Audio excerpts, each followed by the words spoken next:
Good morning, everyone. It is 8:55. We're going to begin in about 5 minutes. So if you could please take your seats, we will start at 9 o'clock sharp. Thank you.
The countdown. Whatever I can do to support you. Well, like I said, okay, yeah, well, I did it doing. All right, good morning, everyone. Good morning. Morning. I know it's early.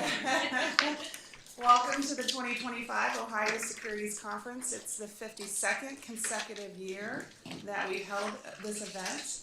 We're very excited to be here on the campus of Case Western Reserve University at their beautiful School of Law.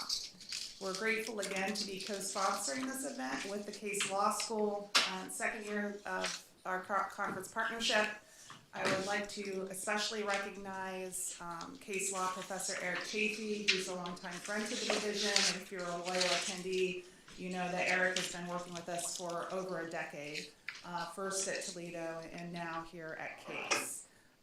We also could not hold this conference without Case's help and administrative support, so I want to thank Dean Rose, who you'll hear from in just a few minutes, but also want to give a shout out to the administrative support, including Patty Harbold and Eric Seiler, who both put a lot of work in today's event and have been wonderful to work with leading up to the conference today. So a big thank you to Case.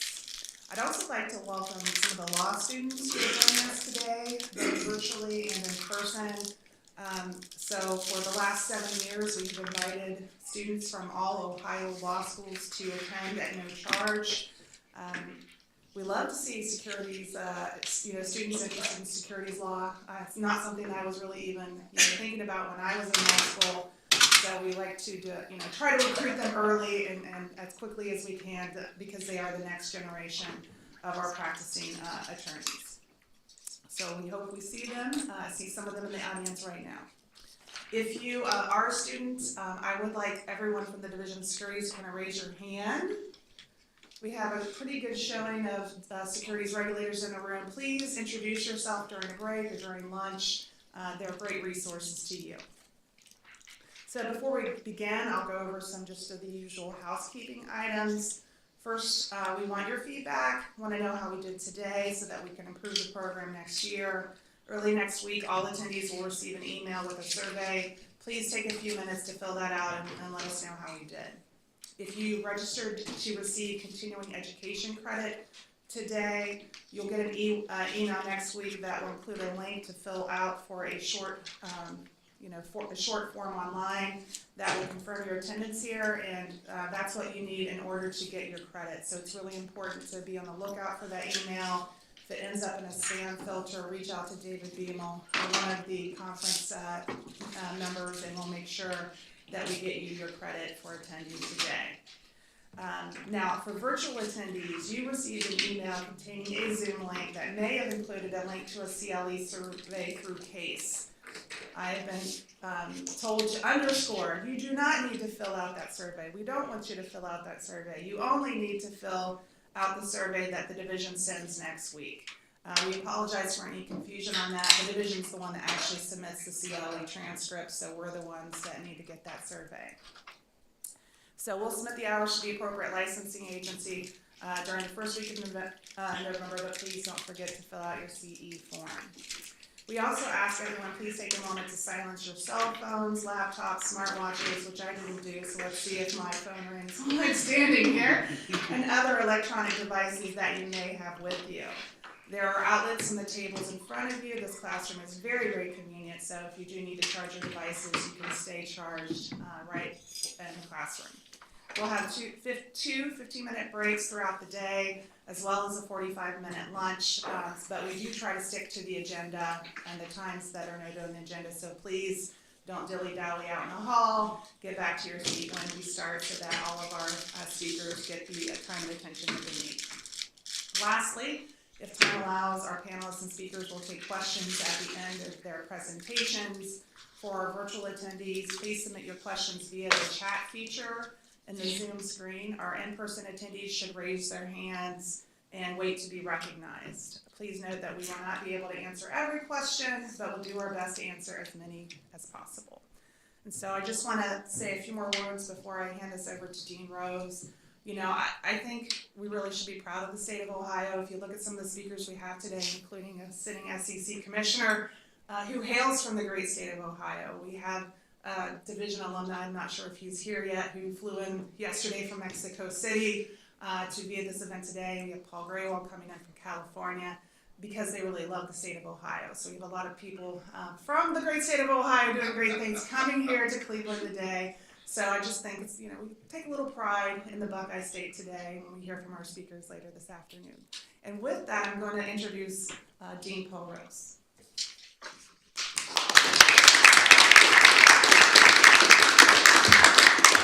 Thanks, Andrea. Well, it really is a pleasure to welcome you all here today to Case Western Reserve University School of Law. I have been teaching securities regulation for 20 years, so this conference is well known to me. I think it is perhaps the premier securities conference at the state level in the country, and we are really delighted to host this great group of regulators, industry leaders, scholars, practitioners, as we turn to an area that really is evolving very quickly, digital assets and crypto regulation.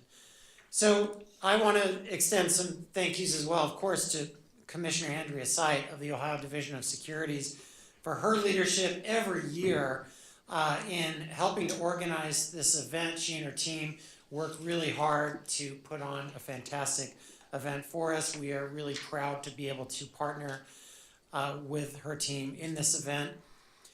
I also want to, as Commissioner Sight did, acknowledge Professor Eric Chafee of our law school, who helped bring this premier event to Case Western Reserve University School of Law. And Professor Chafee is not only an expert in securities regulation, but also an expert in digital assets. So this really is his area of expertise that we'll be talking about today. So this year's theme is Shaping the Future of Crypto Regulation, and it is, of course, timely and essential. The last year, we've seen a lot of change, a lot of clarification, and that will influence how these markets operate going forward. At the federal level, as I'm sure most of you know, the SEC under Chair Paul Atkins launched Project Crypto, signaling an agency-wide initiative to modernize the securities laws to better accommodate digital asset issuance, trading, custody, settlement. And the SEC staff has been really busy publishing a number of statements that have been trying to clarify the views of the SEC on specific crypto activities. So, for example, certain stable coins may not constitute securities when structured appropriately. Some liquid staking activities do not involve the offer and sale of securities under federal securities laws if structured appropriately. Meanwhile, the Commodities Futures Trading Commission has signaled an increased focus on tokenized collateral, stable coins, and other digital asset innovations. And last month, I believe, the CFTC and the SEC issued a joint statement pledging greater regulatory harmony. As someone who's taught, I just think back to the years of teaching corporate finance and talking about all of the history of when the agencies have not exhibited regulatory harmony over the years. And so I think that this is an important step forward. That kind of interagency coordination is especially important as markets really are spanning lots of regulatory silos. At the state level, including, of course, here in Ohio, regulators and law enforcement are increasingly turning their attention to cryptocurrency-enabled fraud, asset tracing, investor education, and the presence of the panels today on fraud investigations and compliance reflects that real-world risk and also the potential for investor harm. Also notable, I think, is just the evolving role of the industry itself. Crypto firms are no longer just challenging regulators. They are engaging in dialogue. They're working hard to strengthen compliance functions. They're seeking clear rules of the road, of course. And much of today's program focuses on those intersections of technology, regulation, and markets. For example, our afternoon session on how exchanges are reacting to recent regulatory changes. So here at Case Western Reserve Law, we are, of course, trying to keep pace with these rapidly changing financial technologies, and our faculty and students are increasingly engaged in blockchain, tokenization, fintech regulation, research, and learning. And of course, this conference reflects our commitment to that work. This really is a moment of transition, and the question isn't only what the rules are today, but how they're going to evolve over time in response to changing technologies. And we really want our regulatory ecosystem to ensure that innovation can flourish, of course, while maintaining investor protection. So I hope that the presentations and discussions today will help each of us better understand that balance and the opportunities and challenges that lie ahead. So again, thank you to Commissioner Sight, to Professor Chafee, to Commissioner Peirce, coming back to her undergraduate alma mater, We are so grateful to all of the distinguished panelists that are joining us today, and we really look forward to a vibrant and informative day. And so with that, let's get started.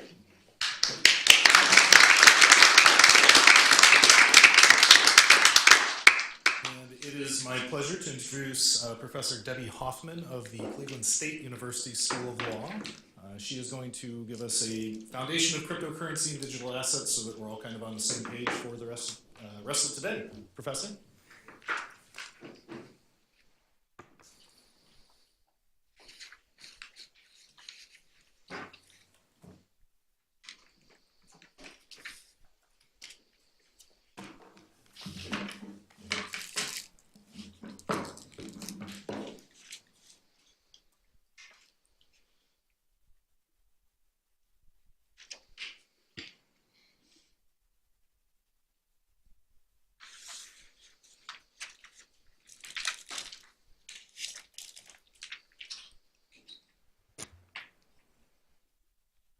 Right, good morning.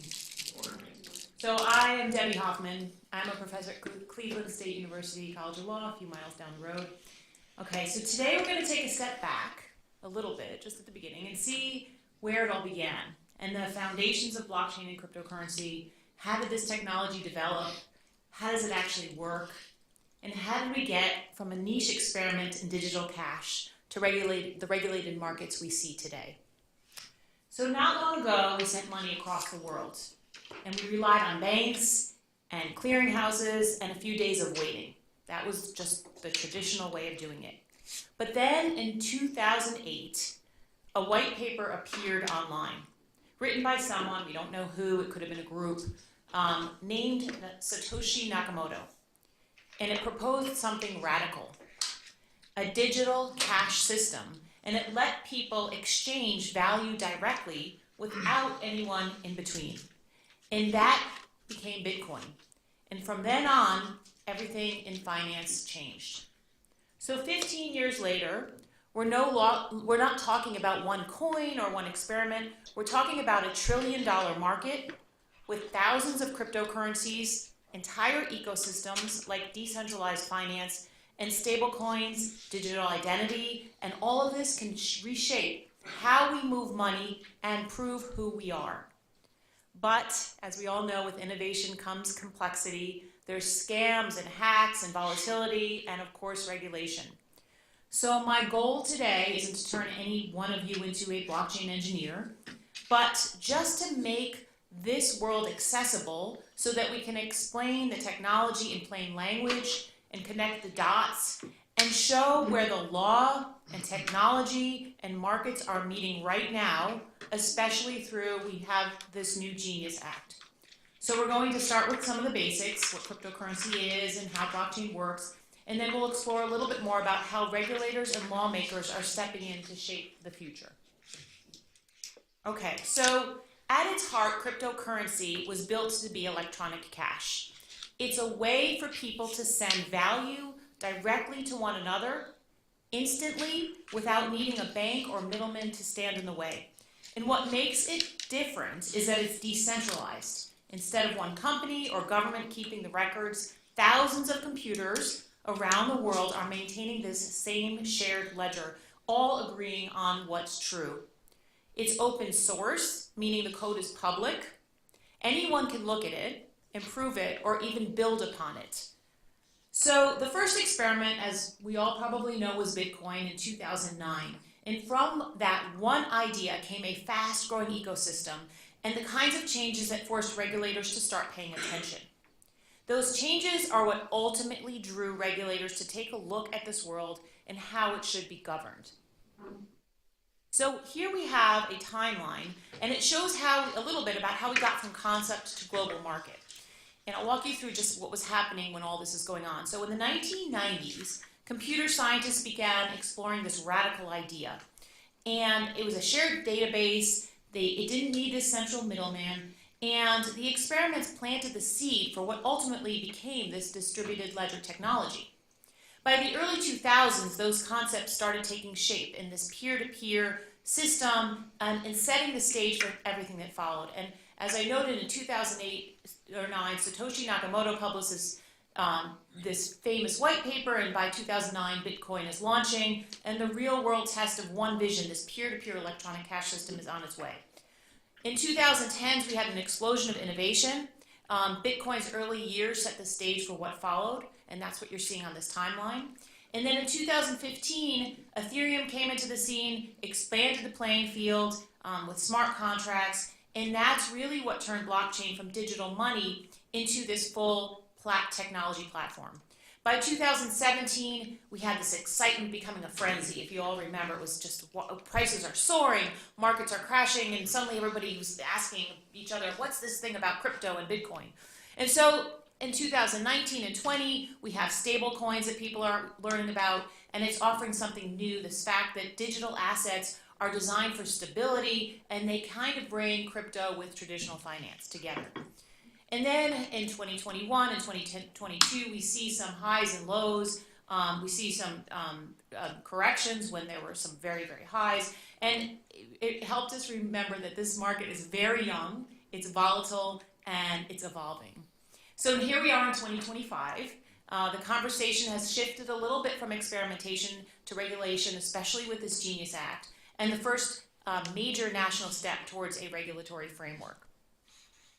So just again, showing a little bit of the background, how quickly the crypto market evolved. In 2010, as we go from left to right on the screen, we have 2010, Bitcoin stood almost alone. It was a proof of concept more than a market. And then we have these early imitators. We have Litecoin and Namecoin and Peercoin, and are popping up, but Bitcoin's really the main one with real traction.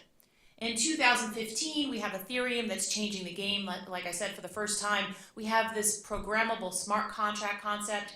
It's transforming blockchain from digital money into a platform for building actual applications. And then in 2020, we have more of the stablecoin rise, like Tether or USDT and USD Coin. And it brings this price stability and creates this bridge between the traditional crypto and between crypto and traditional finance. And it makes digital assets usable for everyday payments and trading. So in 2025, we're now in this layered type of system where we have Bitcoin, the store of value, Ethereum is the traditional smart contract foundation for programming, and stablecoins powering a lot of real-world transactions. So what started as one coin with a few imitators has become this multi-layered ecosystem connecting innovation, infrastructure, and regulation. So what are some of the characteristics of cryptocurrency that are different from traditional currencies? We have this digital form of payment. There's no physical presence. It's in an electronic wallet. It can be held on exchanges. It can be held in that wallet, or it can also be held offline. It's near real time, and so you have very quick settlement of transactions. It's peer-to-peer, as I've noted. There's no intermediary, which cuts the timing and the cost of transactions. It's immutable. You generally cannot reverse the transactions. It's the distributed ledger with verifiable records, which I'll talk a little bit more about what's this distributed ledger. And it has this concept of you can enable smart contracts, which allows execution upon a triggering condition. So to understand why regulation has been such a challenge, we need to look at the technology underneath all this cryptocurrency. So blockchain is the underlying technology originally used by Bitcoin. And now we have all these different cryptocurrencies. They do not all use the same exact blockchain. It's the type of technology. So if you think about it, Bitcoin, Ethereum, and all these other cryptocurrencies, they run on their own version of the technology. There's different rules and different designs, but they all rely on this same shared ledger concept. So blockchain is simply a digital ledger. It's a record of transactions that are shared across this network. So the best way to think of it is this. So block A says Amina has an apple, and block B says Brianna has a banana, and she carries forward this block B, Amina's apple. And then we get to block C. And block C says, Carlos has a carrot. What else does it say? There we go. And what else? Amina has an apple. Right. And then we get to block D. Hopefully some of you are figuring this out. So we have Darius has a donut, and Carlos's carrot, Brianna's apple, and Brianna's banana, and Mina's apple. Okay. So each new block, it links to the one before it, and it creates this chain that preserves every previous transaction. So if someone needs to go and change something on this blockchain, if you have to go all the way back to Amina's apple in block A, and they'd have to literally unwind every block built on top of it. They'd have to, if you're at D, you got to go back to C, back to B, back to A, and somehow you have to convince the entire network to accept all that is written. So the longer a blockchain exists in terms of periods of time, the more difficult it would be to unwind it. And that's what makes it so secure, because to change anything, you have to unwind all of those blocks and get most of the network to agree, which is actually really difficult in practice. So let's talk a little bit more about this network. And so if we understand that blockchain records information, this is how it fits into the broader landscape of data systems. Over time, the way we organize and control information has evolved. Originally we had all these central models, and then decentralized and now distributed. So think of it in 3 stages. So a centralized system is that traditional model. Everything runs through that single hub. It's a bank database, a corporate data center, one point of control, but also one point of failure. If the server crashes or gets hacked, that one system is down. Decentralized systems, they spread it across many hubs. That makes it stronger. It's less dependent on one center, but there are clusters of authority that can still fail and be compromised. And then distributed models, what blockchains are aiming for, every participant holds the same validated ledger.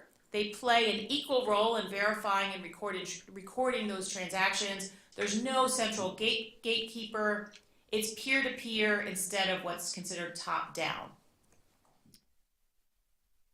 So how a blockchain keeps itself up to date is a little bit also trickier. So one person or one computer proposes a new transaction, and maybe they send a coin or they send some data that they are proposing to make a change on that ledger system. The network of participants, they check it. Everyone verifies that the transaction follows the rules and that the sender actually has what they're trying to spend. And that's what you see here in that, where I circled that red box, and that's saying the block has broadcasted and everybody has to agree. We're going to get back to that box in a few minutes. We're going to spend a lot of time on that one box, and that's why I circled it. Once enough of the network agrees it's valid, that record gets locked into the next block permanently and in order. And what changes from one block to another is how that agreement, that box or consensus, is reached. Some rely on competition and computing power, that's called proof of work, while others rely on what's called staking and collaboration, that's proof of stake. But the core idea is the same, that the system doesn't depend on one authority, that it depends on many people agreeing on the truth at once. And so consensus is how that blockchain network agrees on the truth without that central referee. This transaction gets proposed, and the nodes or the individual computers that are running that blockchain software, they have to check it against the rules. When enough nodes agree that it's valid, the transaction becomes part of that permanent ledger. Different networks, they reach this agreement in different ways, as I've alluded to, and some use this computing power, and others use economic stake, and a few use appointed or time-based validators. But all of these different consensus mechanisms are the way in which these networks reach the agreement. And most build on 2 main models, proof of work and proof of stake, but there's others. There's delegated proof of work, there's proof of authority, there's proof of history. There's all these different that aim to reach that agreement maybe faster and with less energy. So each model has trade-offs. Some are security, some are the decentralization, some are speed. And that's why when blockchains are being designed, choices matter, and it's also really why we're going to talk a little bit more about why choices matter to markets and to regulators. So with that frame, I'm just going to talk a little bit deeper as to the two main types of consensus mechanisms, proof of work and proof of stake. So proof of work, it was the original way that blockchains reached agreement. It's how Bitcoin works and still operates today. In this system, we have specialized participants. They're called miners, and they compete to solve a mathematical puzzle. The first one to solve it wins, and they have the right to add their block to the chain. And once that happens, the rest of the network checks the answers. And if it's valid, everyone's ledger is updated, and the winning miner earns some new coins as a reward. It's secure because an attack would require taking over a majority of that network's computing power. It's a very difficult, almost impossible task, but it's also, as many of you may know, it's very energy intensive, and it's relatively slow compared to other options. It was built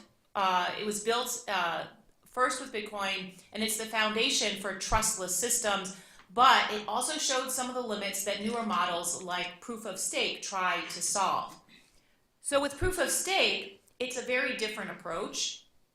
And so instead of miners using this energy to compete, it relies on what's called validators, or participants who lock up some of their own coins as collateral, and it helps to verify transactions. The network randomly selects one of those validators to propose the next block, and then others confirm it, and if they act honestly, they earn transaction fees or new tokens. But if they cheat by approving a fake transaction, or by signing two different versions of the same block, or colluding to distort the ledger, then the networks automatically penalize them, and they take away part or all of their staked coins. So that built-in slashing mechanism, it keeps the system honest, and it makes bad behavior costly. But the model uses far less energy, and it can process transactions much faster than proof of work. So here the trade-off is that power can concentrate among those who hold the most stake, so governance and fairness questions are still evolving. Ethereum has made the switch from proof of work to proof of stake in 2022, and that was a milestone because it showed that this model can scale at the highest levels. Whenever we talk about consensus mechanisms, it's natural for regulators to ask, what does this mean legally? So the SEC has paid close attention to how different, and we're going to learn probably a little more about how different blockchains reach consensus, because the structure of a network can affect whether certain digital assets look more like securities or commodities. So for example, in proof of work, like Bitcoin, there's no central issuer and no expectation of profit from others' efforts, and so many do view Bitcoin as outside the SEC's jurisdiction. But proof of stake can look different. Validators put up capital, a stake, they receive rewards, they could resemble returns, and it's prompted discussions about whether staking could, under certain circumstances, meet part of that Howey test. The SEC, the CFTC, the Treasury, they've all emphasized that analysis really depends upon the facts and circumstances. It's not the technology itself that is a security or a commodity. So consensus mechanisms began as this technical choice. They become part of a much broader policy question, and it's really how to apply traditional frameworks to these systems with these no central authority. So now we're going to talk about what stable coins are. And stable coins are where crypto and traditional finance meet. Stablecoins are cryptocurrencies. They are designed to stay at a stable value. They're usually pegged one-to-one with fiat currency, which means in the US dollar. So there's three main types of stablecoins, which I outlined for you here. We're going to go through. The first one is just fiat backed. So there's USDC or USD coin. It's issued by Circle, and there's USDT, which is issued by Tether, and that's the most widely traded stablecoin. They're both meant to be backed one-to-one by cash or short-term US treasuries. The next one we have is crypto-backed, like DAI or Maker or DAO. And instead of dollars in a bank, it's collateralized with other crypto, mostly Ethereum and USDC, but often over-collateralized to stay stable. And then we have the algorithmic stablecoins. They don't rely on dollars or collateral. They use a software rules, and they use smart contracts to expand or contract supply to hold a peg. But the model is riskier, and the Terra collapse in 2022 is the best known example of that. So the goal across all of them is the same: to combine speed and transparency of crypto with the stability of fiat money, and that makes them far less volatile than Bitcoin or Ethereum and essential for payments and DeFi markets. In the US, the big shift is the Genius Act. It's the first federal law focused on stablecoins. Before this, Congress had floated a bunch of proposals, but none of them made it through. And under the new law, Treasury and the Federal Reserve, they set the national standard for reserves and redemption, and the SEC, the CFTC, they continue to define where their jurisdiction begins and ends. At the state level, we have New York. The BIT license remains the most detailed framework. It requires a one-to-one backing and redemption, and other states still rely on money transmitter laws. And so there is this patchwork among states. Globally, the European Union moved with this markets and crypto assets regulation known as MiCA, which already requires licensing and reserve rules for issuers. And the Genius Act really helps the US to catch up, but overlap between federal and state remains and is part of the landscape. So for regulators and market participants, the 2025 marks the first step toward turning this fragmented system maybe into a more coordinated system. The Genius Act is short for the Guiding and Establishing National Innovation for U.S. Stablecoins, and it was passed in July of 2025 with bipartisan support. I'll tell you, when that happened, I can't tell you how many people sent me emails and texts and said, this is big. And so why is it big? And it's big because it's the first federal law to formally define what a stablecoin is and to create this regulatory structure for how they can be issued and redeemed.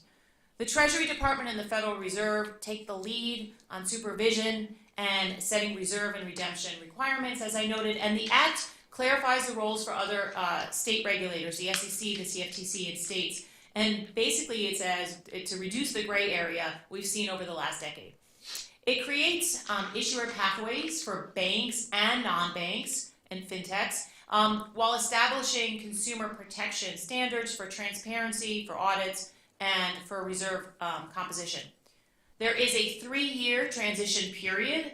It gives issuers time to align with this federal oversight, and it moves stablecoins from a largely unregulated experiment to part of the U.S.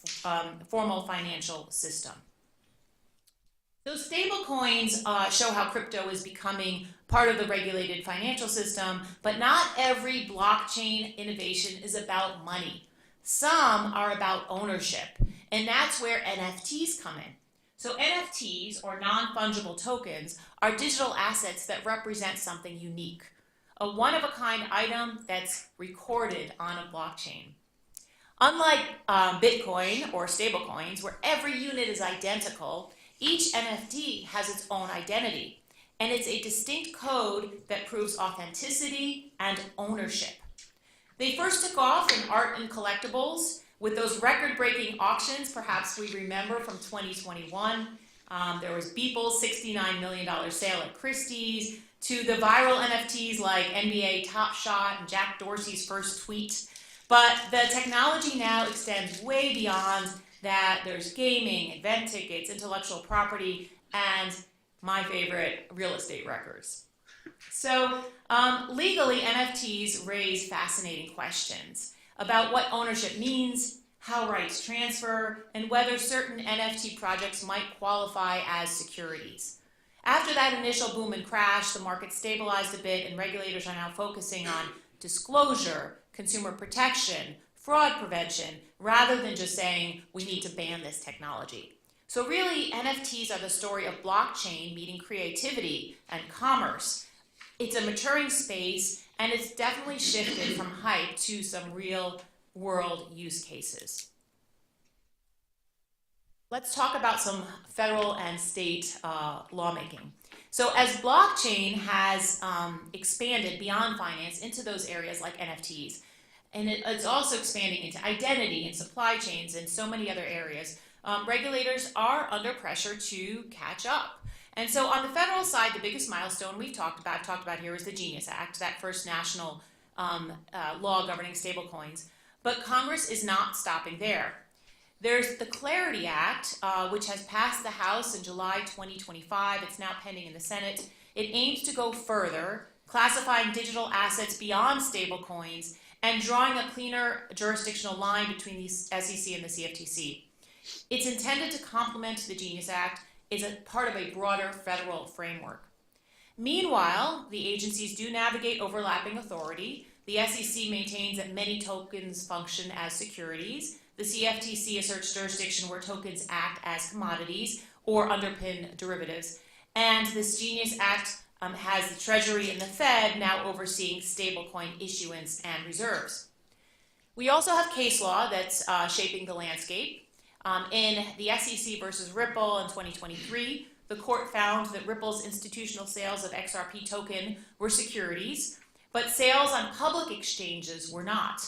So that's a decision that is being cited in ongoing cases and appeals. The decision reaffirmed that the Howey test still governs digital asset classification, but it shows that the outcome can depend on how a token is marketed, who buys it, and in what context. So today, the federal law is developing on these two tracks through legislation like the Genius Act, maybe the Clarity Act, and through litigation like Ripple, and the agencies are negotiating who ultimately sets the boundaries. And then even with all this federal activity, we have the state activity, and state regulation remains very much a patchwork.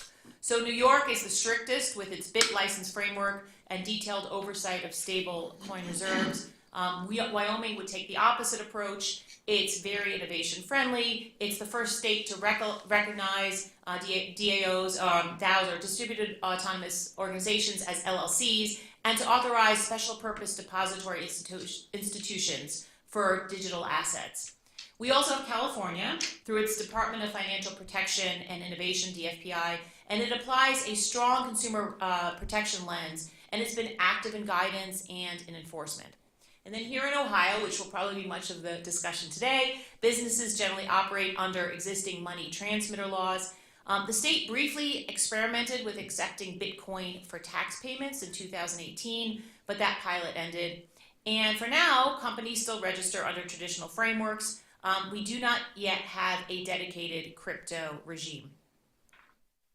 Enforcement approaches also vary, and we'll hear probably more about that today. Some states pursue aggressive action while others prefer this negotiated settlement over litigation. The best way that I find to follow it is through state trackers. And so I gave you a couple links here to two that I have used, the NCSL database or Bloomberg's Lost survey, which is sometimes a little more up to date, but they capture ongoing legislative changes. And so it's just, it's a good idea to check in from time to time as you're looking at the survey, the landscape of states. So where does that leave us today? Let's wrap up with some big picture items. Stepping back, crypto today is far more than Bitcoin. It includes Ethereum, stablecoins, NFTs, and increasingly tokenized assets. Blockchain technology underlies it all. Consensus models like proof of work and proof of stake, they continue to evolve, but they're no longer the main battleground. The SEC's focus has shifted towards token sales and how assets are marketed and used. The Genius Act marks a major milestone, the first federal statute to directly address stablecoins and set national standards. Federal and state overlap will continue to matter. States like New York, Wyoming, and California are moving ahead with their own approaches, while Ohio and many others are still applying existing financial laws. So in blockchain's practical limits of the energy use and transaction speeds and infrastructure, they remain even as regulators are trying to keep pace. So where this leaves us is a market that's maturing fast. The Genius Act provides that starting point for this national framework, but state incentives, agency enforcement, other types of initiatives, court decisions, they're still defining the edges. It's an evolving landscape, and that's what makes it so dynamic and interesting. The law is catching up in real time, and the people in this room, the regulators, attorneys, policymakers, we're the ones that's shaping what comes next. So here, if you want to dive a little deeper, there's a short list of some readings for anyone who wants to learn a little bit more specifically about the Genius Act, stablecoin policy, or other developments. And finally, my contact information, should you need it. I'm always happy to continue the conversation. Thank you.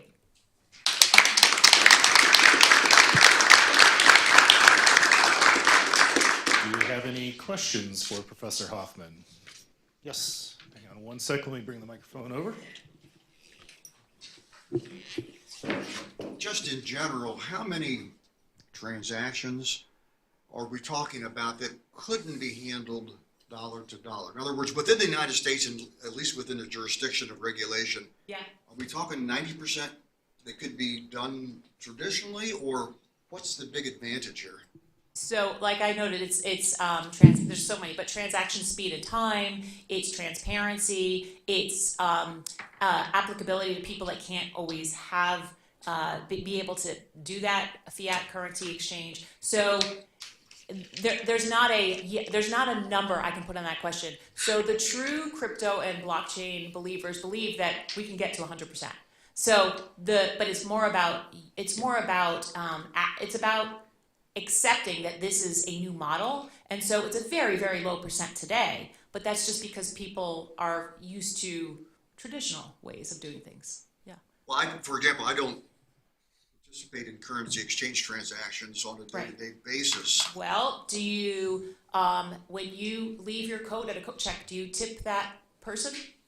Oh, that's a personal question, but I'm assuming you tip that person and you probably give them $1 or $2 or $5, whatever it is. You could do that in cryptocurrency, theoretically, right? I might just add on to that. It's not really theoretical anymore. Transaction settlement volume in stablecoins last year exceeded Visa and MasterCard settlement volumes. This is very large and at scale already. What I'm hearing the foundation was exchanges, currency exchange. It was kind of a creation, but yet I'm just wondering how many involve cross-cultural, cross-country exchanges. So it's not necessarily everybody in this room in terms of how it really could enhance our everyday life to day to day. But to go across borders, to be able to have real-time, fast transfer of something of value is what I think is one of the greatest benefits of it. But it does trickle down to everybody here in every transaction you do day to day. It's just not a necessity for us. It's much more of a necessity for people that don't have, access to our currency, right? That's my opinion. I think there's probably gonna be a lot of other opinions in this room. Any others?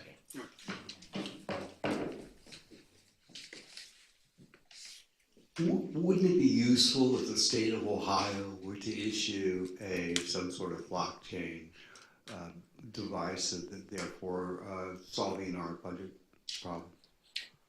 I'm not sure if We don't have budget problems in Ohio, in the federal level. Yeah, I don't think I'm the expert that should really debate that one. Okay. But so when you're talking about just wouldn't it be useful to have a blockchain type of technology that would help it can help in so many areas. Backed by the state of Ohio. Yeah. So yes, any kind of I would say general guidance in this area is helpful, but you also don't.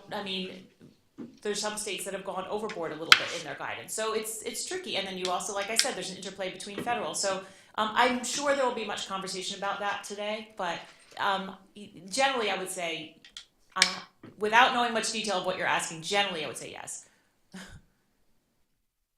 Do you foresee a time when fiat currency goes away?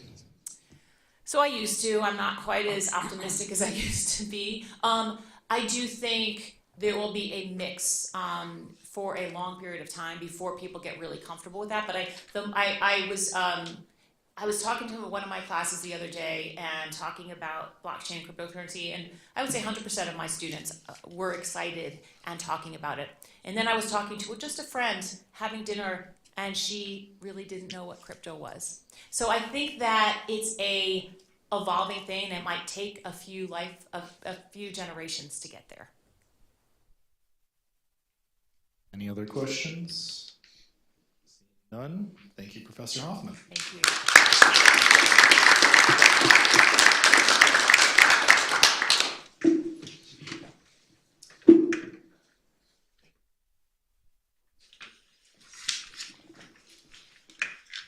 All right, and as our next two panelists get up, I will just quickly introduce them. John Christ, who works in the Division of Securities, and Seth Hertline. They are going to be talking to us about kind of an industry perspective on cryptocurrency and what's going on currently, and I'm sure lots of interesting things. So, Seth, John? The hardest part is going to be figuring out where to sit. Well, good morning, everybody. My name is John Christ. I head our compliance section at the Ohio Division of Securities. Very happy to be here with Seth Hertline. Seth is the Vice President and Global Head of Policy at Ledger, where he leads policy, and Ledger is the world's leading platform to secure cryptocurrency and digital assets. He has served on numerous boards related to cryptocurrency, including the Blockchain Association, and he currently serves on several, including the Crypto Freedom Alliance of Texas, the Pennsylvania Blockchain Coalition, and the Ohio Blockchain Council. Prior to Ledger, sorry, I'm just talking about you up here, but Seth led policy and government relations at Stellar Development. Prior to that, at FS Investments, and prior to that, probably most importantly impressive, at the Ohio Division of Securities. Yes, indeed. So, first question, Seth, and thank you very much for being here. I know that you're very busy, so we very much appreciate your time. Catch us up on your journey. We last knew you as the Ohio Division of Security control bid attorney. How did you end up where you are? Well, I guess this goes back in time a little bit. 2014, I believe, is when I left the division. I went to help open the Washington office of a Philadelphia-based asset management firm called FS Investments. At the time, we thought that FS Investments was a leading alternative investment manager, but in hindsight, it looks very quaint. Registered investment companies and whatnot. It's a bit afield from the digital asset space that I work in today. But over my time with FS in Washington, I sort of shifted primarily from state regulatory to federal regulatory and ultimately to federal legislative. In 2020, a guy that worked for me at FS Investments actually, through a friend of a friend, became aware of an opportunity at Stellar Development Foundation for their first policy position, and he comes up to me and says, "Hey Seth, you want to go do crypto?" And I said, "No." I said, "That's a fad. That's never going to last." And he sent it to me anyway, and I read it, and I just sort of got curious, and so the more and more I read, the more I wanted to read, and I guess eventually I just sort of tumbled down the rabbit hole and decided to take a flyer on this nonprofit foundation from San Francisco that was working on the Stellar Blockchain Network, which was at that time in 2020, that made me one of the very first dedicated policy people in Washington focused exclusively on policy. And it really gave me a front row seat to sort of watch the development of the industry, at least in its approach to policy. I often say that I wasn't early to crypto, but I was early to crypto policy. And I guess sort of the next thing that happened was summer of 2021. Senate advanced the Infrastructure Investment and Jobs. It was a 1,000-page infrastructure bill but tucked in there was this tiny little pay floor that resulted in how infamous IRS broker rule and crypto circles in any event. So this was a provision that would require reporting for crypto transactions by brokers. Oh, sorry. I like to sit back in my chair.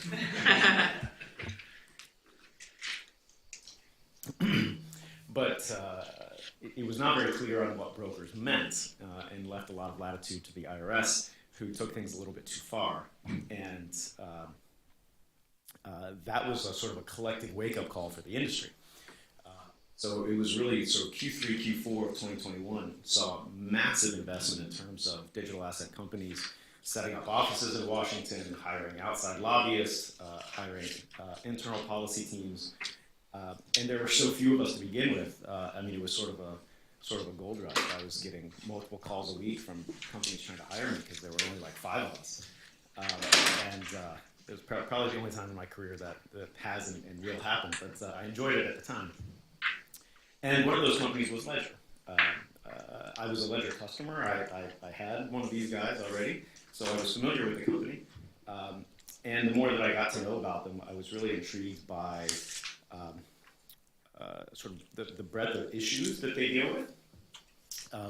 Because the products, and we'll talk more about it, is such a foundational product that customers, users, do so many different things with digital assets, from stablecoins to NFTs to DeFi and on, but they all use our product to do that. And so even though we're not necessarily in those businesses as a company, our customers use our products for those things, and so it means that we sort of have to care about all of those issues.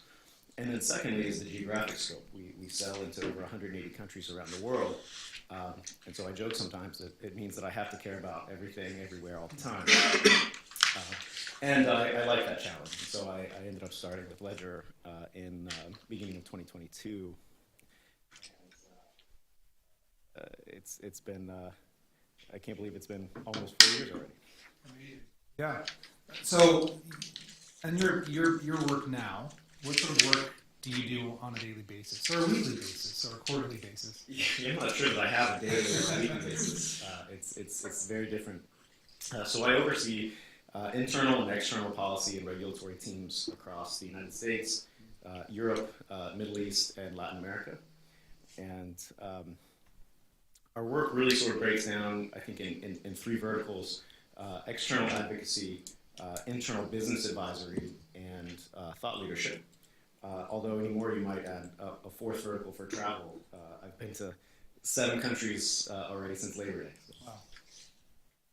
Wow. And you mentioned that you have a focus on Europe, but I know that you were just in Mexico City this past week, and so you're focusing a little bit more on the Americas, it sounds like. That's right. That's right. Many Latin American countries are really starting to get active on crypto policy. And I think it's a tremendous opportunity there because a lot of those countries and populations have problems that a blockchain is very well suited to solve. And they also don't have as much of sort of a legacy banking infrastructure to overcome. So there's a tremendous opportunity there if the leaders get the policy right. Great. So you touched on this a little bit, but can you just go over what Ledger is and what role it plays and its products play in this ecosystem currently? Yeah, thank you. So Ledger's a French company. It's founded and headquartered in Paris in 2014. I know it's terrible. I have to go to Paris all the time. But 2014 was very early in digital asset days. Ledger was one of the first companies to really start building a business in the space. Prior to 2014, it was mostly sort of enthusiasts and tinkerers. While we're sort of very closely associated with crypto, we're not really a crypto company. We don't issue a token. We don't operate a network. We're not a custodian. We're not an exchange. We don't hold people's assets. We don't process transactions.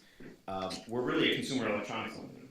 So we manufacture devices that look like this that enable our customers to securely hold the private keys that control their blockchain addresses and therefore their digital assets.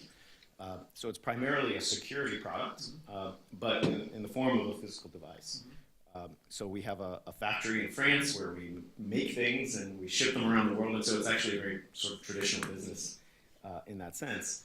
But of course, our users use the product primarily for digital asset purposes. Although that is starting to change. Maybe we can talk about some of our new sort of applied cryptography uses that go beyond digital assets. It gives us this sort of interesting vantage point where we're very much interested in the development of digital asset policy without being sort of a purely digitally native company. The more jurisdictions that adopt blockchain and cryptocurrency, the more demand there is for products. Right? Yeah. Amazing. So let me take a step back and let's talk about the crypto world here. We had dinner last night, and so some of this will be a continuation of conversation we were having. But let me ask first, if you could envision the world in 10 or 15 years, how does this technology, how will it play out in our markets? What will the future look like? Well, so first of all, thank you to Debbie for going over all of the architecture and how it works. I can skip past that part. So thank you. The way that I really see it is very similar to the internet itself, and sort of the early days. Right, there was there's a .com boom, and there was a lot of hype, and a lot of people didn't understand how it would work. But there was still a lot of excitement, and if you remember back to to those days, or CNBC or those sorts of things, Wall Street Journal, everyone talked about the internet sector as if it was a sector unto itself. Nobody talks about it that way anymore, right? And so we sort of thought about the world in terms of there were internet businesses and then all of the other kind of businesses. Today, every business is an internet business, right? You can't really run a business that doesn't have some a use of the internet or internet technology. And so I think a very similar thing will happen with blockchain over time. I think eventually the use cases will become more clear, more obvious, and more ingrained in people's day-to-day lives. And so eventually it will be sort of like the internet. Every company will be a blockchain company in some way, and we won't think about it in terms of sort of crypto and everything else. Mm-hmm. Yeah, I mentioned this last night, but during our conversation, I was reminded of a clip I saw from David Letterman, where he was remarking that people on the internet had just streamed the first Major League Baseball game over the internet.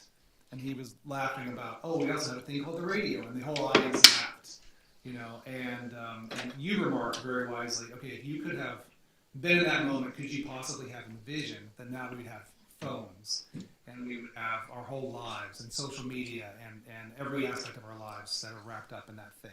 Yeah, I mean, I think, I assume most people in this room can probably remember the first time they ever dialed up to the internet and they heard that horrible modem screeching and everything, and, got to see some, website that looked like a third grader made it.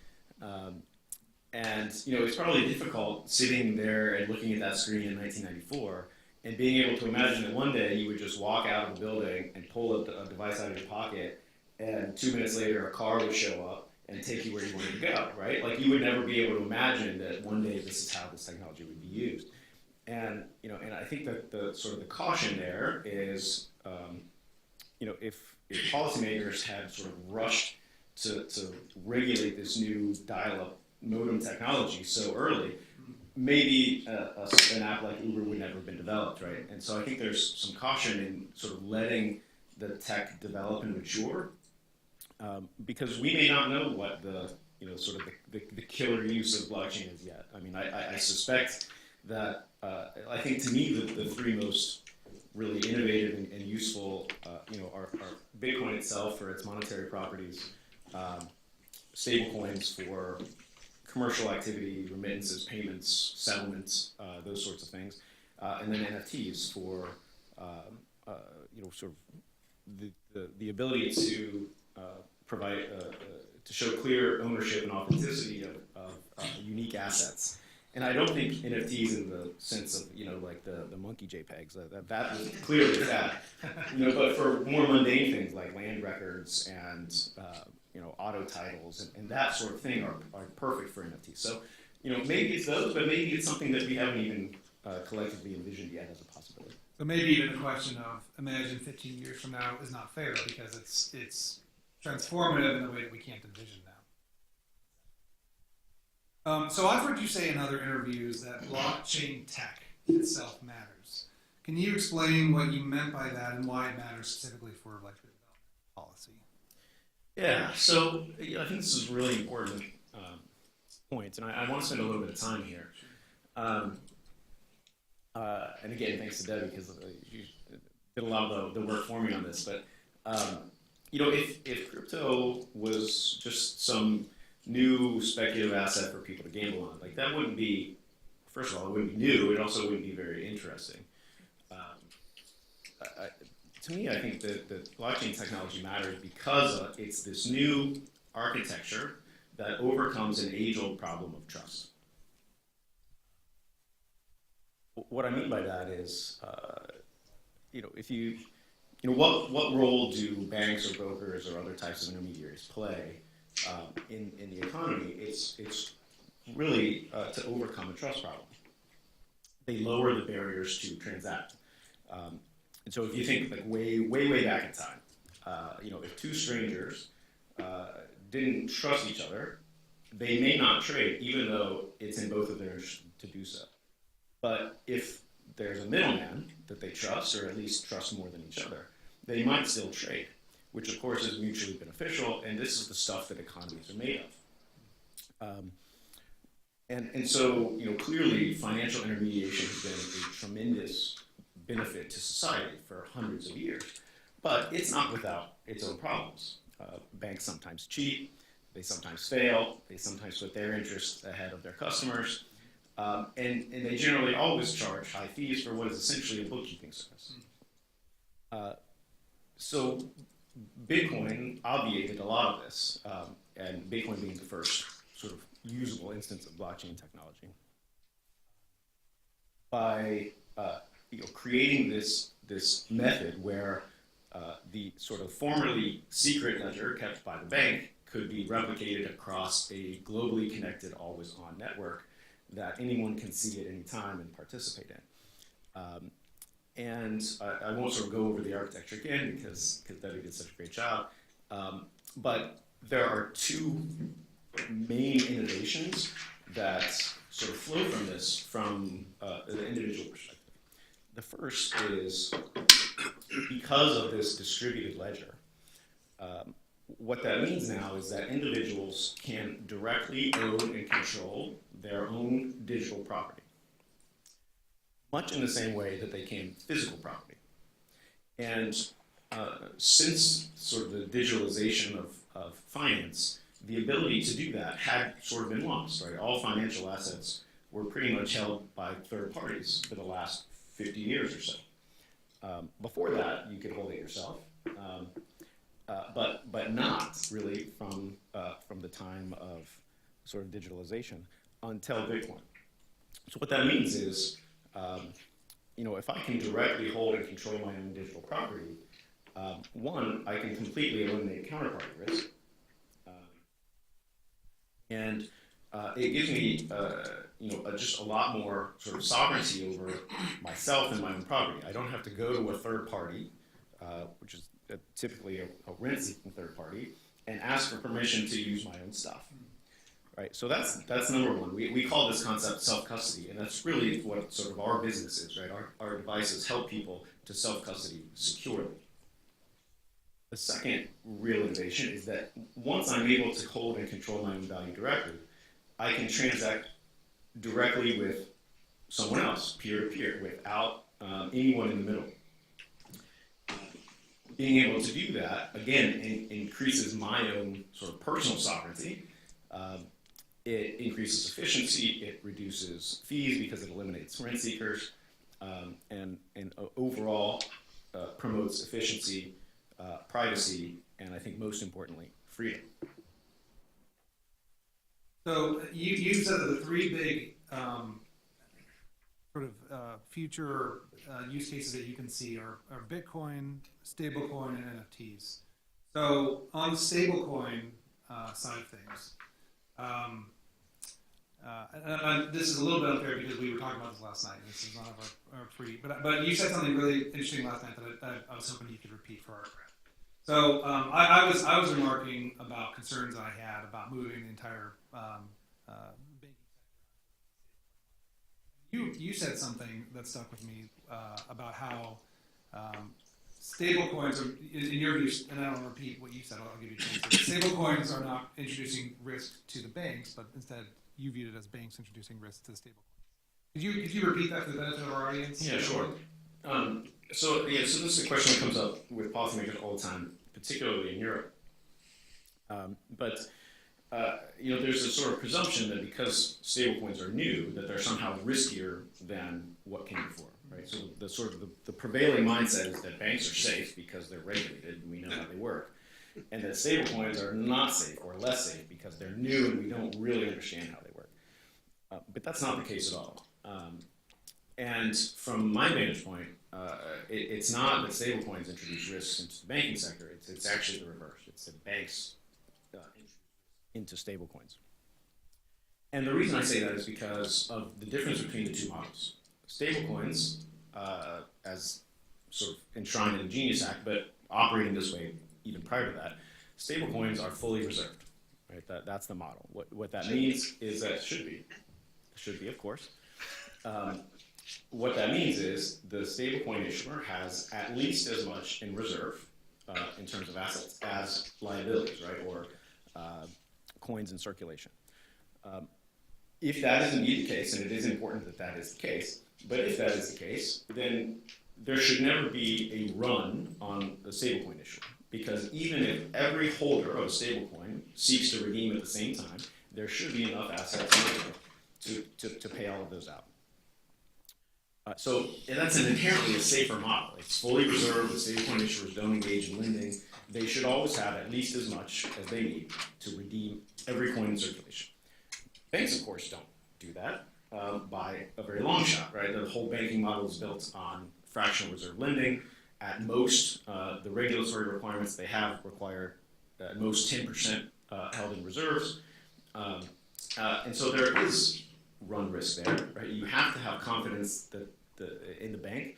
And if too many people withdraw their deposits at the same time, you have these, sort of cascading calamities like we saw in the 2008 financial crisis, and then more recently in 2023 with sort of the regional bank collapses, and most importantly, Silicon Valley Bank. And that one is interesting because there actually was a bank to stablecoin connection with that one. Circle, the issuer of USDC, held a very significant amount of reserves, I think $3.5 billion, in Silicon Valley Bank. Silicon Valley Bank failed, not because of anything having to do with Circle or stablecoins,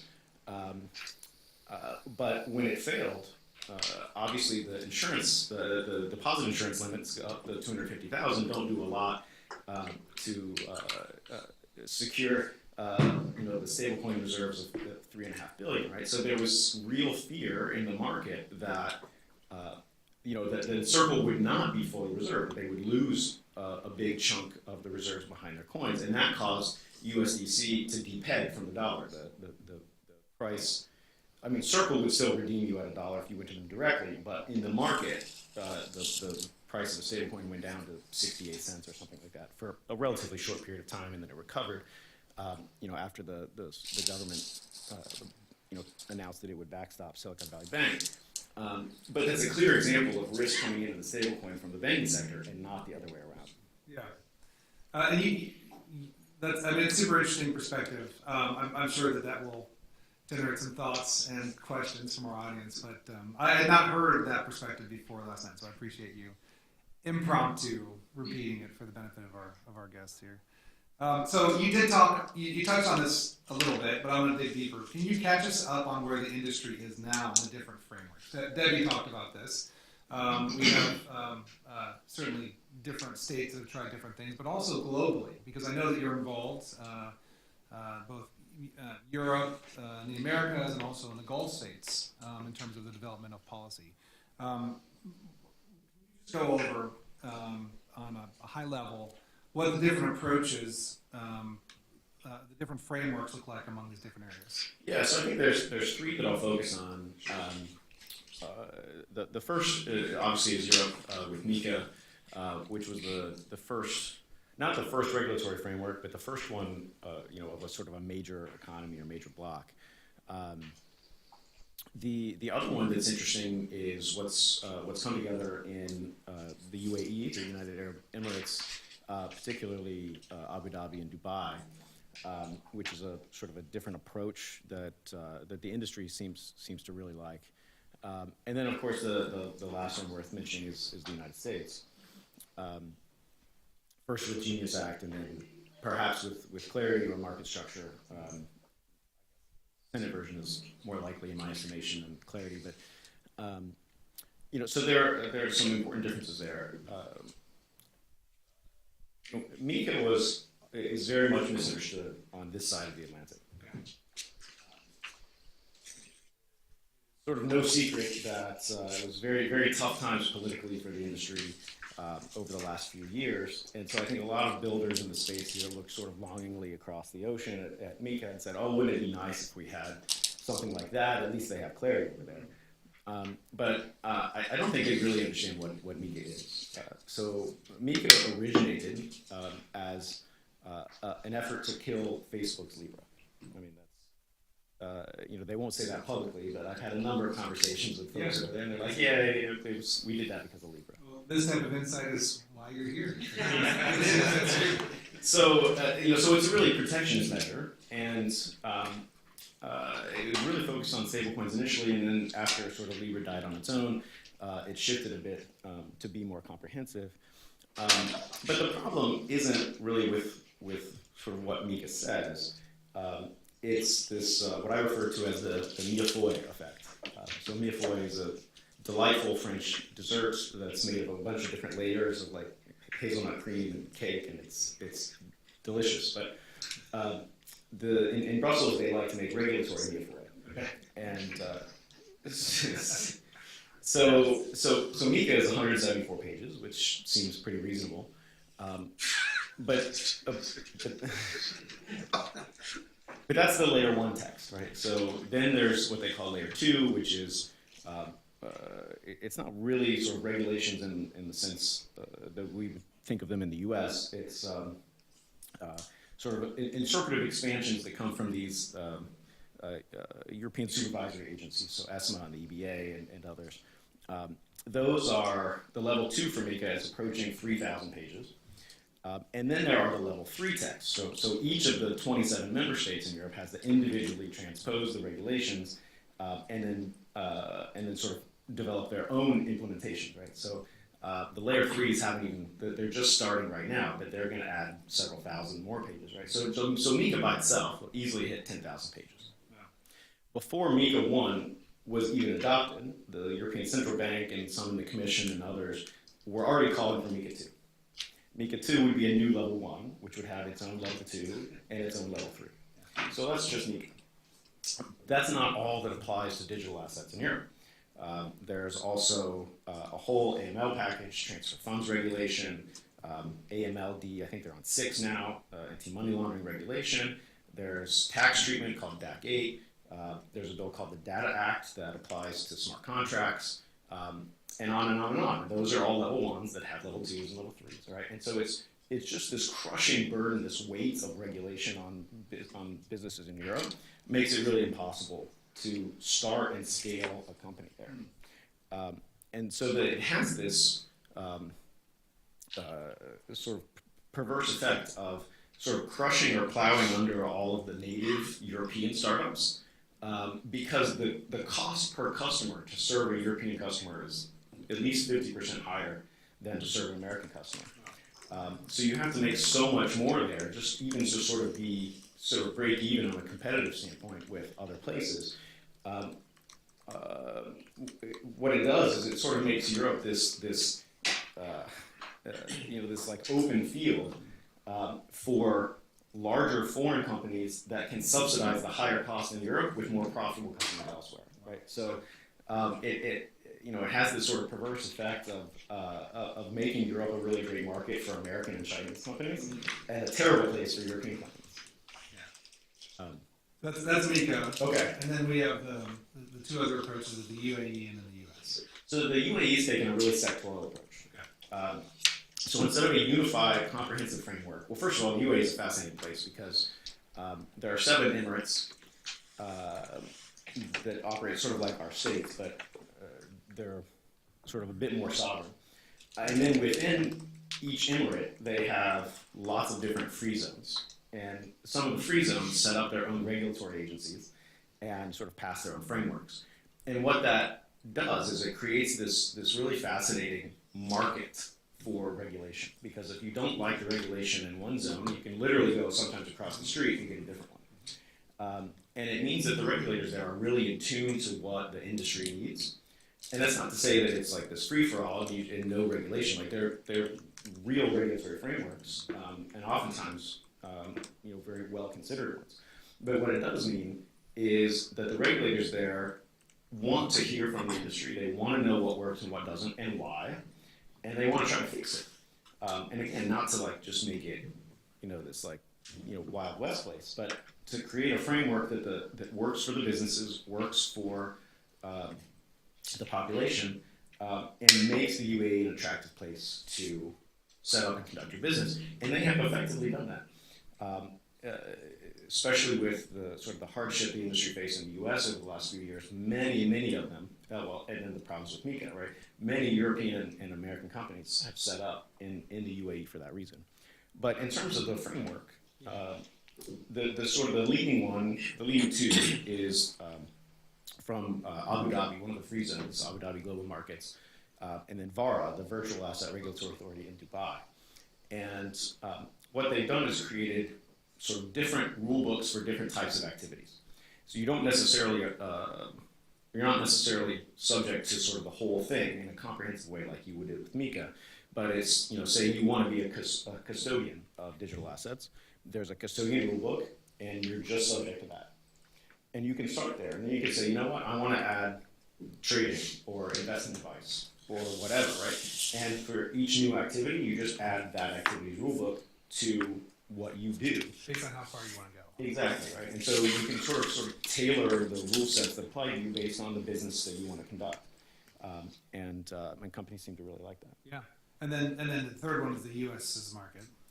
So the U.S. is still coming together. Obviously, we've got the Genius Act now for stable coins. I think whether market structure is a really important opportunity, and I really hope the Senate gets it right. There was a sort of this prevailing thought that the U.S. is behind. Mm-hmm. I don't think that's necessarily true, because most of this industry developed in the U.S.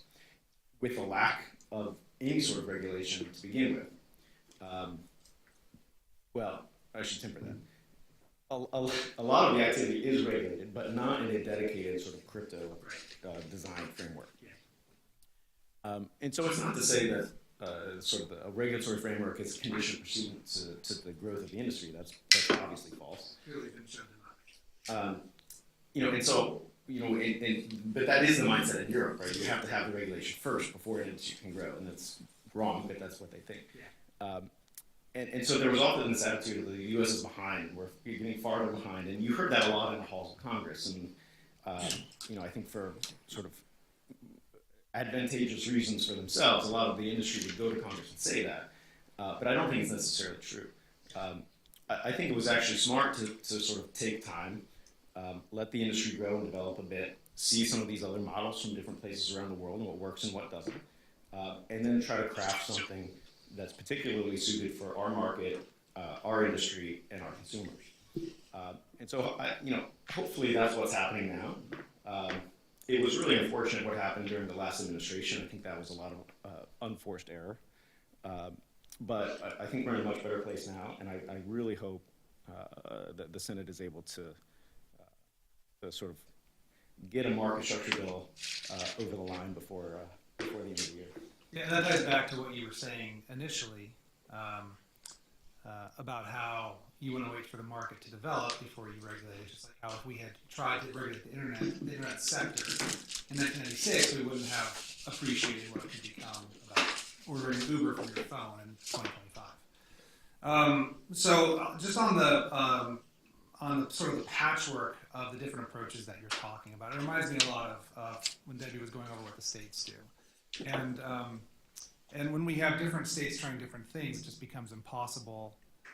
It creates regulatory arbitrage, it creates diminishing utility, it creates diminishing consumer protection. Is global coordination a pipe dream, or is there a world in which it can all work? Well, I don't know. Well, first of all, there will never be sort of complete global coordination. Yeah. I think global coordination is appropriate in some instances, like if you have, sort of criminal activity that crosses lines. Obviously, the law enforcement from the different countries should cooperate, and that just makes sense. But from a regulatory standpoint, I'm not sure that it does, and I'm not sure that it should. I think every country is different, has different needs. Every country's government has a duty to act in the best interest of its people, and so I'm not sure that there is this like global gold standard to which every country should be held to, right? So what's in the best interest of the people of Dubai is very different from that of the people of Panama, which is different still from the people of Denmark, and the leaders of those countries have a duty to find or develop a regulatory framework that puts their country and their economy in the best position that it can. In that sense, regulation is a market, just like any other market. Countries compete to attract business and to attract talent and to grow their economies and do all those things. And they have a right, in fact, a duty to do that. So I sort of disagree with the premise that there is this sort of singular global standard. And then first of all, or second of all, I think companies also have a duty to their investors and to their customers to choose those sort of regulatory environments that make the most sense for their businesses. I don't think you use the term regulatory arbitrage. I don't necessarily even agree that that's a thing or that it's a problem. I think just like countries compete and have a duty to seek the best interest for their people, companies compete and have a duty to seek the best interest for them as well. And so, and so I think they should seek out countries that provide a framework that makes the most sense. That's why we saw sort of Europe do what it does, and a lot of companies moved to Dubai because it saw an opportunity. I think that pressure is good, right? That creates some pressure for Europe to maybe rethink its approach. I don't think it will, but the pressure exists. And I don't think that's a bad thing. I think that's a sort of a self-correcting market working the way that it should. Okay. So another sort of maybe unfair, because it's not in our list of questions, but I want to follow up on a conversation that we had last night that I thought was super interesting. Chesterton has this great quote about how if you come across a fence, you should never tear it down because nobody builds a fence for no reason. As the crypto bills are advancing and market structure bill is being debated in the Senate, and it is we're the Ohio Division of Securities, not the Ohio Division of Crypto, and we're talking about it because it's moving into affecting the securities markets and what our folks are seeing. But are we in a place where we are tearing down fences, or are we in a place where we're moving into new land, or is it something else? No, I think it's probably some of each. I think it depends on sort of the specific examples. But I challenged you a little bit on that. Last night I said, what fence is the Genius Act tearing down, for example? I'm not sure that it is, right? This is really a new thing. if anything, I think it's Genius Act is more akin to building fences on virgin land, right? Than the other way around. But I think to continue on your metaphor, there are times when a fence serves a purpose, and and then that purpose changes over time, and the fence is no longer needed. So, I think it's the creation of these sort of fundamentally new and different technologies that are truly transformative provide both the necessity and the opportunity to review sort of the existing frameworks and to decide, does this still make sense? Are we just keeping this because this is the way we've always done it? Or is this an opportunity to change and make something better, right? I think if we come back to Uber and the internet, obviously the market has spoken. People choose Uber over taxi cabs because they like the service better, right? Should we have denied that opportunity and said, taxis are the way to go. That's how we've always done it. We don't need this innovation here. I don't think people would be best served by that attitude. Yeah. So I have two more questions, and then I want to turn it over to audience questions because it's such a treat to have you here. But just a cultural thing with cryptocurrency growing up, in a sense. I know that for example, it's common to hear the phrase "not your keys, not your crypto," and with Ledger being a device where you can store your crypto. It seems to me that there's sort of a maturing of the market that is meeting this almost philosophical framework. How do you, as a company, or you individually, how do you address that conflict? You've got sort of this purists on this one side, and you've got the market maturing into what it will be on the other side. Yeah, I mean it's a great question. And I think you try to do both for as long as you can. Okay. Right. The market will inevitably mature. So crypto came up on this very sort of cypherpunk ethos of extreme individuality and self-sovereignty, and in many cases those are good principles. But there are also permissionless networks that anybody can use and anyone can build on, and that's sort of part of the beauty. But that's also how we now have nation states building up strategic reserves, and sort of the whole point of Bitcoin was to separate money and state, and now we have governments hoarding it, and but that was inevitable, right? When you build a permissionless system, people are going to use it for different ways. We also have sort of Wall Street and big banks starting to come in now, and I think if you talk to the some of the original Bitcoiners, like that's like the most anathema thing to them, right? But but that's the system that they built, so it's sort of inevitable.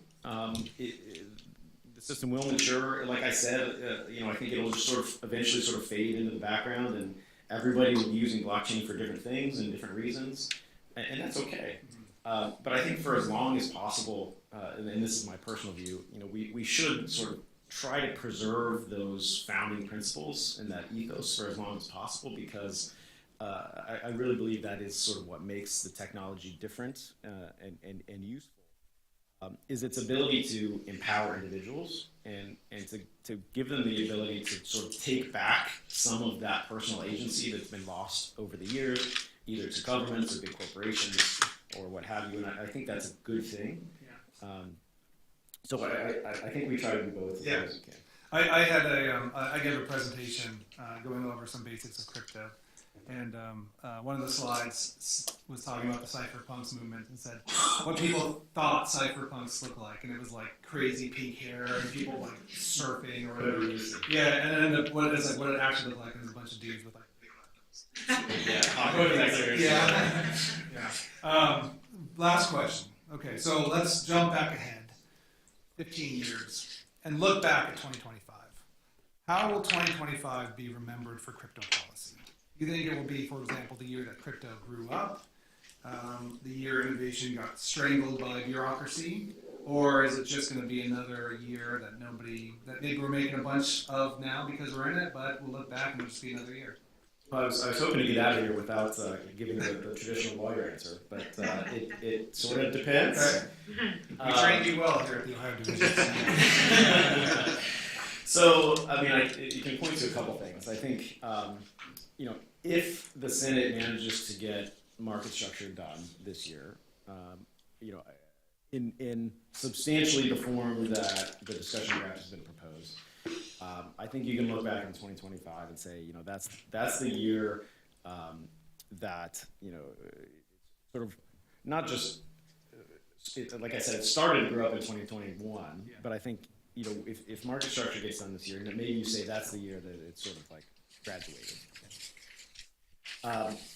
You also mentioned bureaucracy strangling innovation. That is absolutely happening too, mainly in Europe, as you all know from my prior comments. So that didn't start in 2025, but it's clearly still happening. So, so I think that will continue to go on. But I think what's really interesting is if we look outside of sort of the two big markets, it's what's happening everywhere else. And there's so much opportunity just from the nature of the technology itself for smaller countries, smaller economies to sort of leapfrog the advantages that the developed world has, particularly in terms of financial services, and really put themselves on the map. And you saw this, sort of early on with Singapore and Dubai, because they're sort of small, almost city-states, they can move very quickly. But there's tremendous opportunity in Africa, in Latin America, and in Southeast Asia for these countries to really embrace the technology and use it to sort of jumpstart their economies, their tech sectors, their finance sectors, in ways that they couldn't do before because they didn't have a New York or a London, right? And so what I'm really looking for is like how does the rest of the world sort of seize this opportunity or not? Because it's not a guarantee, right? Like they have to really lean into it. And so I think, sort of looking back, one of the things that I would be curious to see is like, what does everyone else do? I want to make sure that we're leaving some time open for audience questions. We just have a few minutes. If you have some questions or comments for Seth. Yeah, Seth, question for you. So Bitcoin has been number one since its inception as far as number one cryptocurrency. Do you ever see proof of work blockchains go out of fashion due to its energy consumption? No, I think the energy issue is sort of been solved. I think it was sort of a non-issue to begin with. It was an easy attack vector, but I don't think it was ever really a legitimate one. The banking sector collectively around the world uses far more energy than Bitcoin does. Increasingly, the AI sector uses a ton more energy than Bitcoin does. Nobody ever complains about that, right? So it was this sort of, if you were talking about Bitcoin energy consumption, you weren't really concerned about the energy. You just didn't like Bitcoin, and so you were just it was sort of a red herring argument. But Bitcoin energy consumption is already very green. I think it's globally it's over 50% renewable sourced at this point. Bitcoiners and the protocol doesn't care. Bitcoiners really don't care where the energy comes from. It's all about price, and so it incentivizes development of lower cost energy, which actually has a lot of knock-on benefits for people in different places around the world. Like Paraguay is a great example. They have gobs of excess energy from some really large hydro dams that's really underutilized. And so this has been sort of a boon to their economy because they can sort of now monetize this resource that they have in ways that develop a tech sector and sort of job developments and really good ways for their economy that start from that resource. So I mean, I don't think Bitcoin energy consumption was ever a real concern, and over time it becomes less and less of one. Unfortunately, we are out of time. If you have questions, Seth, I think you're being on for the rest of the day. Yeah. But please join me in thanking Seth for his time and his expertise.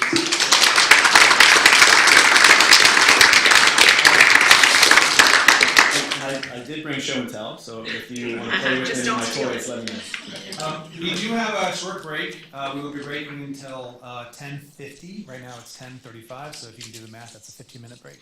Bathrooms are just over here to the right if you need some, and I think we still have some water and coffee and things. So we'll see you in a few minutes. Thank you.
No, I mean. Oh, yeah, I seen him earlier. He saw me walking in. Yeah, I saw him. It is so busy.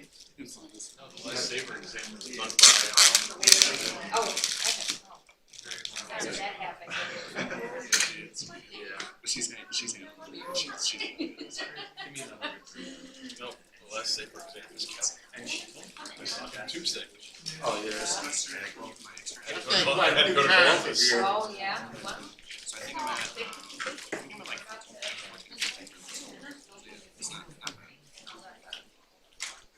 Well, then I got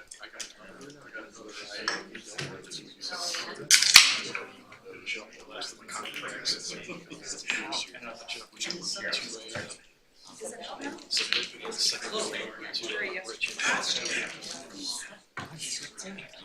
Correct, yes. Got away with the last one. This could be a little different. You never say never, because regulations change and everybody wants to tweet a certain way. I didn't know if it's out here or not. That's to get everything with the year date compliance next month. That case deserved. I should probably take. Okay, we're gonna get started back up. Thanks, everybody. My name is Kelly Kaufman. I am Division Counsel here. I'm sorry, I am Corporate Finance Counsel with the Division of Securities. We are very lucky here that we have our regulatory panel with us, Kristen Hutchins. She's the Director of Policy and Government Affairs and Policy Counsel for NASA. Kristen is also an adjunct professor with American University, Washington College of Law, and previously held policy and legal roles at the Municipal Securities Rulemaking Board and the U.S. Senate Committee on Banking, Housing, and Urban Affairs. Kristen has conducted briefings for members of Congress and published articles in the American Banker, The Hill, and the German Law Journal. I want to thank you for being here today, and let's get started. Thank you for that kind introduction. Thank you to the Ohio team, Andrea, Kelly, David, and all. Really appreciate the warm welcome. NASA's grateful to be involved again this year in this important event. We have gotten really innovative on theme for today with the content for this panel. Originally, we were going to have colleagues from our federal partners, and that hasn't worked out. So we are excited to just increase the amount of state information that we will be communicating to you here today. I was thinking about, okay, how in 20 minutes do I do justice to the terrific work that states have been doing in this area over certainly the last several months and years. Y'all, I'm going to give a stab. There's no way you can do it justice, but I'll walk you through some highlights in an effort to be inclusive of the students we have in the room and listening here today. I have added some NASA 101 content. Thank you for the folks in the room with seasoned and veteran years for letting us add in this supportive information. We'll get started quickly and with a quick walkthrough of just NASA. What is it? We are the North American Securities Administrators Association. We've been around for a long time. We have 68 members, 50 U.S. states, District of Columbia, Puerto Rico, U.S. Virgin Islands, Guam, 13 Canadian provinces, and we represent the securities regulator from Mexico. When I do my work on behalf of NASA, I am speaking on behalf of our domestic members. So you will, the content I'm presenting today is certainly through that lens.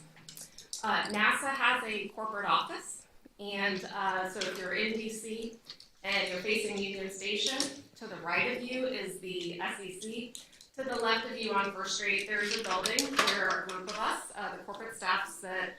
And we have the privilege and responsibility of supporting regulators who are throughout the 68 jurisdictions that I just highlighted for you.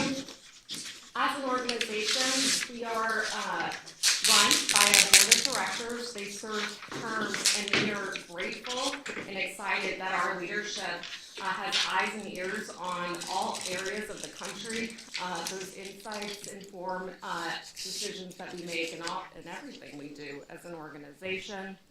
For the President NASA year, we are led by President Marty Rock Gibson of the great state of Kentucky. Her successor will be Elizabeth Bowling of Tennessee. So in addition to this board structure that we have, we are run largely through sections, committees, and project groups. Importantly, we have sections who oversee important work that we do around broker-dealer registration or regulation, corporation finance, enforcement, investment advisory work, and investor education. Highlighted on the screen, and I'm not sure this slide has actually been showing. So we're gonna, here we go. All right, we are in action. Highlighted here on the screen are the individuals who will be leading these sections in this year. Again, an effort has been made to make sure that we are inclusive in our representation, having eyes and ears on the ground all across the country, and that rich data about what's happening with small businesses, with innovators, and with investors feeds into all of the work that we do. NASA as an organization has for many decades had a vision that's pretty consistent. We focus and prioritize on protecting investors from fraud. We educate investors. We support small businesses in our neighborhoods and communities. And just overall, we're really trying to ensure the integrity of our capital markets that power our economies. It would take many hours to walk through the activities that NASA takes on a recurring and bespoke basis. The ones I highlighted on the screen here is just an effort to give you a sense of the many work streams we have going on throughout the organization at any given time. Importantly, we are a fantastic tool that exists in the United States to create ongoing coordination and communication among state regulators as well as between state and federal regulators. We do have many statements of policy and model acts all available on our website. We have ongoing dialogue with industry. I see industry stakeholders here in the room today where I look forward to our annual touch points. It really helps us gather information we need to be making smart decisions about how we deploy our resources to help businesses and investors. So that is the quick NASA 101. I will transition now, again staying on theme for this important conference, to talk about the new NASA Enforcement Report.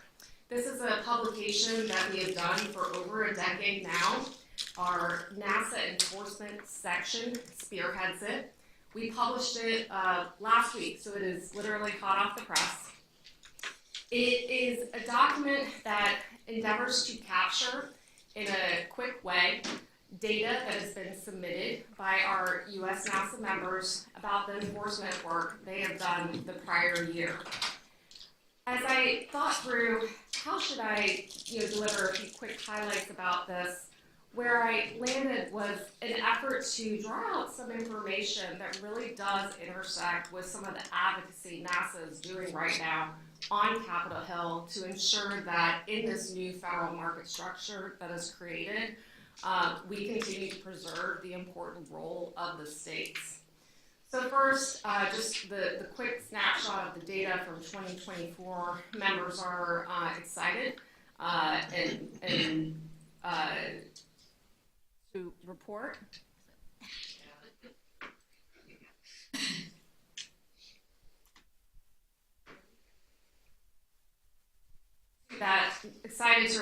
that over 9,000 active investigations occurred, or about 9,000 active investigations occurred, and about 1,200 enforcement actions were completed.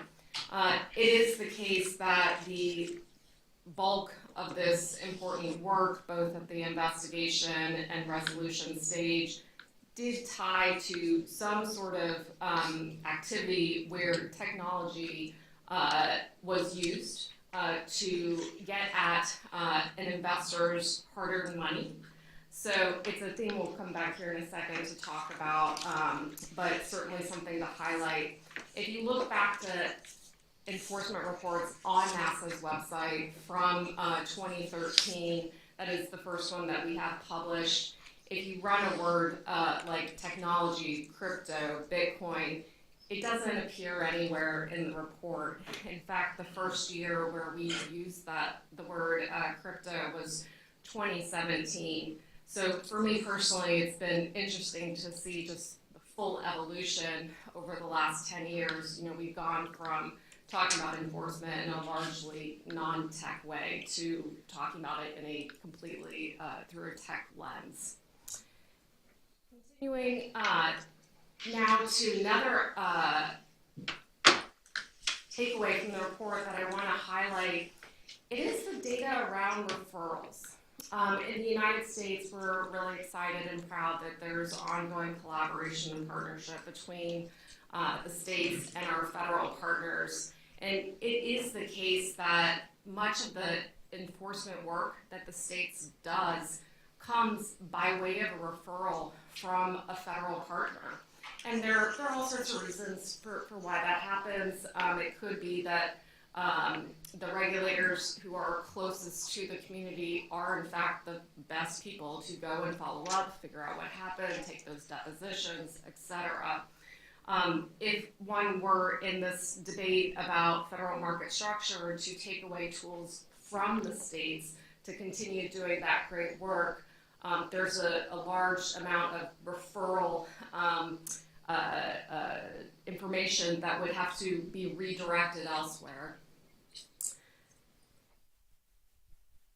Transitioning now to talking about monetary relief. As we all know, in this country, there's been an ongoing debate for decades, respectful, constructive, about to what extent should we be fining financial institutions, penalizing them in addition to just securing people's money and returning it to them. It is the case when you look at the data that NASA publishes on behalf of our members, what it shows is states are very focused on restitution. They make an effort as best you can to use the tools they have to return people's hard-earned money back to them. So again, as we think through federal market structure policy debates, this is something to keep an eye on. The states are laser focused on that, and we know it's of great importance to citizens throughout the United States. I'll just, in the interest of picking up some time, or skip over this slide. Please do take a look at the entire enforcement report. If you'd like a copy of it, you can reach out to me. It's kHutchins@nasaa.org. There's this visual and many others that really just helps us all see many of the themes that we're talking about here today. So transitioning now, again, my challenge to myself is to quickly give you some highlights of great work that the states are doing that is on theme with this topic for this conference. I want to take a moment to talk about investor education. It is the case that we as an organization are very proud of our enforcement work, and the press certainly covers it. Maybe a little less covered is the investor education work. There's a lot of it, and it certainly is a tool that my members are committed to deploying to the end of preventing and mitigating harm before it happens. We work regularly with our federal counterparts on investor advisories, and we leverage all the relationships one can to make sure the information is being disseminated in communities all across the United States. This year alone, we've worked on 6 bulletins. I've highlighted here on the screen just the names of, or the titles of the bulletins. What I would offer, and this may be evident from the titles, is that we are doing a fair bit of education related to fintech and crypto. And how did that come to be? Well, you'll recall that earlier in the slide deck, I showed you the section committees and the leadership We do have an entire group of regulators who are dedicated to brainstorming around what are the education needs, what should we create, and part of how they come up with that list is just talking about what they're seeing and hearing on the ground. You know, what are the questions they are getting from their community, and that for this year has resulted in a fair bit of content trying to provide information that's responsive to their questions. Again, all of this is available on the NASA website.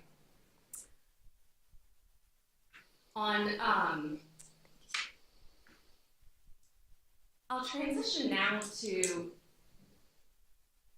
actually a video. NASA does have its own videos, but there's a video I want to play that was created by one of our state securities regulators.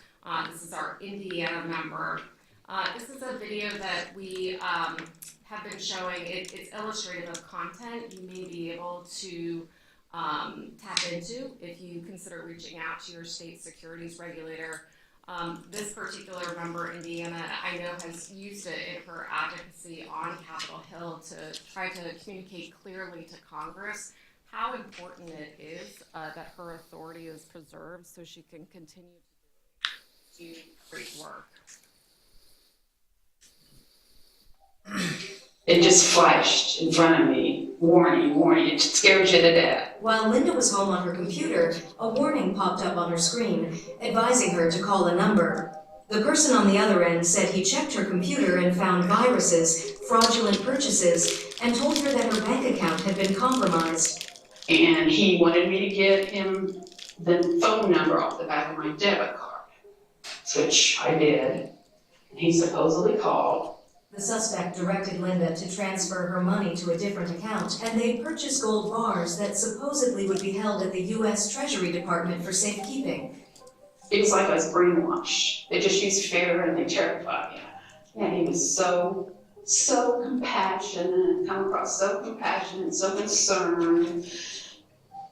Phone conversations continued, and Linda's fears continued to intensify. The suspect kept requesting more, and Linda kept clearing her accounts. Taking money out of my savings at the bank, at that time buying Bitcoin, and then once that was all gone, transferring my IRA money to my bank, and then having that wire transferred to the gold shop to buy gold. Linda was beyond scared and now financially strapped. Her bank became concerned and alerted authorities. It's pretty common for them not to want to come forward and be a victim. Detective Gary Aker with the Hancock County Sheriff's Department has seen an increase in fraud and scam cases, getting several calls every week. These victims could be your grandma or your mom or aunt or somebody in your family, and then although it may seem kind of a small deal to you, it's a really big deal to that victim and their family. They prey on older people and people who are widows or widowers. They're so sympathetic and they're so nice. And everything sounds so logical. Linda's case involves international scammers, and she lost hundreds of thousands of dollars. I was just panicked. You know, I was just full steam ahead believing this guy. Authorities ended up tracking down the guy, which doesn't always happen, but they are confident there are more suspects involved. Linda's case is moving through court while she's working on forgiving herself. Go to the police. Don't trust these people on the phone that you've not seen, because it's a mess. I'm in a mess now, and I just keep praying. God makes a way out of this mess for me.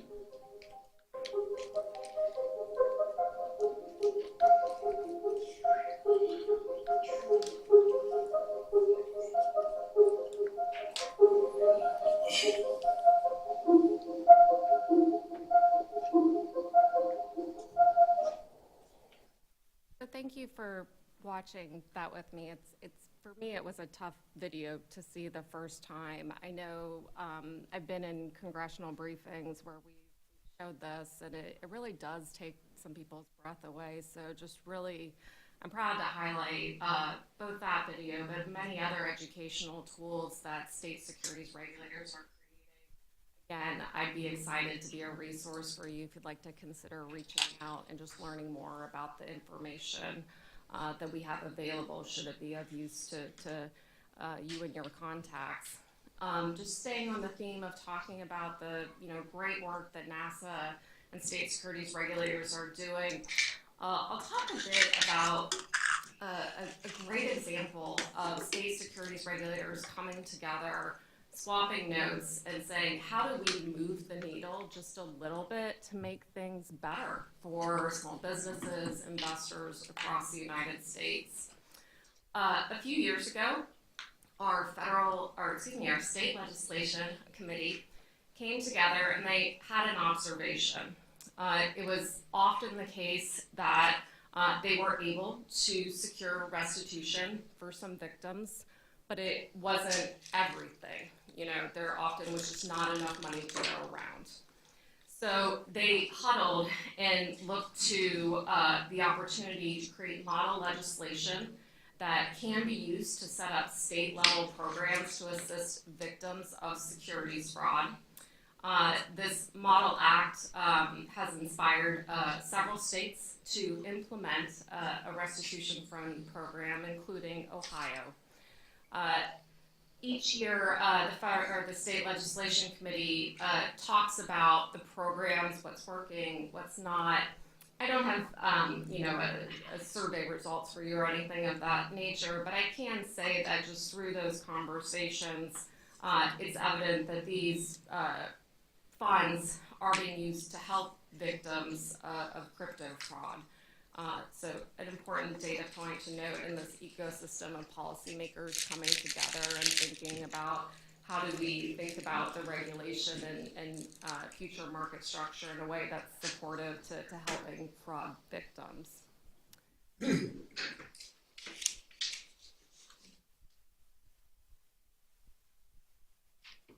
If I may, I'll turn now to Kelly to talk a bit about some Ohio legislation.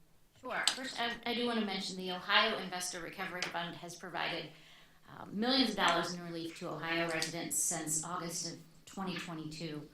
The fund offers eligible victims of securities-related crimes up to 25% of their total loss, with a maximum award of $25,000. And you'll hear more about that fund from the next panel. The Ohio Data Protection Act of 2018 acknowledged for the first time the legitimacy of blockchain transactions as enforceable electronic transactions, and it also created an affirmative defense to tort actions against eligible businesses for claims related to data breaches. The act affirmed that both electronic records and electronic signatures may be created through the use of blockchain technology by modifying the existing statutory definitions of electronic record and electronic signature to include references to blockchain technology. As Kristen mentioned, our division provides resources and information on cryptocurrencies and advises residents to exercise caution and do their research before investing in cryptocurrencies. The regulatory oversight involves enforcement of our existing securities laws, which will to prevent fraud, which will be discussed by our next panel. Also, cryptocurrency exchanges in Ohio are required to obtain a money transmitter license, which is issued by the Ohio Department of Commerce Division of Financial Institutions. A few more recent bills have been introduced in Ohio to potentially make crypto more accessible to our residents. The Ohio Blockchain Basics Act, which is House Bill 116, would ensure that crypto owners can use their digital assets to pay for goods and services, as well as protect the currency from certain taxes. This bill exempts digital asset payments for of under $200 from state capital gains taxes. It also exempts certain digital asset activities from, as I mentioned, the money transmitting licensing, and protects the right of individuals to mine crypto at home and of commercial enterprises to mine in industrial zones. However, local zoning ordinances do take precedence over individual rights. Finally, in the bill, the state retirement funds would be required to study the risks and benefits of the cryptocurrency exchange-traded funds and report back to the General Assembly. House Bill 116 has passed the House and is now before the Senate, the Ohio Senate. A couple other items. One item that has seen less movement is Senate Bill 57, which was introduced in January of this year, and it creates an Ohio Bitcoin Reserve Fund to be managed by the state treasurer. Senate Bill 57 allows Ohioans to pay their taxes and fees in Bitcoin. It also allows residents to donate Bitcoin to the fund. The bill has been referred to the Committee on Financial Institutions, Insurance, and Technology. Similarly, the Strategic Cryptocurrency Reserve Bill, introduced in January as House Bill 18, has been referred to the House Committee on Technology and Innovation. This bill allows investment of up to 10% of the state's general revenue, budget stabilization, and deferred private trust funds. House Bill 18, which is permissive but not mandatory, would allow Ohio State's treasurer to invest in high-value digital assets in the general or reserve fund. Now, an amendment has been introduced to expand the scope of this to potential investments to include more traditional assets like bonds or exchange trade bonds. For that information. Well, if we're ready, we'll start wrapping up the presentation portion of this discussion by talking a bit about the preservation of state securities. I've sprinkled some nuggets leading up to this to set the stage for talking about the topic that really is front and center on the minds of state securities regulators right now. As an organization, we come together every 2 years to publish a federal policy agenda. It's available on our website. We published one at the start of this year. How it comes together is we survey our U.S. NASA members. We ask them to help us think through our principles, our top requests for Congress, and come up with the list. This year, as you might imagine, there was a lot of discussion about the advocacy we would be doing on federal market structure legislation. We have been active for several years now in Congress on these bills. Most recently, the bulk of our attention has been on the RFIA. We continue to engage with Senate offices broadly and surgically.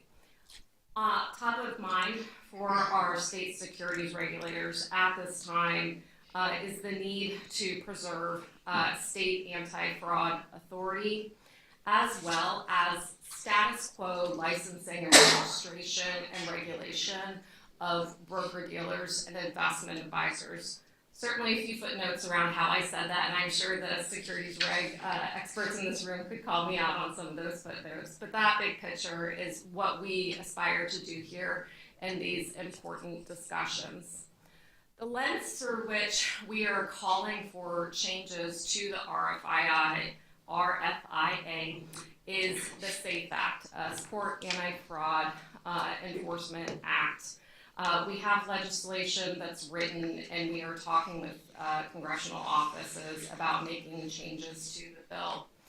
One of the reasons we wanted to highlight it here today is NASA is actively reaching out to our partners, our collaborators, innovators across industry, government, universities, to make you aware that we welcome and we look forward to collaborating with you on how we send a clear message that it is important to maintain state authority for so many reasons, the education, the policy making, the enforcement, these relationships here in the room. It's very important that for the success of this new market structure that the states remain a part of it. So that is my humble pitch. Thank you all for listening and the care and attention and having such good humor about my need for another cup of coffee. Clearly didn't get the slides going forward right this morning. You will receive a copy of the slides, but I think that's the overview we hope to deliver, and we can turn to some questions. Yeah, I want to start out with a few questions, and I'm going to go back to the 2025 enforcement report. How does that compare to prior reports, previous reports? Yeah, so I talked a bit about, I spent some time, I thought about this question, I was like, ooh, okay, how do we provide a thoughtful answer here? And I did go back and I searched some keyword terms across the earliest ones against more recent ones, and for me, that was a huge takeaway. You know, we are well beyond the days where we're talking about enforcement through a paper-based lens. It's all things online, internet, blockchain, crypto, etc. And that's a reflection of the cases we're taking and what we're hearing from investors about where they have been harmed and want to see state securities regulators try to help them. In terms of other interesting observations, we continue to see year over year a steady stream of referrals from our federal partners to us, to the point where it's part of the system right now. You know, that wasn't a one-off, that's every single year we're seeing that. Piggybacking off of that, is the report the only way for the public and policymakers to stay on top of NASA's enforcement trends? No. And so NASA is an organization. We have 2 conferences. We invite everyone in the room to consider attending them if you haven't had an opportunity to do so. We hold a spring public policy symposium that is in Washington, D.C. It's a great opportunity. It's an afternoon to learn and hear directly from enforcement leaders throughout NASA. In addition, we have a fall conference. That one travels. It's usually in September or October. Most recently, we were in Scottsdale, Arizona, and we look to be in great places like Chicago and Los Angeles in the upcoming years. We talked about the restitution funds that other states have put in place, and Ohio's restitution fund. Thanks for up. Are there other NASA model acts that can be tools for fighting fraud, and including fraud related to crypto? Indeed. I'll highlight 2 of them here today. There's many more. Happy to connect colleagues here in the room with members of our state legislation committee. We have one here in the front row, David, who serves and has served for about 5 years on this important committee here at NASA. So NASA several years ago created model legislation for whistleblower programs to be established at the state level.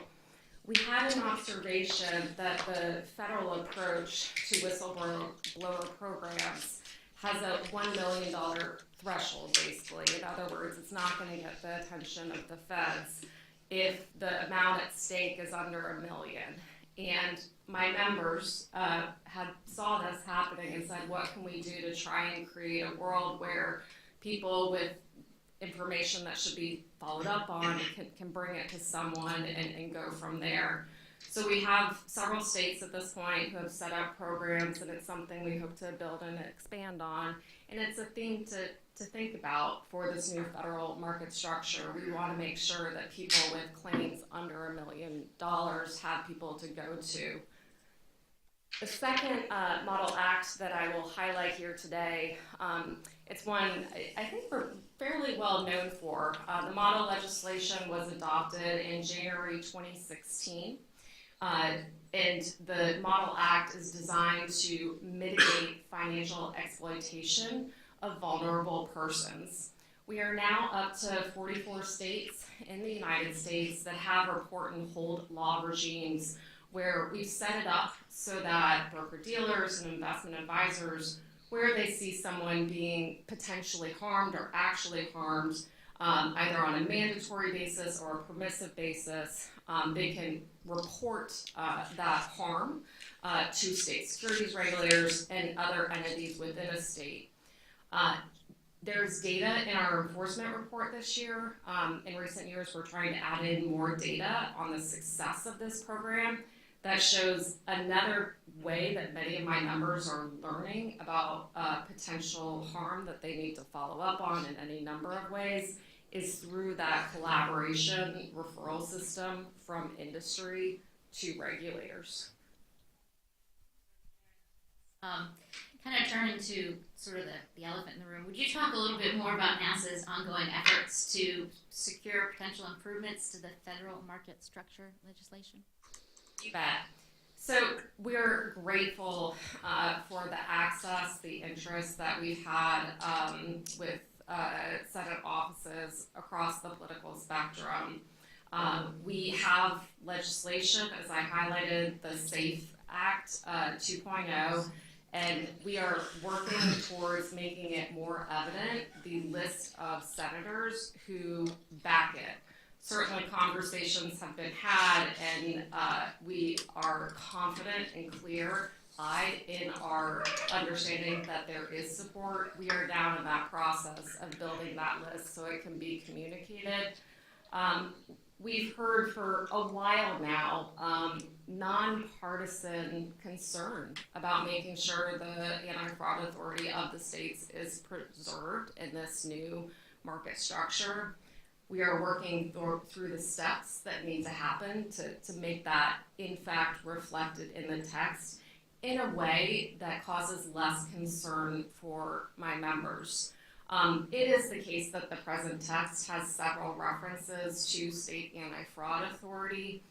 How we communicate it here and certainly on Capitol Hill, we're grateful for that. We acknowledge that. It would, in practice, result in the inability of my members to do a lot of the great work that we've highlighted here today. So to follow up on that, how can people help with that effort? Thank you.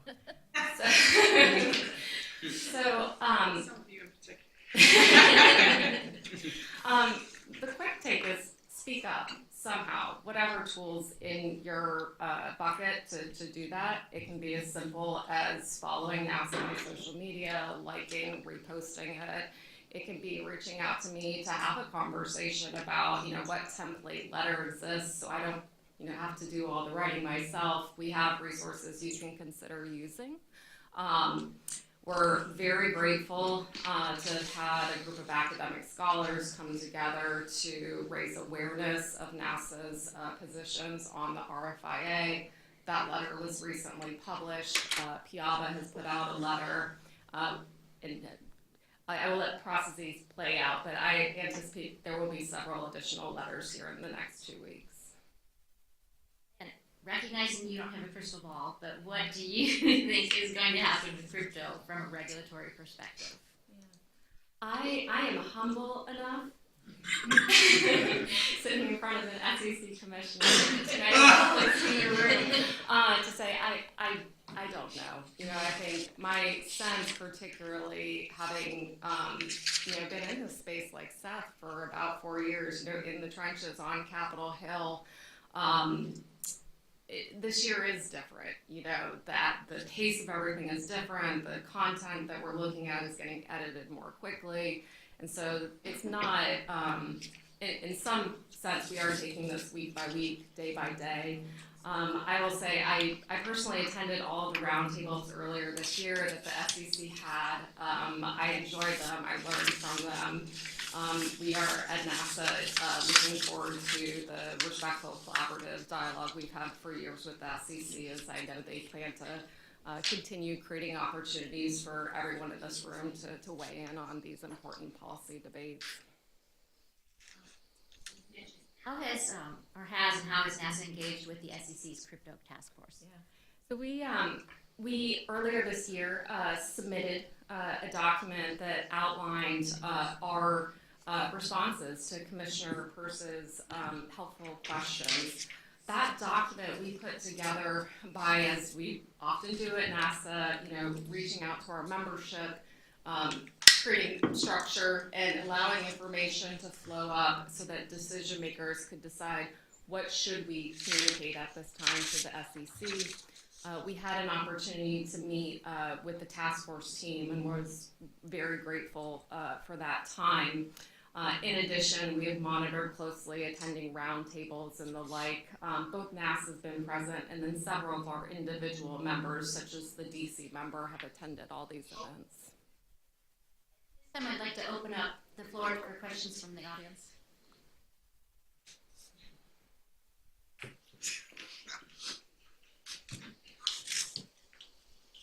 Thanks, Kristen. Could you speak a little bit about NASA's approach on the state preemption issue. NASA has signaled that it is comfortable with the NISMIA framework, which is something I've never heard NASA say, and something I probably have never said in my 17 years as Ohio Securities Commissioner. But I do think there's some recognition and acceptance by the state securities regulators that an exemptive framework is what is going to happen, and states can support this. Can you talk a little bit about that? You bet. So in the issue brief that we published in October, NASA included legislative text, which makes even more evident that we are committed to advocating with respect to market structure legislation, that we encourage the use of NISMIA and the benefits of it. You know, there are processes around all of that, notice filings, fees, anti-fraud, et cetera, and we see value in having that in federal market structure legislation. We have reviewed the September 5th draft of the RFIA, and we do have what we believe are constructive comments to Section 109F and Section 109E. The quick take on them is that we are encouraging an effort to be narrow and clear about to what extent the SEC now has new authorities, and the authorities the states continue to have. As is always the case, we are laser focused on making sure we use everyone's money responsibly, and in a sense what we're just trying to do is have as much clarity at the drafting stage about congressional intent so there are no misunderstandings on the other side of this. I have had a moment to talk with some Senate offices, and I will say I did get one office say, I never thought I would hear a NASA representative say you're comfortable with NISMIA. I'm like, well, here you go. Here's the issue brief. We're in a new era for that. This is another area where please consider reaching out to me or Andrea or any members of our leadership and federal legislation committees. The presentation we're doing on Capitol Hill is about an hour long, so I won't endeavor to repeat it here today. But yes, do want to make crystal clear, we view that as a value add for the federal market structure, and to us it's a matter of collaborating on the exact way to write it.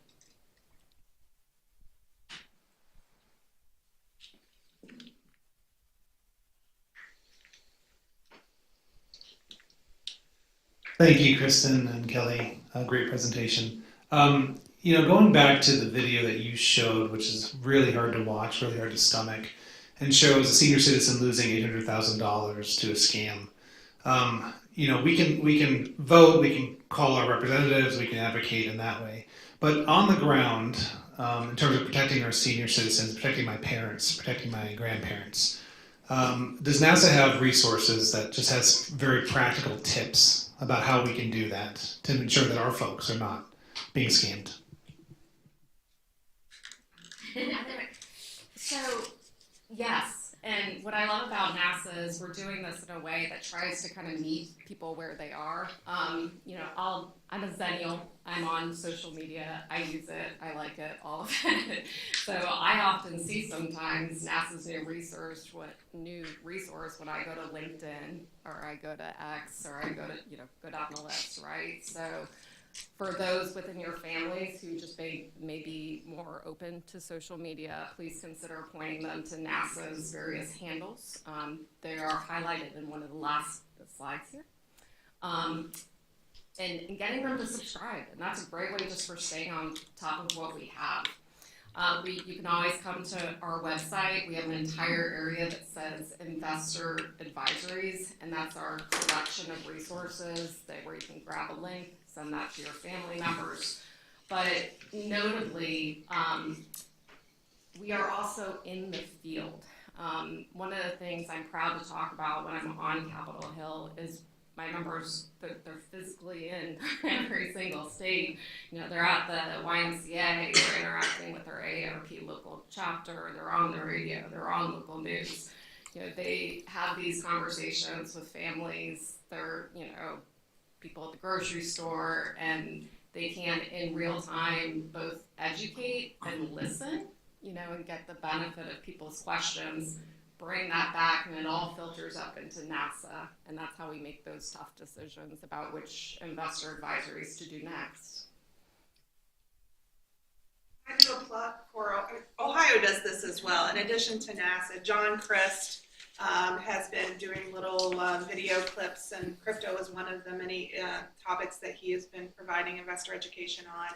And then behind me, our enforcement squad, Janice and Tim, they get out into the community. They go to senior centers, and they go and pair up with local law enforcement because we have obviously seen and have discussed the last couple of years the uptick in crypto scam complaints that we field here at the Division of Securities. So for our Ohio audience, if you want some local training and support, you can reach out to the division, and we would certainly either provide you materials or just come on site and provide training, because that's right. I think fraud prevention is probably one of the strongest tools we have to combat crypto fraud, because when the money is gone, as we all know, it's gone, and it's really difficult to recover it. So we want to prevent fraud rather than try to pick up the pieces afterwards.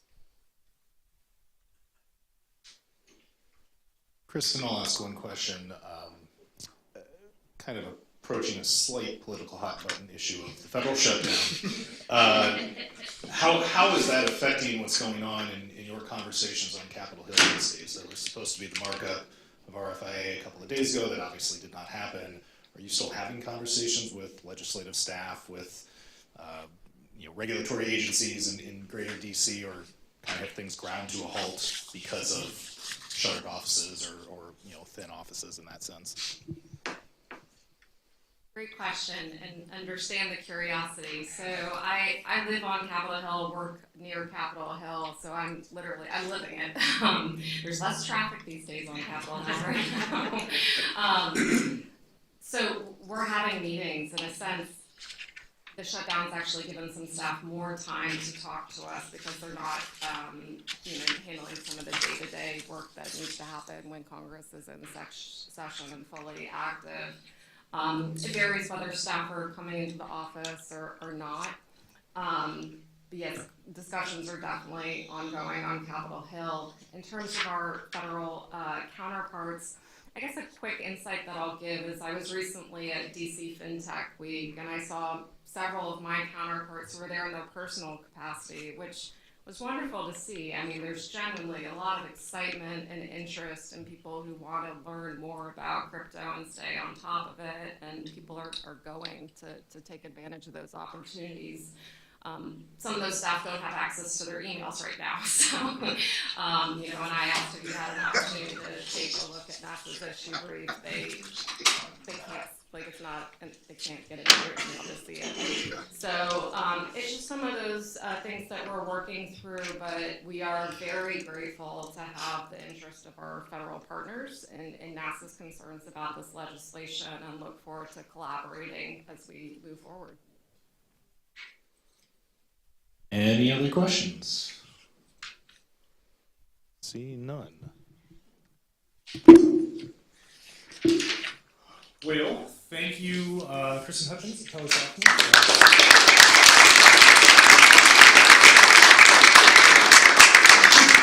I think most folks in the audience probably are aware that Ohio is deeply involved in all things NASA. Commissioner Sight is a past president of NASA. I'm on a committee. Janice is on the committee. A lot of us are. So we always appreciate the good work of Kristen and her colleagues at NASA. So with that, we're a couple of minutes ahead, but that's all right. We will go ahead and move on to our next panel, which will be the Division's Investigator Supervisor Tim Jones, BCI Special Agent Jason Snyder, and Butler County Assistant Prosecuting Attorney Garrett Baker. They're going to talk about some fraud investigations involving cryptocurrency, and if I recall correctly, some successes that they have had in tracing crypto, stolen crypto, and seizing it and hopefully returning it to the victim. So, gentlemen.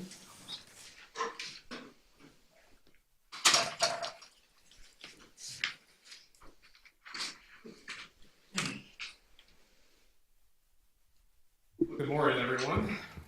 I think we'll do a quick introduction here, then we'll get into the slides. So again, my name is Tim Jones. I'm the supervising investigator for the state of Ohio Division of Securities.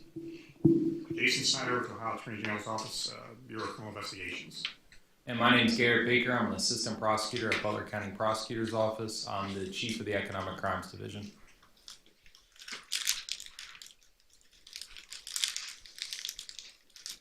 So, Division of Securities, so we see a lot of cryptocurrency frauds that are coming in to our agency, and particularly a lot of the so-called pig butchering scams that would involve cryptocurrency with senior citizens, especially who are typically vulnerable to that as well. And Ohio, we are also a mandatory reporter here with the Division of Securities. So our licensees, they report to us any type of exploitation of any suspected elder abuse or anyone as a protected class, and they notify us as well. And so a lot of those are have cryptocurrency elements as well. So the Ohio Division of Securities, so the enforcement section, we get our statutory authority from 170736, which is under the Office of the Attorney Inspector, which we have her sitting in with us today. She's over in the audience, and that's Janice Hitzman. And so with our investigations, so we're not subject to public records requests, so all of our investigations are confidential by statute and are not subject, again, to public record, and only really see the light of day if it ever goes to court or any type of public hearing. So how prevalent are crypto scams? So I pulled some stats here from ISC3. So if anyone is familiar, ISC3 is an Internet Crimes Reporting tool used by the Department of Justice and the FBI. So for 2024, there's been about $6.5 billion in total losses involving cryptocurrency, of which nearly $6 billion is just in crypto investment schemes.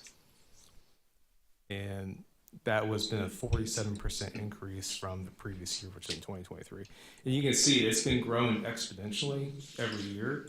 And I'm curious to see, again, in February coming up, what 2025 looks like. I have a feeling, judging by our own stats and from our own division, that it is just going to keep growing. So you can see here, there's 123 million that was in cryptocurrency losses, 101 million in investment losses, and then 78 million in crypto investment losses, and this is just for the state of Ohio.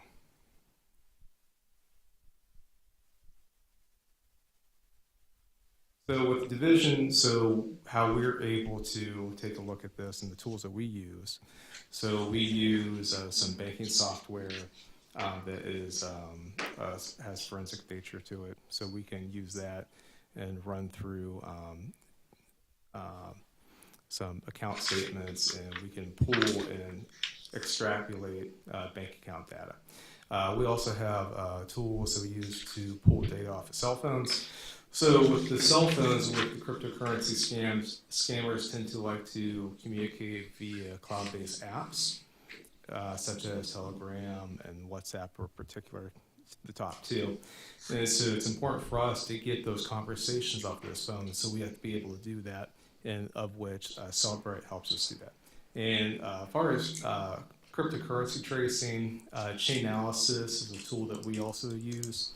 And again, anything that's cryptocurrency is publicly available. You can go onto a block explorer just on the through a website, and you can look at any transaction you want. But having a paid for service to be able to see that and put it into more of a readable format it's invaluable. So this is our stats that we had put together from 2024. So in 2024, we've had 46 division administrative orders, of which 17 had involved cryptocurrency. And about $1.2 million in losses. And you can see here about 24% of our cases that we would investigate involve cryptocurrency. So it's a pretty significant amount.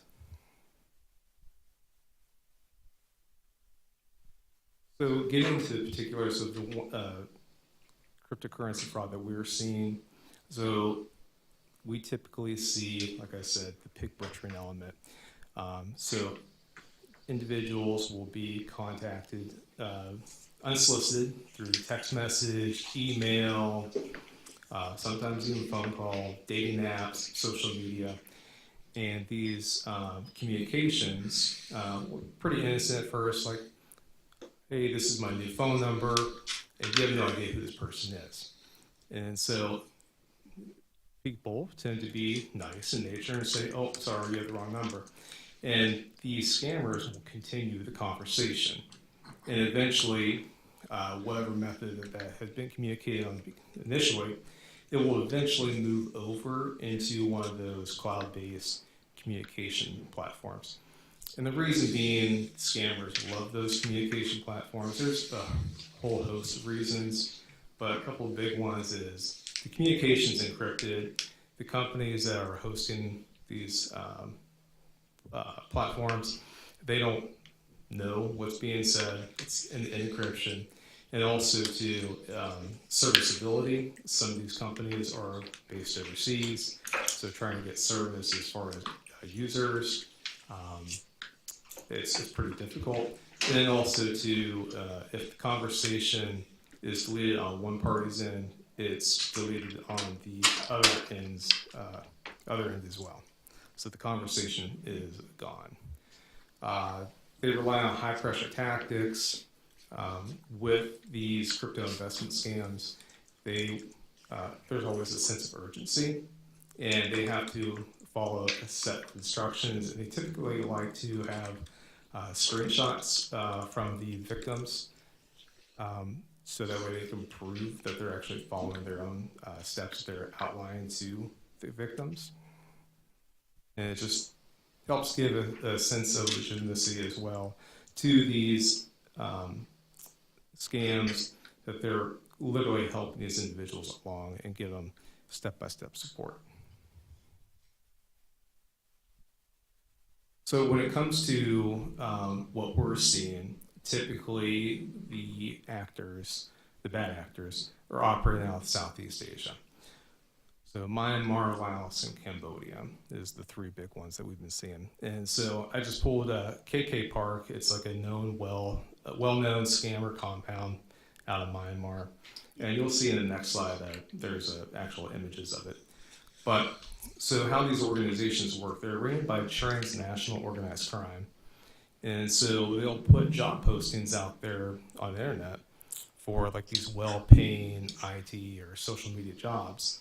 And so they'll recruit individuals as far away as Africa, India, or even the Philippines, and they'll travel into Southeast Asia. And the entry point typically is in Thailand.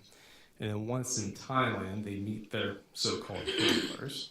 And their handlers then will take their passports and their IDs, and they'll move them over cross-border into one of those three countries. And once they're there, they're put into these compounds and sometimes even held against their will by threat of force.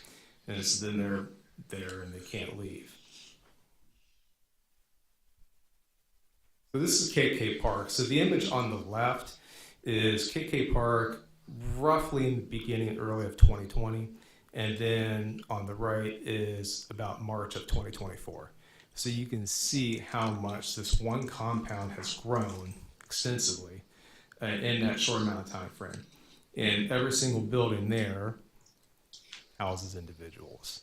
And so just think about how many people they're contacting, how much money that one compound is bringing in. And there's many of these compounds throughout those three different countries. And as I said before, Thailand is the entry point.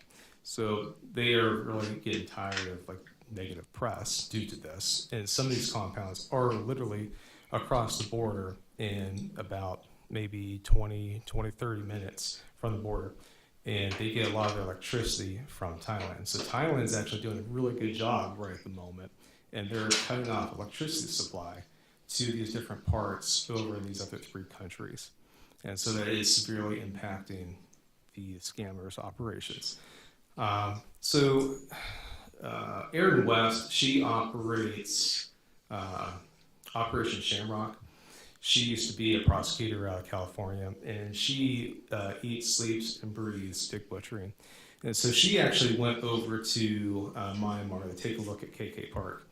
And so KK Park, not only do they have a compound like this, but they also have their own concrete company where they can supply their own concrete for buildings. They have their own water treatment system, and they have their own electrical grid over there as well. So, as I mentioned earlier, part of the pig butchering element is the first contact. Again, social media, text, email, dating apps are huge. And a lot of times they will send images pretty much similar to this. This is just something I just pulled together, just using some tools. But so of course the lady there that's pictured, if you've received a picture from an individual like that, just completely unsolicited, I can pretty much guarantee that person that you're seeing there is not the person on the other end of the device. And that's another thing too. So scammers now, before the rise of AI, so to call it, they would never really have videos with the victims, or if there was like a video chat, video communication, it'd be like always blurry or very grainy. You can never really make out details of the person. But now with technology, there's real-time face overlay. So you can literally have a conversation with, say, Garrett down there, and he could actually overlay to look like that up there in the photo. It's kind of scary too, and even the voice changing elements of it. So nowadays, you really don't know who you're talking to online, so they're not really your friend unless you've met them in person. So again, with these pig butchering scams, friendships are formed. A lot of times it's romantic, and I can't tell you how many times that these individuals are in relationships and well established in these scams because the amount of loss has severely impacted their marriage or their romantic relationship with their significant other, as this investment or the scam was not known to them. With this type of scam, the investment pitch, it could take weeks, it could take months. I've seen one go on as long as nearly 2 years before the investment pitch was actually made. They will wait as long as necessary to where they feel confident enough that you are willing to put some money up into these different types of scams. And they're really good at it. They figured out that they can catch more flies with honey than with vinegar, right? So with these different scams, they will give enticement payments. So if you invest, say, $200 for the first go round, and if you're using these different fake investment platforms, and then you receive a return of 50%, they'll let you cash out that 50% return, so that way you get a couple $100 back. This is going to legitimize the scam, and it's going to make you think this is real, and then you'll just send them more money. Typically, these investments, these scams, are done in cryptocurrency. It doesn't always have to be cryptocurrency, but there's always a cryptocurrency element behind it, or that the investment is being done in cryptocurrency. If you don't want to invest in cryptocurrency, they will gladly take your money through traditional wires. They'll have you wire it to an overseas account. They will send couriers out to your house to pick up cash. They'll even send out couriers to your house to pick up gold. If you have money, they will find a way to get it. So as I mentioned earlier, the intestine payments, the small amounts of money that you'll be able to get up front, helps legitimize the overall scheme, and you'll want to hopefully invest more money, and that's what they're counting on. And so many times individuals do, and then once the bulk of your funds go over there, whether it be your entire life savings or your 401k, and then when you hit whatever amount you want, $1, $2, $3, $4, $5 million, and you want to withdraw it, well, they're going to tell you that you're going to have to pay taxes, you're going to have to pay fees, or a lot of times they'll even say you'll have to pay fines. The scammers will tell you when to buy and when to sell, and so then they'll try to correlate and spin it back to you, saying that, oh, this is insider trading, you have to pay now a fine. And of course, individuals that we deal with, they'll pay these fines, and they'll never get their money. But many of these actors are overseas. So at least for us, trying to initiate any type of criminal action is very, very, very, very difficult. So where we come into this is we have the civil and administrative ability. So here's a real life example of a case that we've received. So we had a victim who invested $225,000. He was contacted by Caitlin Gow, which I can tell you that was not the real name of the individual. And the investment platform that they were investing in was that website that is listed there. And so the premise was that the funds that he was sending through whatever means, whether it be Coinbase or whatever one of the other exchanges or on-ramps, was supposed to be going to this investment platform. Well, the reality is it doesn't go there. Once it goes to a wallet address that the scammer, that the victim sent it to, it's rerouted to wherever their criminal organization is being held at. Many times they'll go through 10, 12, 15, 20 different wallets before it goes to where it needs to go, and then they wash the funds through various means. So we were able to establish that there was enough here for us to take administrative order. We took an administrative order, and the investor here was able to recover $25,000. So again, that's nowhere near $225,000, but that is at least something. That is something that the investor can then use going forward for potential bills or any type of living expenses that they would not otherwise had. And so a little bit about the Ohio Investor Recovery Fund. So the $25,000 that the individual was able to get back was due to the Ohio Investor Recovery Fund. And this was one of Andrea's pet projects for years, and she was able to get it approved. And so this is not taxpayer money. This is money that we receive from licensing fees and registration fees for the division. So the fund, it is available for up to 25% of a monetary injury or $25,000, whichever is less. And there are certain other requirements that are applicable. And I think the slide may have been removed, so my apologies on that one. But there is certain qualifications that need to be met in order to be qualified for this fund. As of October 20th, we've paid a little over $2 million out of the fund. And we've had 130 different applications for the fund. And you can see down there, about $132,000 and some change was related to cryptocurrency scams. And so for the fund, there are different qualifications, but we have to take an action for the case or be involved in a criminal investigation, and they do have to be an Ohio resident. A few others.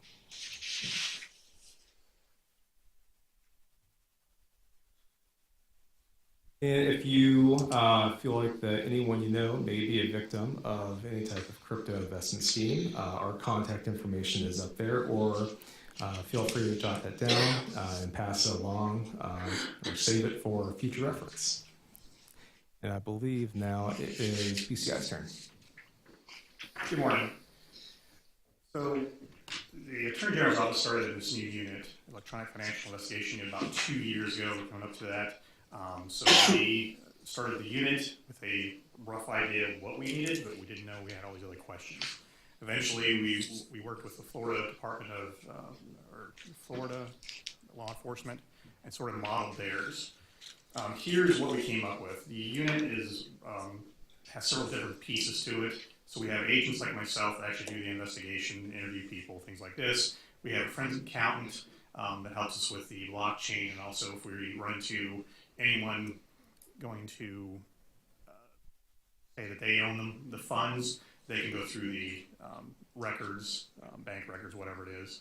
We have a cyber person, so a lot of these times everybody communicates through their phones or cells, so we have an agent that does that, so we can download those, analyze them, and make sure that the individual victim didn't have a bad investment, hit the wrong number, those long hash keys have like 24 to 32 characters. You know, we had to verify that those aren't the problem, that they did have communication with a bad actor. So we have, like I said, several people that work these cases together as a unit, and that's all we do. So in typical case flow, as you see here, we start off with the Attorney General's office, BCI, has to receive a case from a law enforcement agency, so prosecutor's office, sheriff's office, the police department.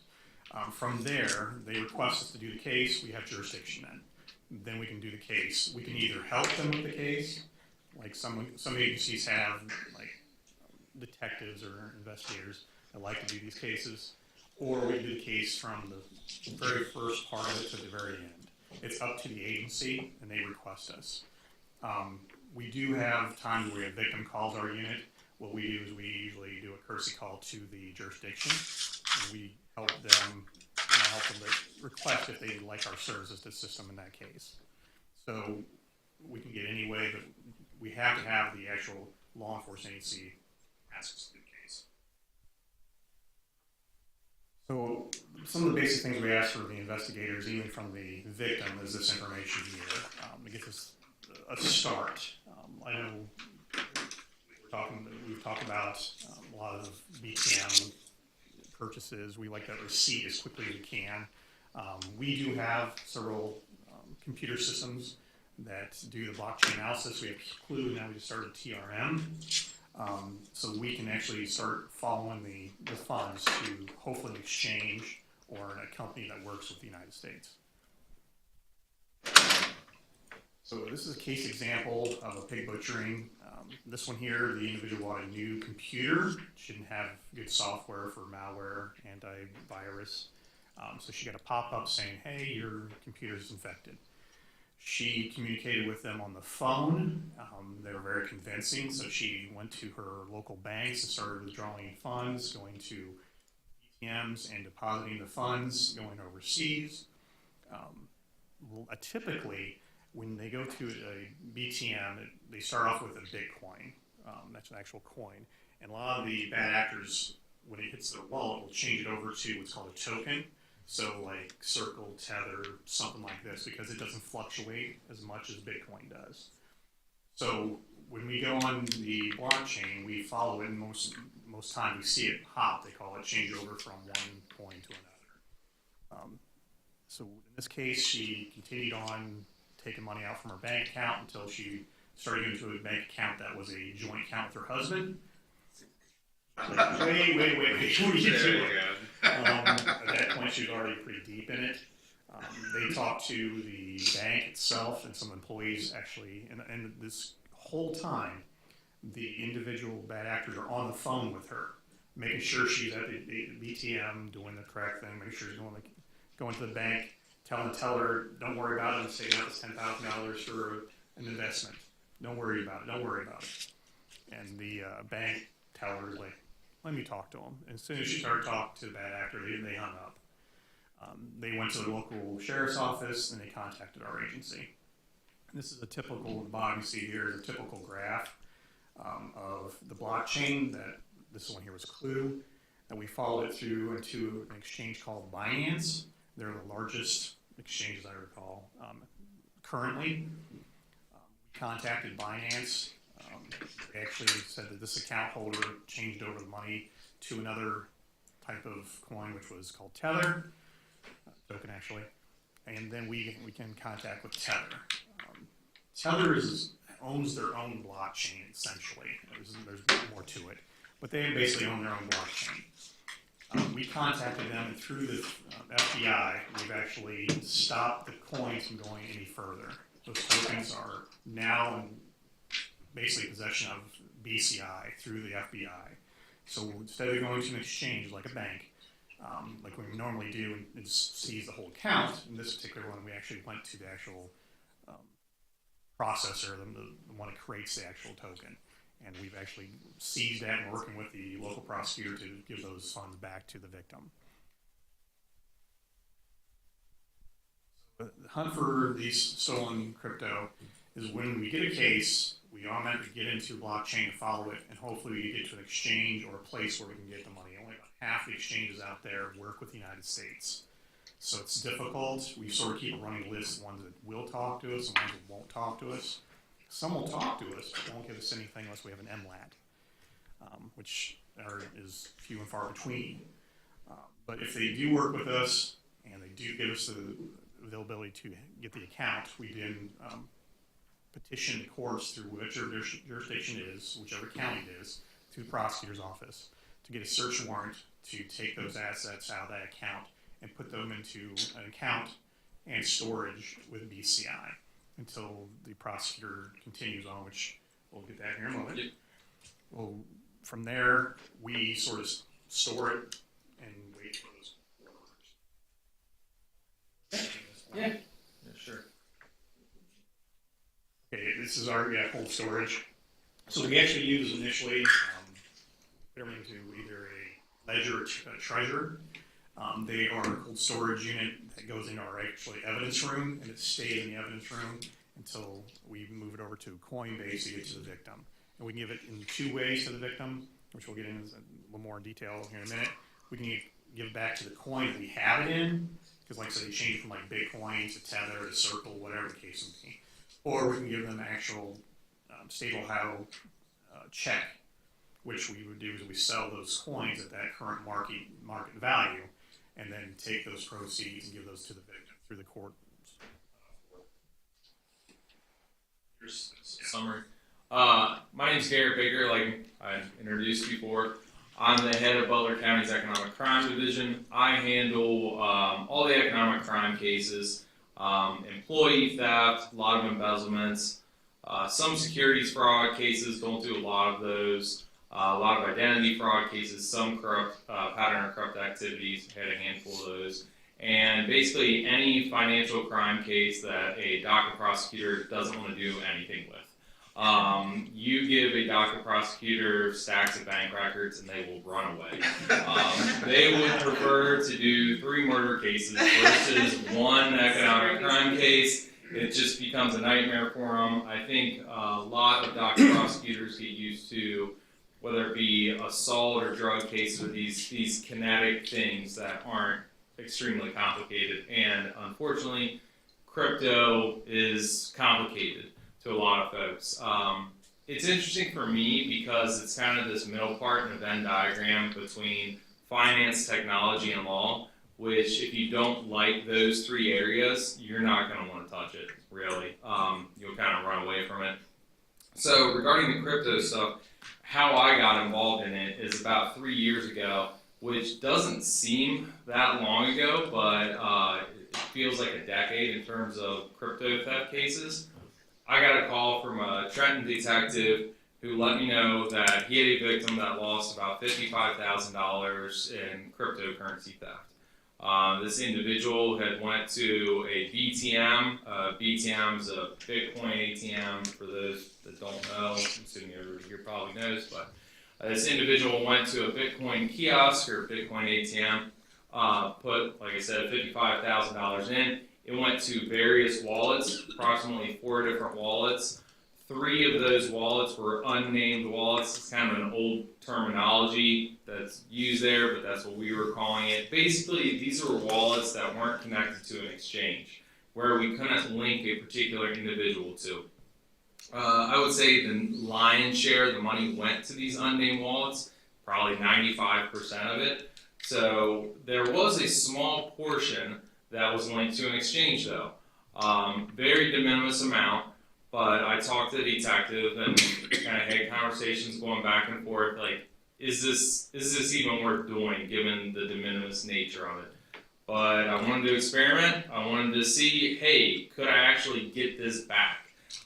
If this is happening now, because my thought was, if this is happening now, who's to say in like 3 months from now, I get one where it's $1 million, where it's something we are going to want to do, and I haven't tried out or formulated a plan in terms of how we're going to be able to get this. So I worked with the detective, and I thought, hey, let's think about some different ways where we could try to get this money back, or try to get this property back. I shouldn't say money. Try to get this property back. And it came down to about 3 different options, right?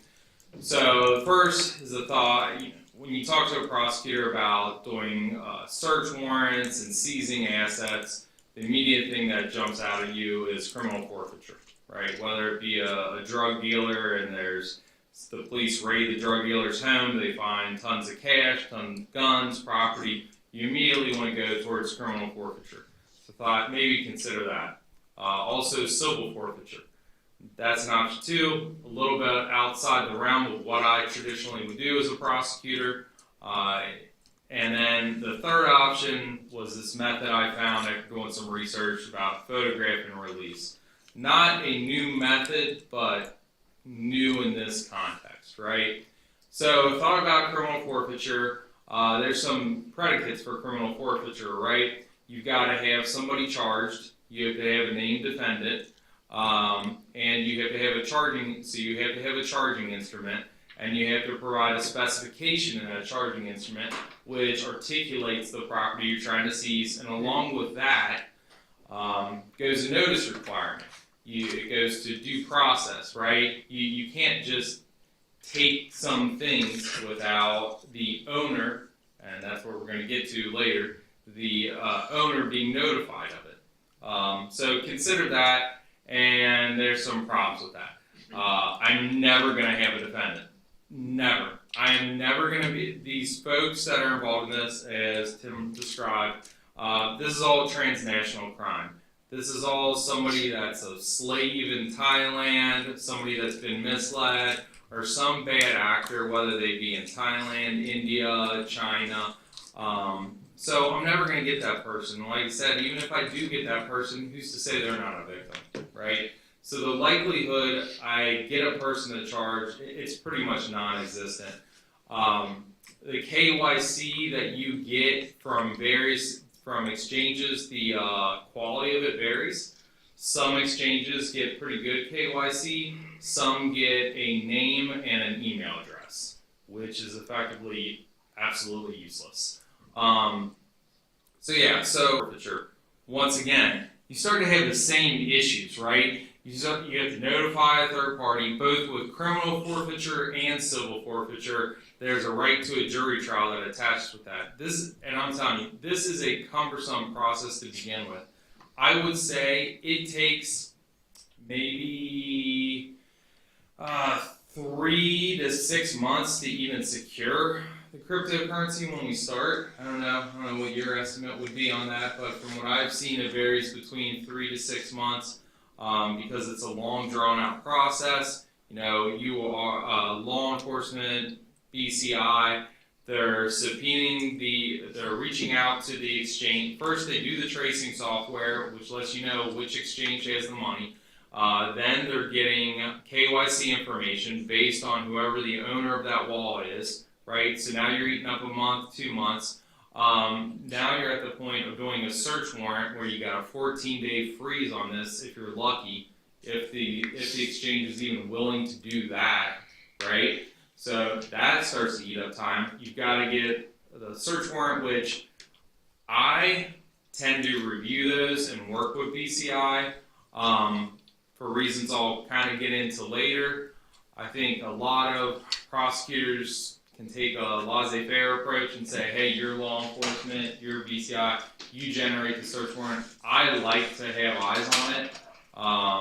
It's just kind of my personality. Because this is all going to go to a judge and I'm going to need to explain to the judge, I want to make sure everything's right. So like I said, that process, you're eating up a ton of time. So you start talking about civil forfeiture where you're sending out notices in the newspaper for what, a bad actor that's in Thailand? It makes absolutely zero sense. It's just kind of gets into bureaucracy for bureaucracy's sake, right? I just saw no real benefit to it. We can trace this back to the victim as far as I'm concerned, as soon as the victim puts their money into a BTM and that gets converted into cryptocurrency, that victim holds title to that. I look at it no different than if somebody steals a car, right? So the victim puts their money into a BTM, that gets converted into Bitcoin or whatever, and we can trace that. Why am I giving notice to a third-party bad actor? Makes zero sense. So that's kind of how I landed on this idea of photograph and release. For folks who don't know what photograph and release is, when the police, maybe they catch a bad actor like a thief that steals your cell phone, right? Say your cell phone gets stolen on Monday, the police find it on Tuesday, that bad guy, girl, whoever, gets arrested, they're booked in, they're arraigned, your phone is still in the property room. You want your phone.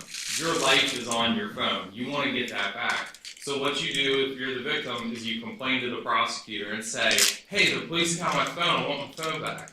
Say, okay, so what I'll do, after you get those calls, you file a motion for photograph and release. Like, we don't need the contents of the phone as the state. You just need a picture of it. Yes, that's a fair and accurate depiction of the property that was stolen, right? And we get this motion granted by the court, get an order, release the property back to the victim, and they can go on their way. We still preserved it for our purposes in terms of prosecution. So, unfortunately, law is about 10 to 15 years behind technology. So what I started to do is kind of repurpose this. So I use this statute in conjunction with the criminal rules. Now the criminal rules talk about physical property. Once again, law is not keeping up with technology. But the ORC says any property. If you're saying any property, to me that's crypto. And I think this is, I took this from a case and I think it accurately describes the intent, I guess, the legislative purpose of Criminal Rule 26 is a theft offense is a crime which deprives one of the possession of his property to prolong that deprivation by holding it until a criminal trial and all available appeals are exhausted would circumvent the entire purpose of Criminal Rule 26. You're essentially re-victimizing a victim. You tell that victim, yeah, we got your stuff, but we need to have a trial to give it back to you. They're like, what the hell are you talking about? You got my stuff. You need to have a trial. You saw this. You did all this work. You filed all the motions. You traced it. It doesn't make any logical sense. So that's kind of what I settled on. And we've had great success in this. Like other folks have mentioned, a lot of this goes back to computer viruses that people get. It's either text messages or computer viruses. Here's one example we had in Butler County. It was a computer virus. Victim called up the scammer, gave him access to the computer and their bank account. Interesting side note about this. One thing I'm seeing is that scammers don't necessarily want to manipulate somebody's bank account. I think, and this is just my educated guess, they are trying to get access to see if it's even worth talking to you. If you only have $500 in your bank account and they see that, that phone's getting hung up. But if you're an elderly person and they verify that you've got a trust account that your bank account's linked to, or you've got over $100,000, that call is going to keep going. They're going to transfer you to their fraud specialist, who then is going to transfer you to somebody else. And in America, we are used to being pushed around by companies, and that seems natural. So then people see that, they've got fear going in the back of their mind, they're freaked out because their account's been misused, right? That's what they're being told. They get pushed around by customer service. They're like, oh, this seems normal. So it adds some credence and credibility to the scammers. So that's the type of thing that happens. And in this one, the victim gave the scammer bank account information. Scammer verified that they were worth talking to. They told the victim they needed to take the money, send big cards, go to a BTM. They will actually, I believe, they actually look on Coin Radar and see if a BTM is close to a potential target. That case that I had in Trenton, a BTM had just went up, I think, a month or two before that. So the scammers are using all these different data points to figure out who to target, some being where BTMs are located. And I will tell you, when a new BTM goes up, I get a phone call from that jurisdiction because that means somebody else just got scammed and they went down there. It happened in Oxford with a student that put $98,000 into a BTM because they thought they were getting deported by ICE. Unfortunately, that's just what's happening. So this case, we were able to return about $18,000 to the victim out of a loss of $27,000. Once again, using this method of photograph and release. You can see it there. I blacked out some stuff, probably blacked out more than I needed to, but that's how lawyers are.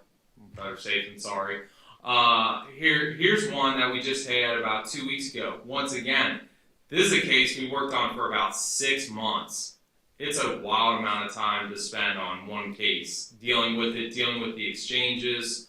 So yeah, in this case, the victim, same thing. She had a computer virus, freaked out, gives scammers the access to her computer. They see that her account is unfortunately linked to a trust account. She then gets that. She takes out way more money than she should have. We were able to return, give her a check for $36,000 last Friday. Very happy. Part of that, they helped out. It's bittersweet for her because it was linked to a trust account that multiple people should have benefited from in her family. She's very embarrassed, not want her information broadcast, does not want her name out, understandably so. So I've withheld that. But so we've had success in Butler County. I have reached out to other prosecutors. BCI has reached out to prosecutors who were kind of flustered, directed them to me. And thank you. Yes. Really, you have to use the name. Yeah. But it's become kind of a self-fulfilling prophecy because if you don't have the legislature doesn't really have your back and they're not providing you with tools, what you do is you rely on precedent. So basically what I've done is started to kind of make my own precedent by talking to other prosecutors. So you'll see here is a judge from Franklin County who released $128,000 via the method of photograph and release. Then you see one in Hamilton County. It was 18 ETH. I don't know what it converted to, 41,000. I just got a call from a prosecutor in Montgomery County a few days ago. She's like, oh, this seems pretty easy. I was like, absolutely not. It's not going to be easy, but you're going to have to fall into the rabbit hole because it's worth it, right? I think prosecutors, lawyers in general, you want to help people. You want to find solutions to problems that are complex. And I've really enjoyed my experience in being able to do that. Because you have a bunch of victims that these people, they lose significant amounts of money. And you're able to give them a return to that. And it's their life savings. It's their retirement, right? So I'm happy about it. And then you get into, and I want to go quick on that, you get into the messy stuff, which is tornado wallets. people have varying views on tornado wallets, but it's essentially a way to commit money laundering, right? Bad actor sends the money to a company, the company obfuscates it, creates multiple different wallets, they combine it into one wallet, the bad actor gets it. You'll see on the Blockchain Explorer, I had a case where you see the different portions of it. It's always the same thing, like $220, $220, $220. That is a signal that a tornado wallet is being used, right? And I don't know what the status of those are. I think there's some prosecutions, some non-prosecutions. Either way, you just know it's bad actors, right? Big logistical concerns, there's delay. The delay equals more wallet hops, exchange compliance. Then you have officers who want the more kinetic option of just taking a BTM and a blowtorch or a chainsaw, breaking it open and saying, I don't understand why we're going through lawyers, we can just rip this bad boy open and give the victims their money back. I view, when the money goes into a BTM, I view it almost like transubstantiation, right? As soon as the money goes in, I don't know if it's Catholic or what, but it's like water into wine, same type of thing. Once that money goes into a BTM, it's no longer the victim's money at all. And there is one case out of West Hartford, Connecticut, where that's essentially what happened. A judge said, you can't do that. And that, I believe, was with Bitcoin America. I'm not sure what the BTM was, but anyways, challenges being, and I finish it with, most scammers aren't in the United States. Thank you. I appreciate it. I think the more people know about it, the better. Unfortunately, with victims, scammers prey on fear, greed, love, and lust, and are able to pry funds out of them. So, yeah. Thank you. I'm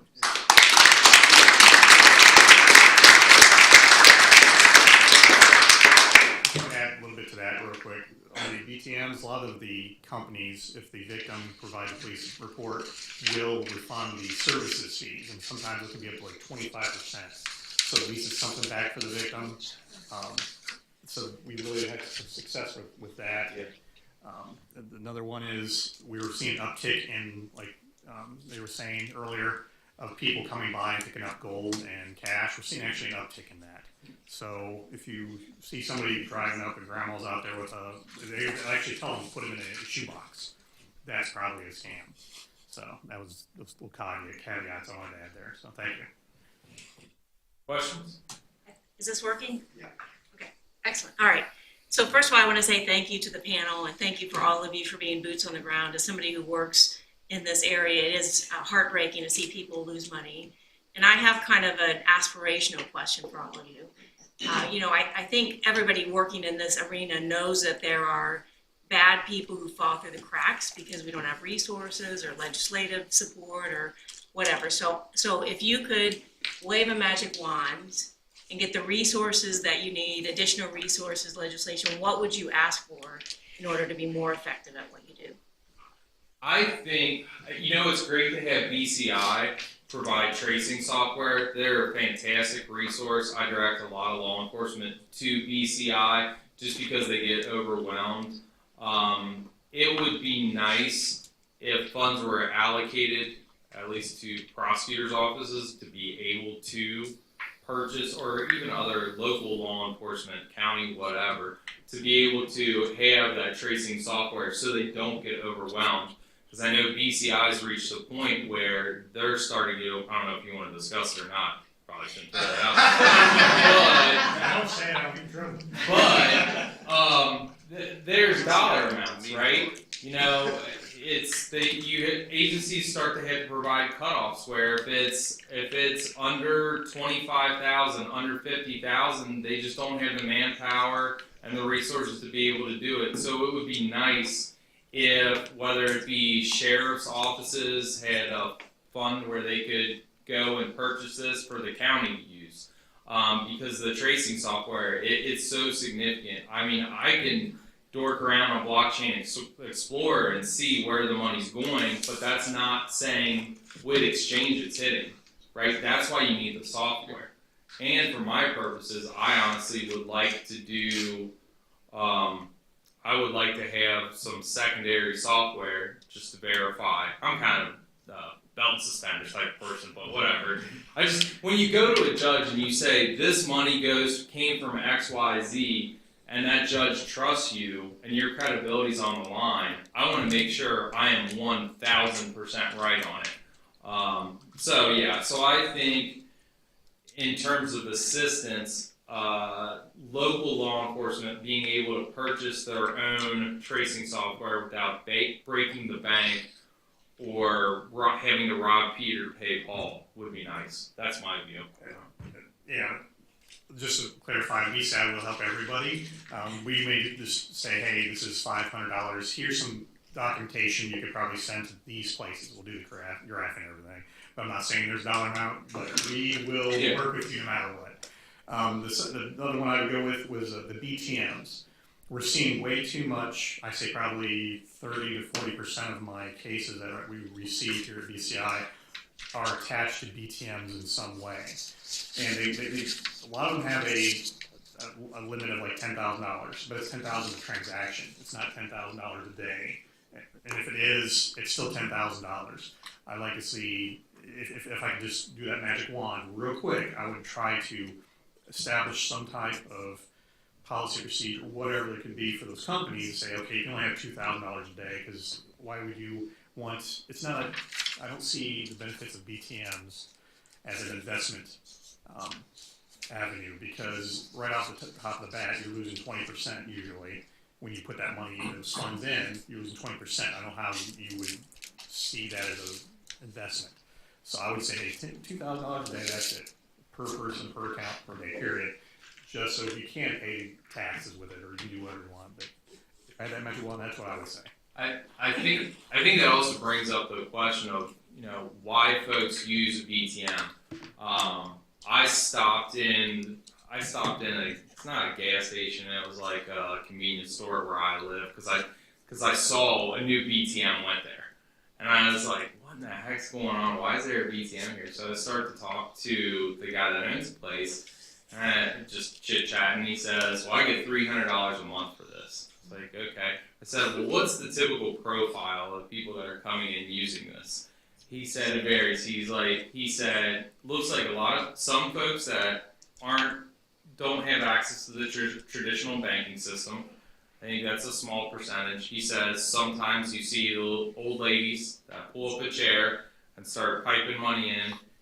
And then he tells me, he says, there's one guy, there's a truck driver that comes in about once a week with a duffel bag. And he starts a black duffel bag, and he starts piping it in. So the question becomes, who's giving the truck driver that duffel bag? And that's where you start to get into the organized crime element of things. And it is the most, and I'm not saying anything that anybody does not know, it is the most efficient way to launder money. They are not, the KYC that, if you can even call it that the BTMs are getting, it's not significant. So I think that's the concern. If you're looking at a 30,000-foot view from a law enforcement standpoint of these BTMs, it's how these things are being used, right? There is an element of it of if the dollar amounts, if there was a limit on the dollar amounts, it would provide folks time to reflect on their decisions. And I think that's accurate. I think I've talked to victims that have said, if you gave me another day or two, maybe I would have reached out to a loved one. Maybe I would have slept on it, woke up in the morning and thought, what the hell did I just do? And then they wouldn't have been out so much money. So I think that's a valid point. And looking at it from a different lens, since we're looking at it more from a regulatory standpoint rather than law enforcement. So a large part of what we do is we reach out and try to verify these fraudulent websites and who's behind them. So it'd be nice if there's actual requirements for like web registrants or hosting services to require X amount of information from these individuals or companies creating these websites. And so as of right now, it's a patchwork of different information you're getting, and it's not always more than just a first and last name, which could honestly be made up, and a lot of times it is. You'll get first name AAA, last name of CCC. All right, well, Tim, Jason, Garrett, thank you all so much. And we are now going to move into lunch. We do have about 42 minutes, so we will be back here at 1:15 p.m. for our next session. Thank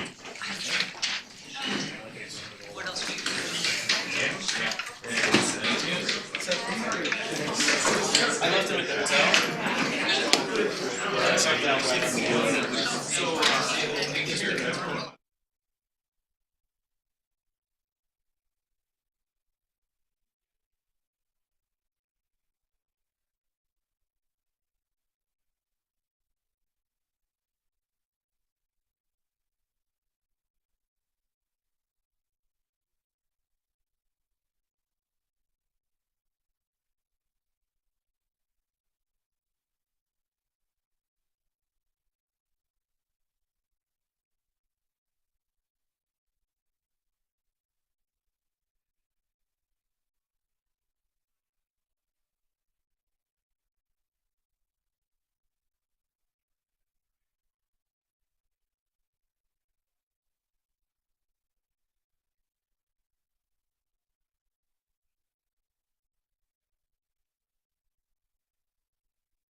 She was tough.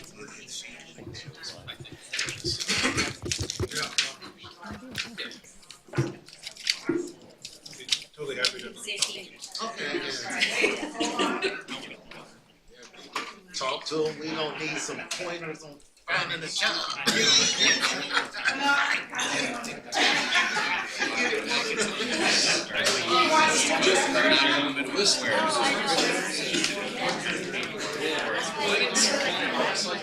Last 2 summers, he worked for the county of in the federal. So, no, that's what he's been doing so far. Yeah, well, that's where we are now.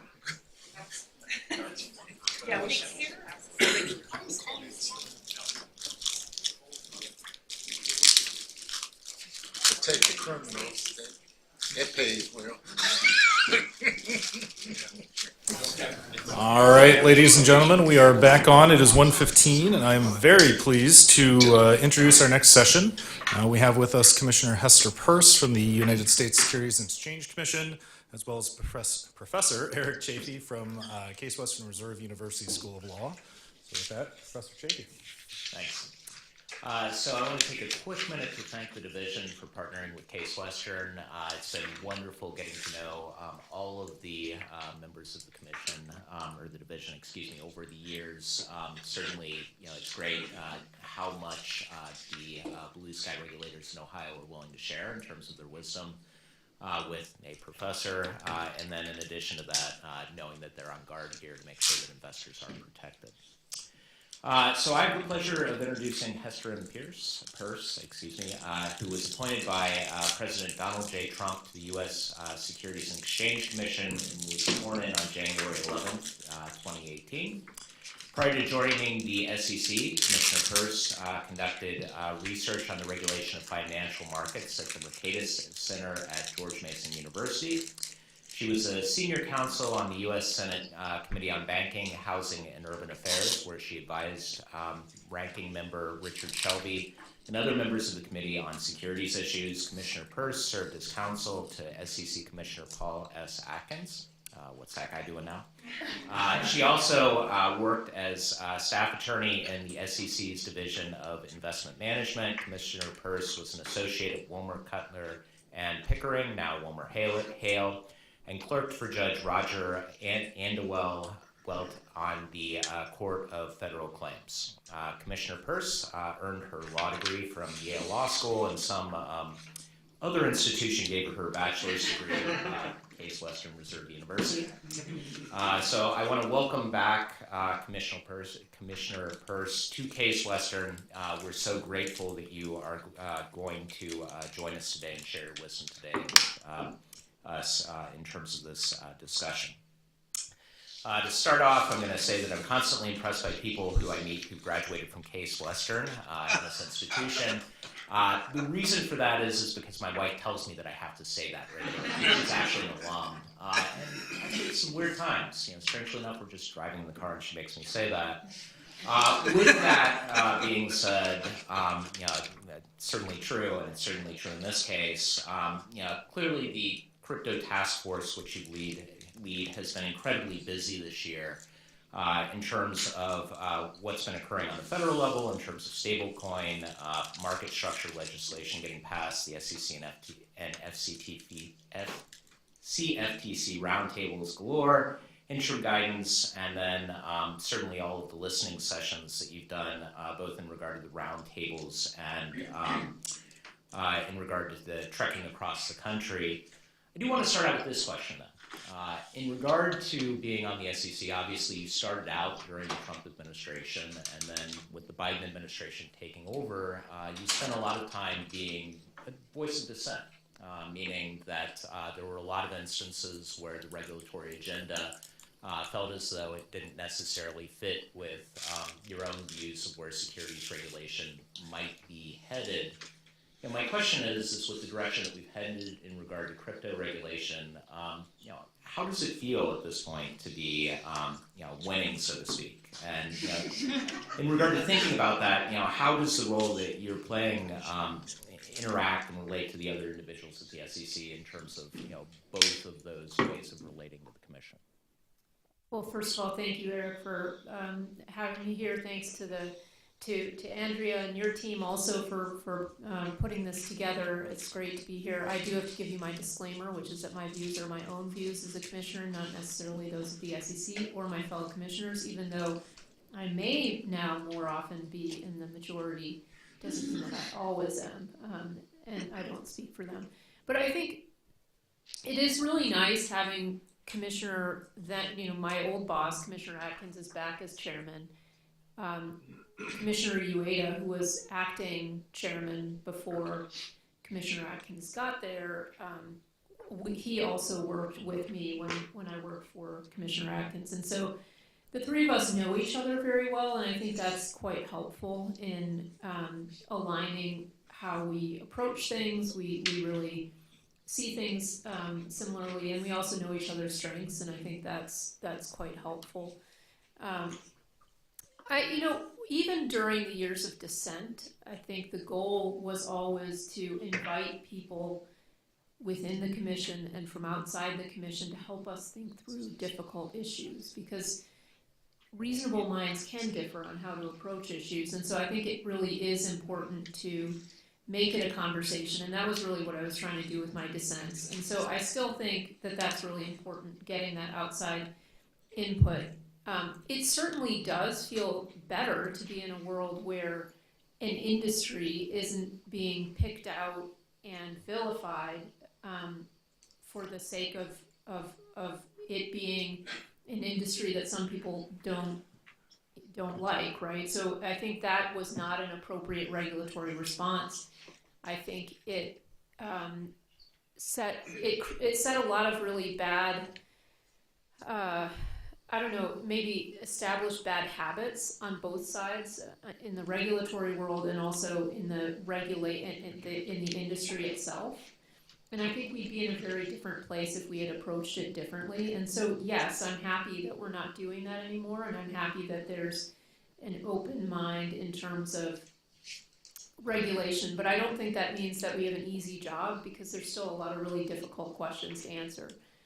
And I think we just saw in the last panel, there are a lot of really bad things that are happening still. And so those things are still quite heartbreaking, and we've got to figure out a way to try to stop that bad activity from happening. So there's always something to be depressed about even when you're in the majority.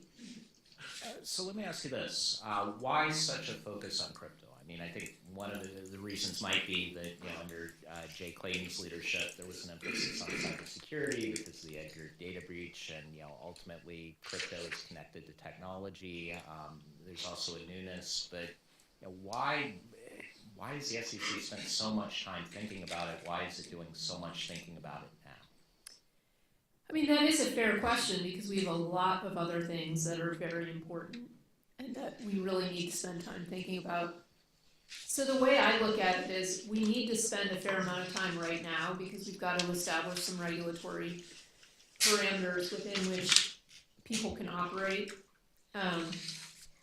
But I mean, at the end of the day, it shouldn't be, and this is why I say the task force that I'm leading, it's not intended to be a permanent fixture at the SEC. This is a moment in time where we're working on establishing these regulations, and then once we've established them, the work will pass into the normal divisions at the SEC, and they'll end up doing that work without having it be a focus, crypto specific.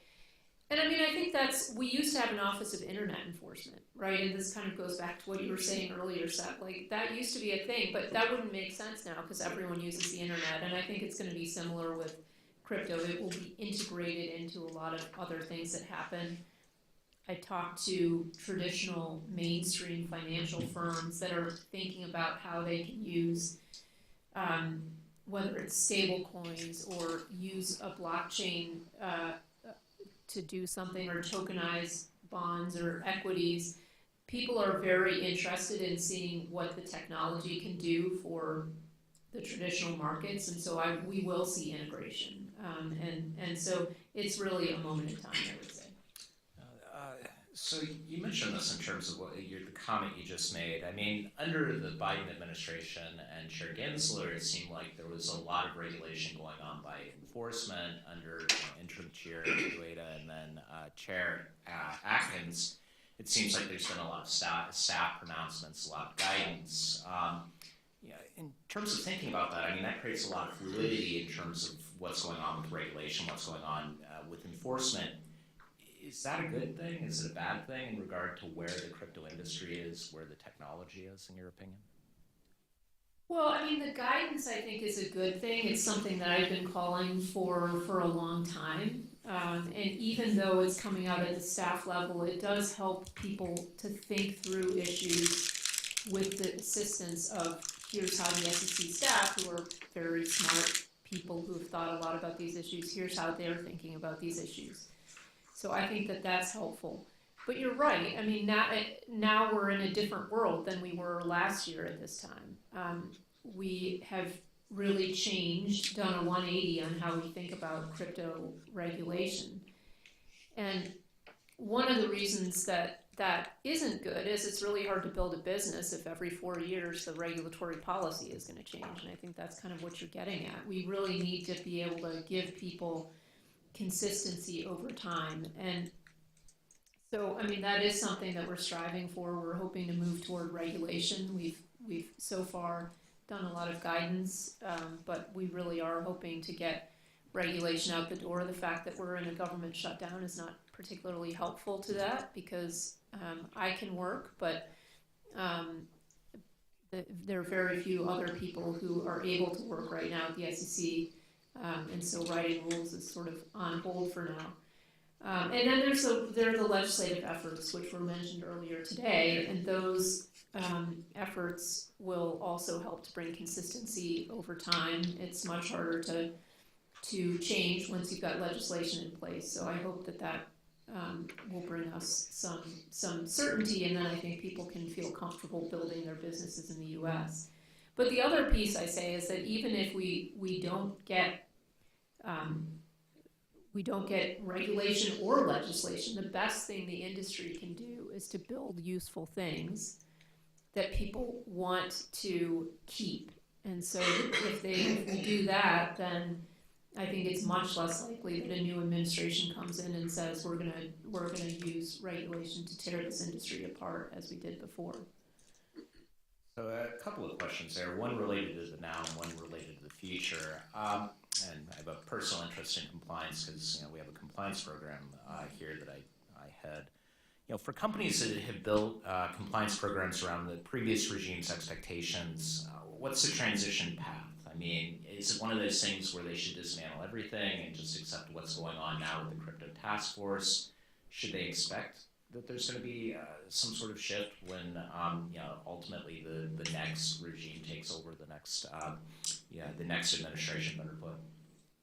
Yeah, well, I mean, I think a lot of people were in a holding pattern, and so I don't know that compliance programs really were built around the last regulatory regime, because the last regulatory regime said, if you build something really, really cool and interesting, we'll probably come along and sue you for it. And so your best bet is to build something that is useless and ephemeral, and then maybe you'll be able to avoid it, or go outside the US and build it there, and then you can build it according to whatever rules you want. And that, I mean, unless you go to a more regulated jurisdiction, but the choice of some people, some very prominent examples I think we can all think of, things happened outside the U.S. and that was not to the benefit of anyone. So I think now it is still difficult for someone trying to build in this space, because while we've provided some guidance, there's still more that we could do on that front.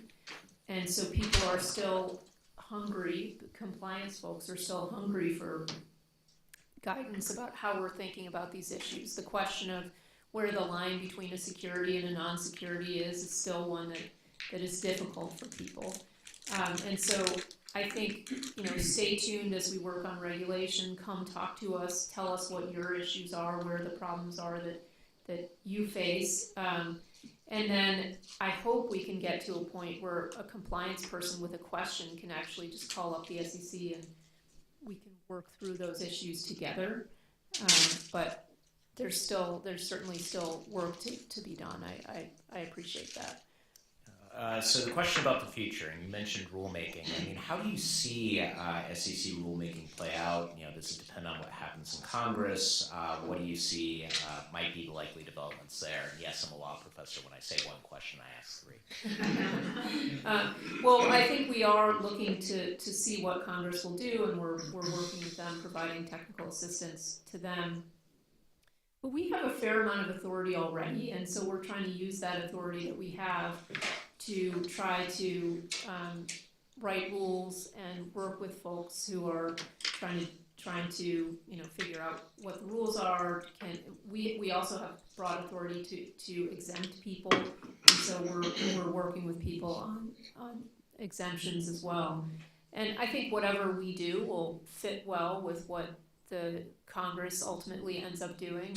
Another piece, you mentioned that the CFTC SEC roundtable, we had that a couple weeks ago, and I think it was very evident there that the two agencies at this point are not interested in fighting each other for jurisdiction, but rather figuring out how we can draw clear lines, allocate regulatory authority where it makes most sense to allocate it.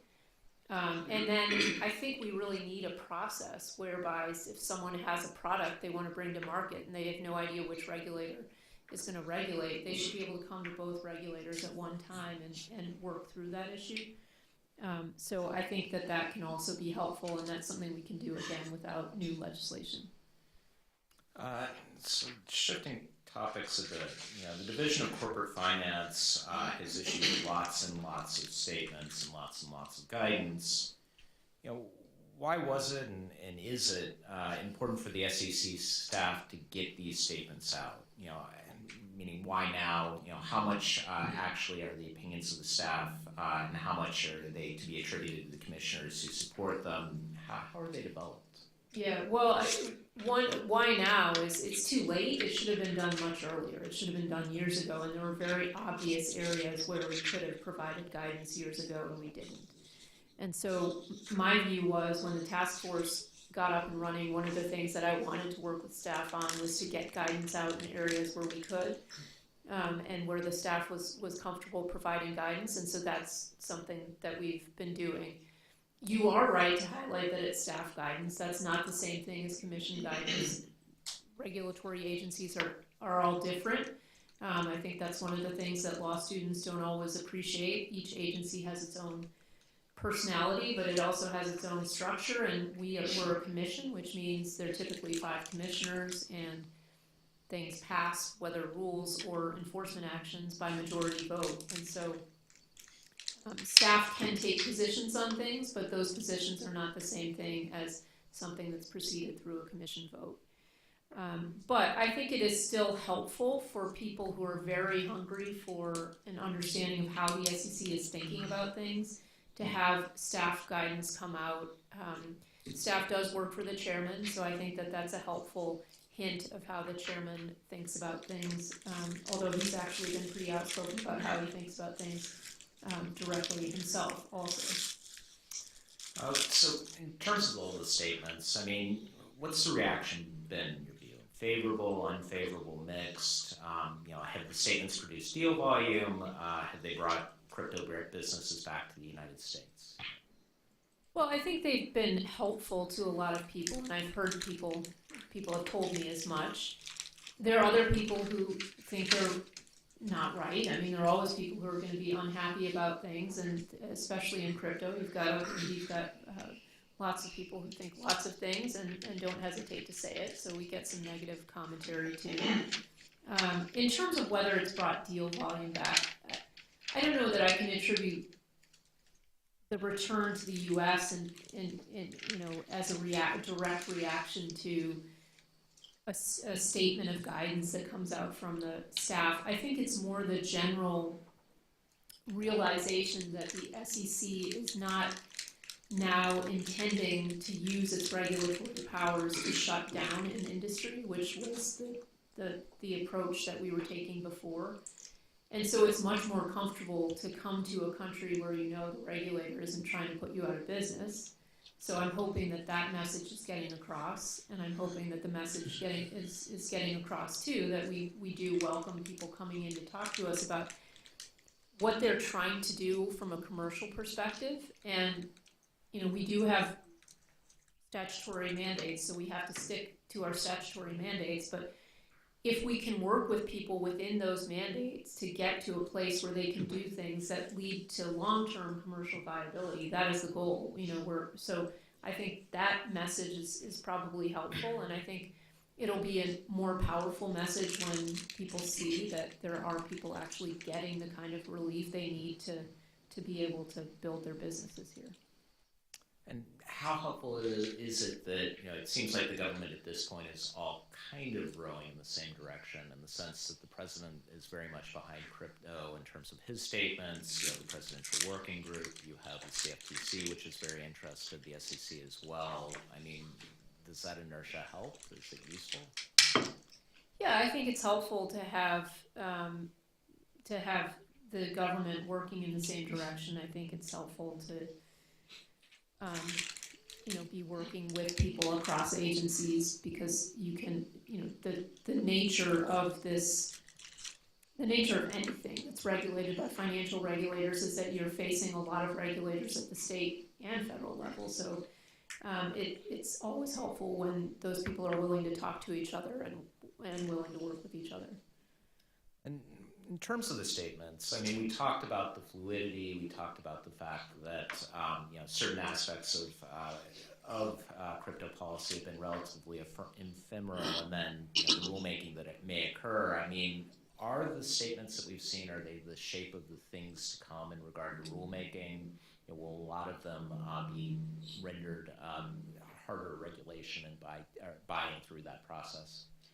Yeah, I mean, I think that's the goal, is to try to make those staff statements more permanent. So if people have criticisms, they should lob those in as soon as possible, so that we can incorporate that feedback in whatever we do at the commission level. But I think the goal, again, is to have things that are more difficult to reverse, so that people can rely more on them.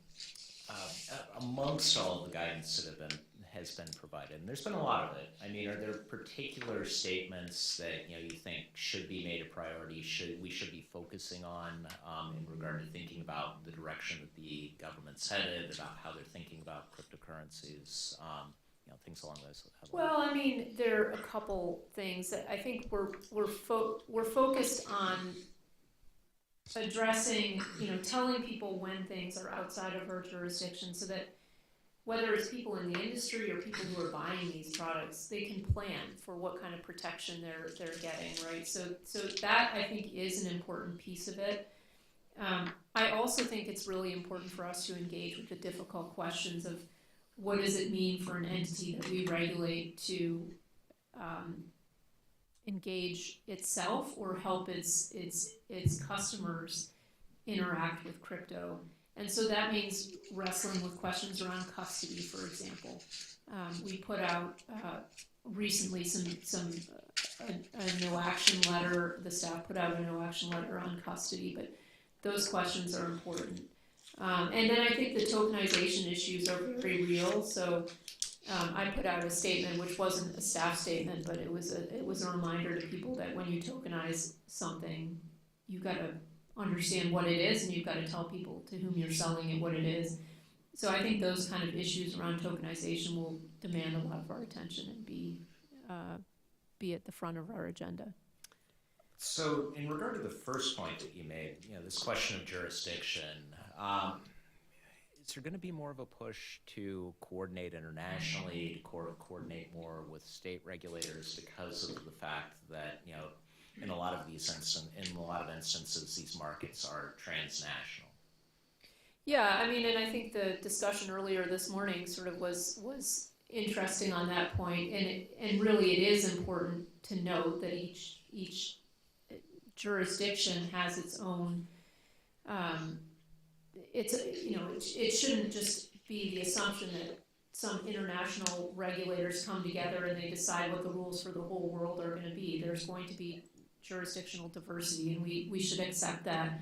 I always resent it when the assumption is that the international securities regulators will come up with recommendations, or they're sometimes written as if they're mandates to regulators in the U.S. about what they should be doing. I'm thinking, I'm not accountable to them. I'm accountable here in the U.S. And so I think we do have to recognize that there are differences. At the same time, in an area that's emerging like this, it is very helpful for us to work with our international colleagues and try to figure out what the problems they're seeing are, what the solutions they're trying are, which ones are working, which ones are not, so we can be very helpful to each other.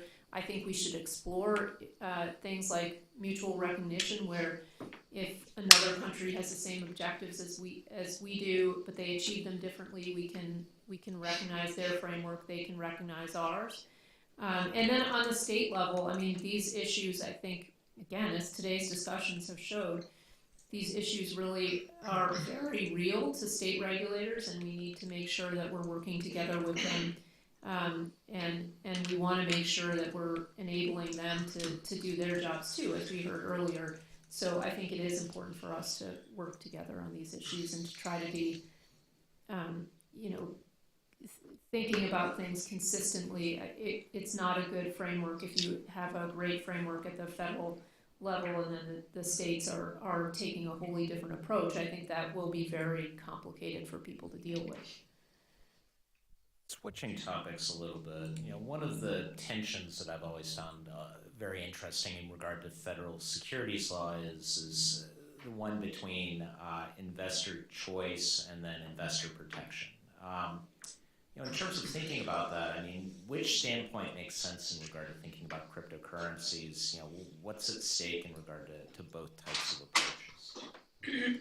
Well, I don't think that they're inconsistent. I think investor choice is a key part of investor protection. So one of the easy things for a financial regulator to do is just to say no all the time to anything new, because that's the safest, seemingly safest thing to do, but it's actually allowing new competitors in who are, and frankly incumbents who are offering new products and services, making that very, very seamless, that process of coming into the industry seamless, or bringing a new product or service in seamless, that protects investors. Because if you just have a bunch of fat and happy incumbents, they will not end up serving investors well. They need to have that feeling of being chased by competitors who can offer something better, cheaper, and more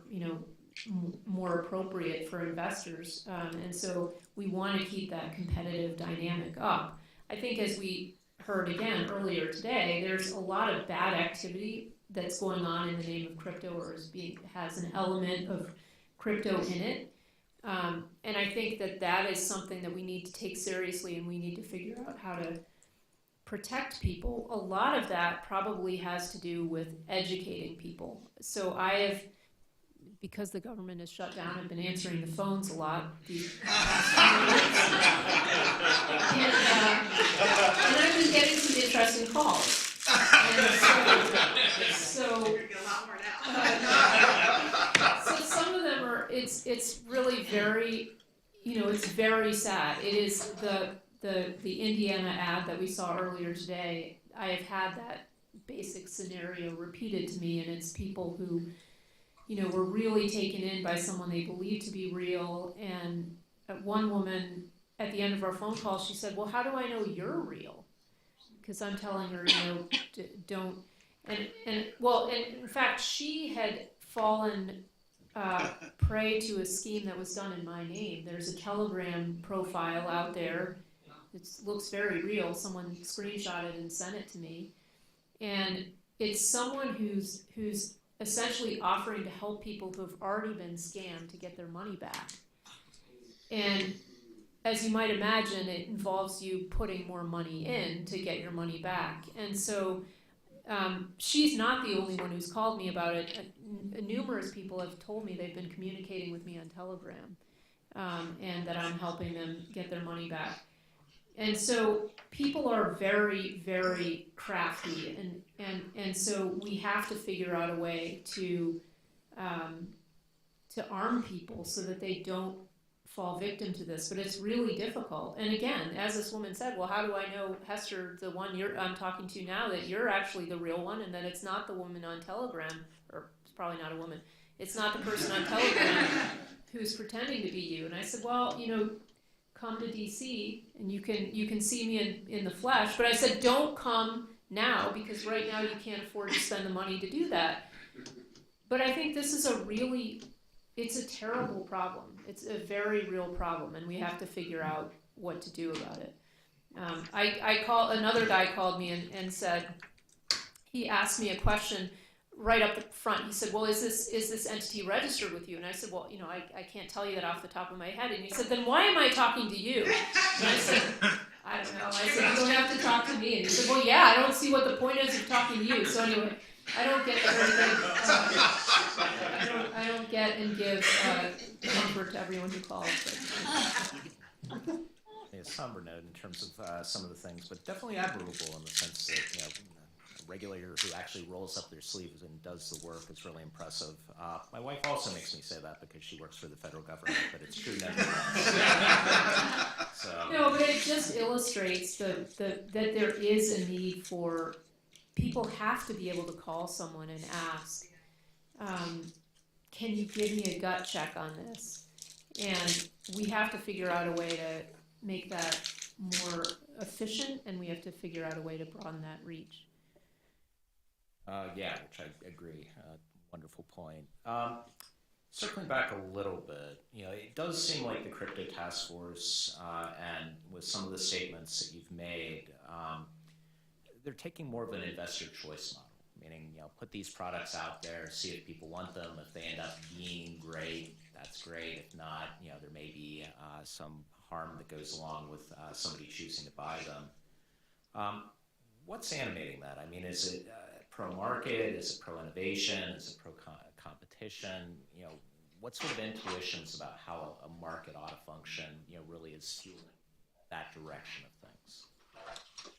Well, I mean, markets really are about meeting people's needs, right? So if someone wants to be an entrepreneur, the reason that you want to be an entrepreneur is not so that you can make a lot of money. It really is, you've identified a problem and you cannot wait to solve that problem because you think it needs to be solved. And so then you may, as a result of that, if you're successful, you may get wealthy, and that's great, but the driving force always needs to be solving a problem. And so I think whether it's selling a crypto product or an exchange traded product, you should be thinking about that. Now, we might disagree that people need some of these products, but I tend to approach things not from the perspective of the government ought to decide what people need and what people don't need, but people themselves who know their own circumstances, they know their own future prospects, they know their own portfolio, they know their own risk appetite, are much better at making those determinations. And so they should, the market should be able to meet those needs or wants of theirs. But the flip side of that is that you're also responsible. If you make a terrible decision, you're responsible. And so that's not something that a lot of us are comfortable with in reality, because we do see people making decisions that we think are stupid. And we want to protect them from making stupid decisions. And so I think, we live in a country where we really value freedom, and we entrust people to do all kinds of things with their lives, and frankly with their children's lives.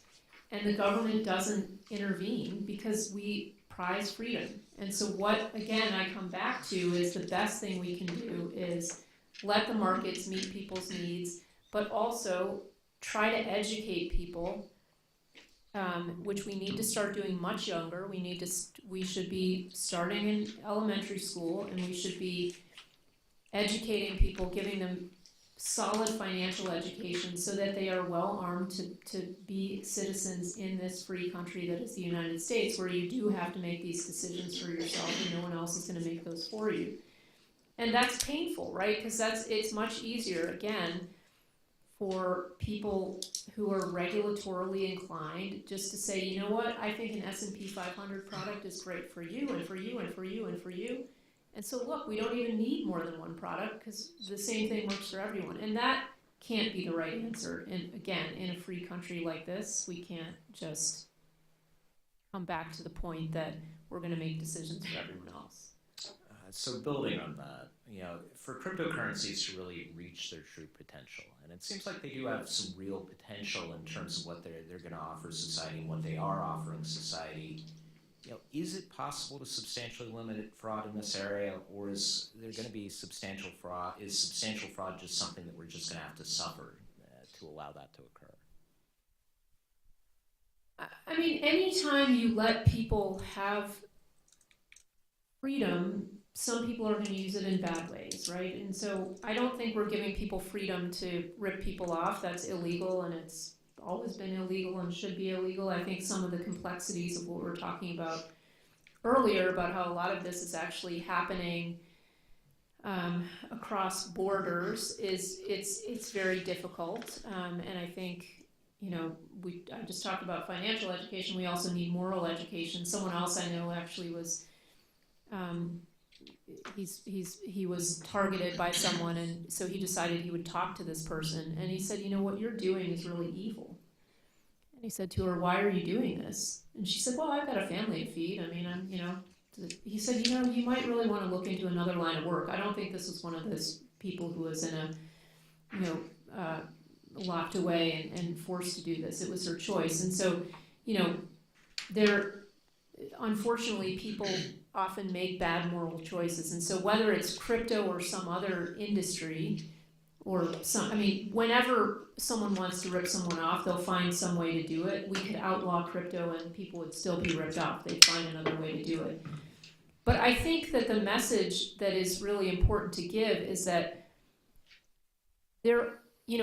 it's the one I was saying earlier. Identify a problem and come up with a solution to that problem. That's what you should be excited about doing. Unfortunately, because of the regulatory approach we took, it did not encourage that kind of building. Some people persisted and built useful things that people wanted. Many people did.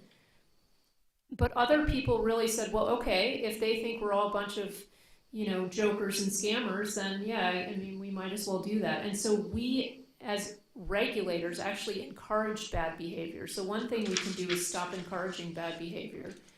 And a second thing that we as regulators ought to do is have a little wonder too. There are brilliant people working with this technology to solve really difficult problems.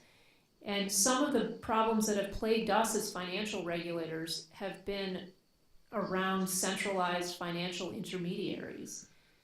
And here along comes a technology that says, you know what, I have a solution. You don't have to do everything through a centralized financial intermediary anymore. We can help you to be able to do things directly, whether it's hold assets yourself or whether it's engage with your peers in transactions. And then you're protected from some of those really bad problems that can arise when you had to entrust your money to a central counterparty. And the reaction from people, many of whom have been very critical of central counterparties, has been to say, that's evil, that you would want to take out the big banks from the middle of these transactions. That's wrong. And I guess I just don't understand that. Again, I don't think we're going to disintermediate the whole financial system. People will want to deal with centralized intermediaries, and that is fine. But we as regulators ought to have open minds enough to be able to understand that this technology can solve some of the problems that we've had before. And so, yes, there are going to be bad things that happen in the name of crypto, but don't let that cloud your your optimism that there can be some good things that come from technology as well. So there's definitely been a sea change from the Biden administration, and certainly that extends to enforcement. What type of cases will the SEC still aggressively pursue? What are they likely to leave for the state regulators to go after? How are enforcement priorities going to be formulated, and how will they function? Well, again, state regulators, you guys really need to be busy right now because we can't do anything right now. Very little. I mean, there's some limited enforcement activity that we can undertake now, but some people have said, well, this is great. Hester's in charge now at the SEC, which means we can do whatever we want. And I would caution people that that is actually not a very good way of approaching things, because I'm perfectly willing to use the enforcement tools that we have at the SEC to go after bad actors. I do think that it is not right for the SEC to bring enforcement actions when it has not spelled out the rules that it's enforcing, and so that's what we're trying to do now. But when those rules are in place, we expect people to abide by them. You don't get a free pass if you say you're just doing crypto stuff. And even now, I mean, fraud actions can continue, we look at each case on its facts and circumstances, so people need to be aware of that. But we also will continue to work with states. I mean, there's an important role there. As we heard, again, they're much closer to a lot of the bad activities that happen. They're much closer to the ground, so we'll continue to work with them, and we continue to work with our international counterparts there. I think that's another piece of international cooperation that's extremely important, is to try to work across borders, because so much of the bad activity is cross-border. So, going along with one of the general themes of this discussion, obviously the crypto task force, the SEC, is trying to create innovation, create experimentation. In terms of thinking about that, there have been a bunch of things that have been proposed and discussed. Regulatory sandboxes, for example, with the fourth roundtable, time passes, for example. Is any of that still being considered? Are there things that you've seen that worked well that you would like the SEC to be contemplating doing? Yeah, and I should say we're not trying to necessarily create innovation, but maybe create the environment in which innovation can flourish. And I think part of that is, again, going back to this idea of letting people try to experiment to get to commercial viability. And so we are looking at things like sandboxes, a no action letter in some ways, which is basically the staff saying, if you adhere to these conditions, we will not recommend an enforcement action. That can be a form of sandbox, an exemptive order that says, if you adhere to these conditions, you don't have to comply with this rule. Can be very helpful here, where sometimes the technology can actually take the place of the rule, of the prescriptive rule. So I think those have been successful in other areas, and I think could be very successful here. We've seen the development, for example, of alternative trading systems, ATSs, has happened under an exemptive regime, so something like that is valuable. We also have looked at foreign regulators' attempts to do sandboxes, and one of the things that I heard from some people who had tried to participate in one of these foreign regulator sandboxes is that it's so expensive even to go through the process of figuring out whether you're eligible for the sandbox, that it's not worth doing. And then that's especially true if you don't have a viable path for getting out of the sandbox and into a long-term regulatory environment. And so as we think about creating a sandbox, whether it's just an SEC sandbox, an SEC CFTC sandbox, or an SEC foreign regulatory jurisdiction sandbox, we want to think about ways that we can make sure that it's easy to get into the sandbox, or at least to figure out whether you want to be in the sandbox. And then it's also done with the idea that while there may be activity limitations at the beginning, the goal is to get to a long-term regulatory framework that is not regulatory arbitrage, but makes sense for the activity that you're trying to do. And you don't have to do your sandbox for 6 months, stop the activity, and then wait 3 years before you get a regulation, because that just doesn't work with the way businesses run. So I think we do think there's possibility there, but we encourage people who want to try things to come in and talk to us. So let me ask something provocative.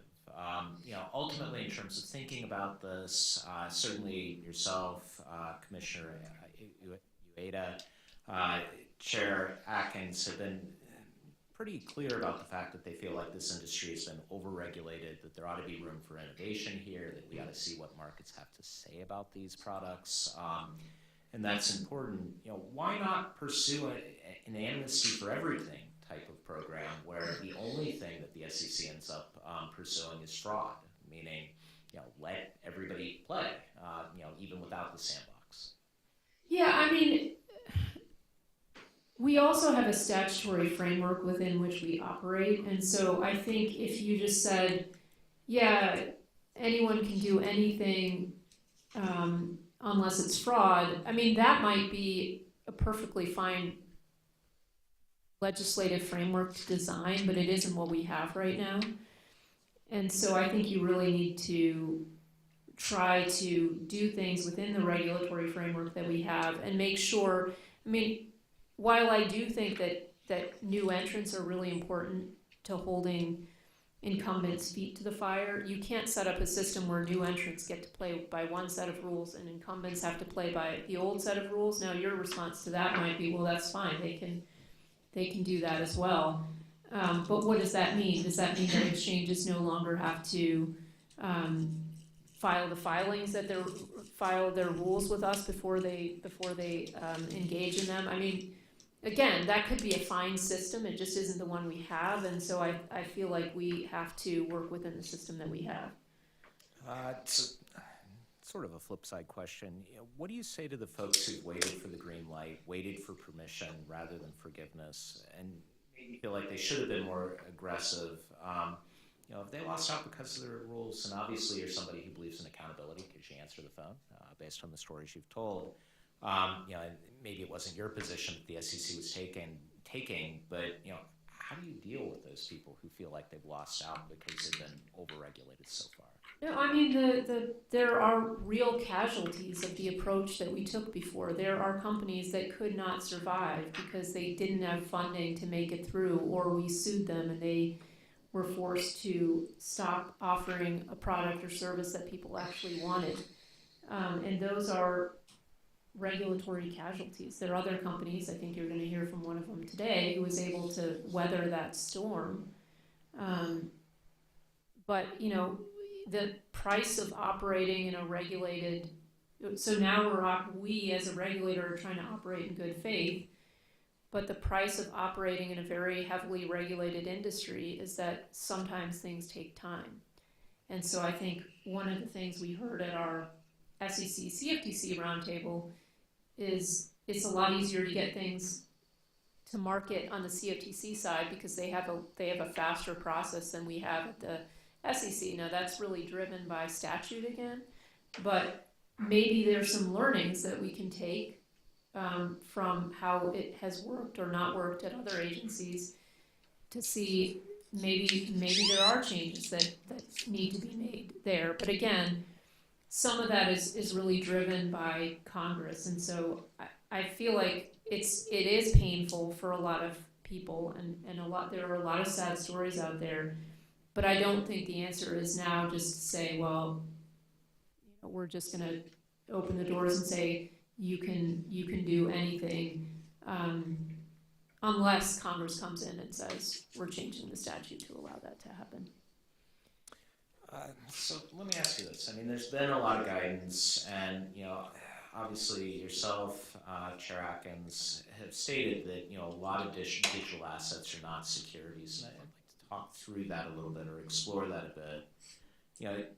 Obviously there have been statements that mining and staking, which Professor Hoffman talked about earlier, in fact do not yield a security, and I think that's at least part of why the SEC at this point is taking the position that Bitcoin, which uses mining, and Ether, which uses staking, are not securities. Can you talk a little bit about why that is?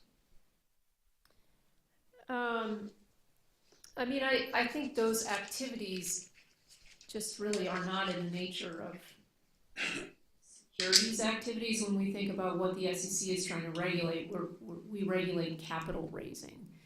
And so if you're mining a Bitcoin, I don't think that's a capital raising transaction. If you're staking ETH, even if you're using someone else administratively to help you do that, it's not the same thing as sort of a transaction in which you're entrusting your money to someone else to invest it for you, or to you know, through their efforts make it grow for you. So to me, that those factors don't really play in. I think the bigger issue is really around when someone is selling a token, what is happening in that transaction. And you could very well be selling a token which is not itself a security in a transaction that is a securities transaction. And I think that's why we've spent the last however many years, almost 10 years, talking about the Howey test, right? Because that does help us assess whether there's an investment contract. I think the complication is that we really have applied Howey in a very different way in this area than we have in other areas. And that's in part because crypto is something pretty new. And people are engaging in transactions that look more like capital raising transactions. And they're doing it using a token. But again, I think part of that is a function of the regulatory system we had in place. If we actually made it so that it wasn't a bad thing to be deemed to be a security, maybe more tokens would be securities. Maybe more people would design a token that actually gave you a share of the profits from a company. You know, we will see people tokenizing equities. So if we make it possible for you to have a token that is a security and not have it not be able to be offered to retail investors, then I think people will sort themselves, and tokens that should be securities will be securities, and tokens that aren't meant to be won't be. So part of it really does, I think, just turn on a good regulatory structure, and then people can think through what framework they want to fit in. It seems like that answers a lot of questions. You know, with tokenized securities or ICOs, because they're capital raising, probably they can fall pretty easily on the security side of the line. With a lot of tokens, you're going to have to run the Howey test. But let me ask you this. Why has the SEC taken such a definitive statement on meme coins not being securities? You know, we know we have the guidance from the Division of Corporate Finance. It says that in some instances there might be exceptional cases, but generally these things are not going to be securities. Why so much action there? I mean, at the time the staff issued that statement, a lot of people were issuing meme coins. And one of the frustrations that I had is that when we saw earlier instances of a lot of people doing things, the commission stayed silent. And it is better to tell people up front, hey, you're welcome to buy these meme coins, but don't buy them assuming that you're getting securities protections around them. Now again, you can take something that is not a security and you can sell it in a securities transaction, but a lot of these things are not. And I think sometimes people have this really expansive view of the SEC's jurisdiction, that every time someone sells something that goes up and then goes down, the SEC suddenly has authority over that. And, you know, that's great. That's enlarging my jurisdiction. I guess that I should really like that. But I mean, the reality is people buy things that go up and down all the time. Baseball cards, Beanie Babies. We can, you know, I don't even know the latest things that people buy that I think are kind of silly, but you know, they get very excited about them, and they you know, often end up not very excited about how much money they've spent and lost. That's just not my job. So building on the investment contract definition, are you concerned about the fact that Congress has moved potentially to redefine the definition of what is an investment contract to facilitate freer markets? I mean, do you support the efforts? You know, what do you think the form do you think the redefinition ought to take? Well, I actually think redefinition of investment contract could be pretty helpful because I think we have struggled and courts have struggled sometimes to figure out when to apply it. And I think in conjunction with redefining investment contract, you could also do something like designing a special regulatory regime to pull in things like pyramid schemes, which we have tended to use the Howey test and investment contract analysis to go after, but there might be a better way to do that. So I think any kind of redefinition of investment contract or more precise definition of it should be done very carefully because we want to make sure that we capture transactions in which I give my money to someone else, reliant solely on that person's efforts to do the work, and with the expectation of profits from that transaction. We should be capturing that, and that is what the investment contract element of the securities test is designed to capture. So as Congress thinks about it, they should make sure that we're able to, and again, I think state regulators have an interest in this too, that we're able to go after those kinds of capital raising transactions no matter what they're called. And so I do think more definition could help, but it has to be done carefully. Let's switch topics a little bit. What are you most proud of in your many years with the SEC? I mean, obviously you've been with the SEC since 2018. What's your legacy? Well, I've hired great people. One of them is Landon Zinda, who was supposed to be here today, but he couldn't come because of the shutdown.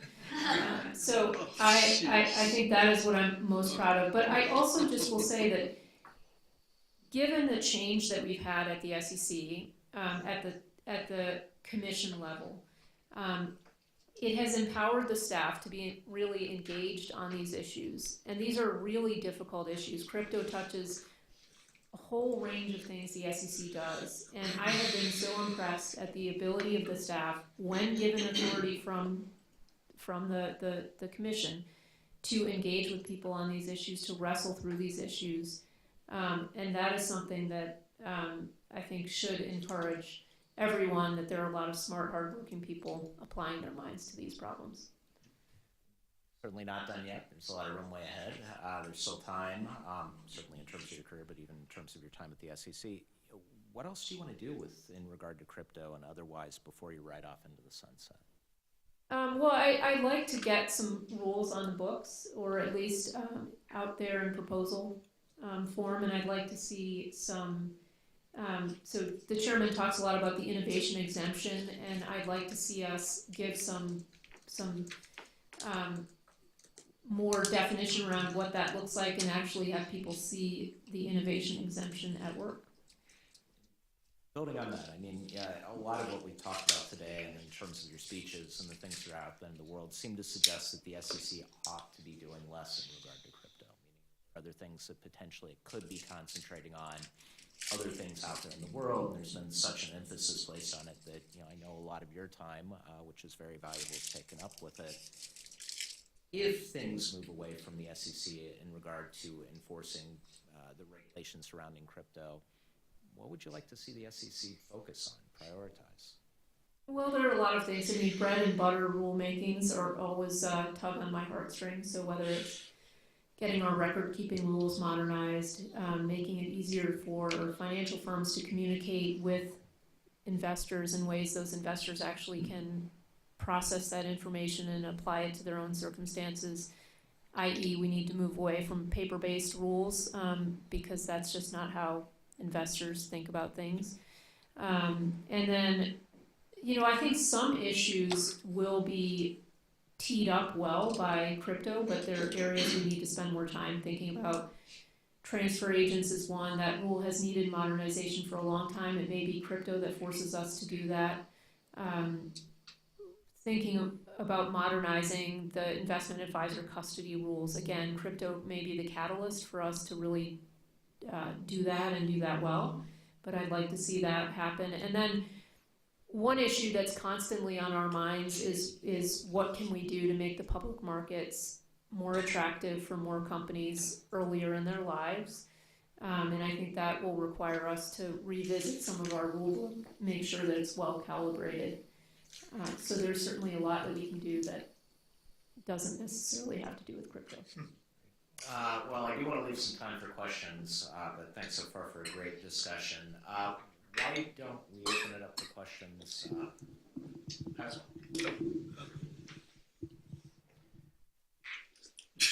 Commissioner, thank you for coming to Ohio, first of all. When I received the invitation to speak, thanks again for that. I thought, well, this is curious. Why is the entirety of the Ohio Securities Conference dedicated to things that are not securities? And I puzzled on that for a little bit.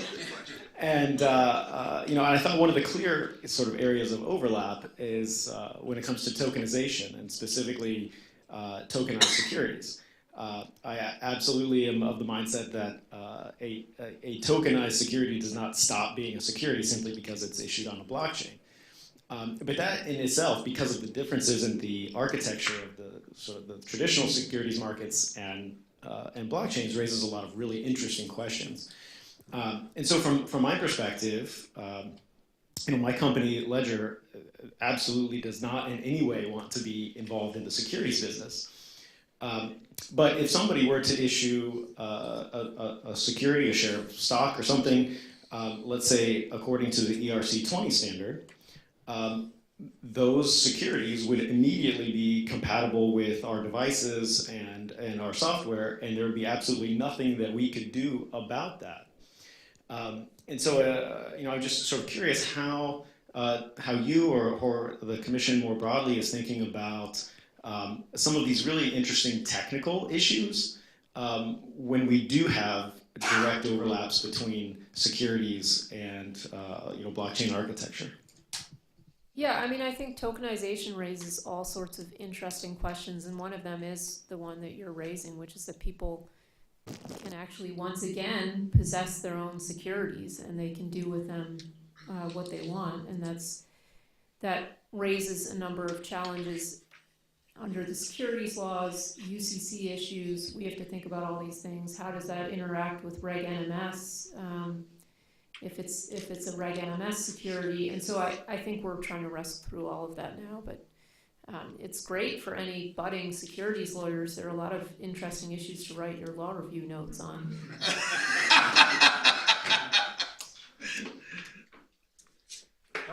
Yeah, thank you again for coming. You're so generous with your time, and I'm constantly impressed by how many smart people are so generous with their time. So you gave us a great model of kind of how to be generous, and so I just want to thank you.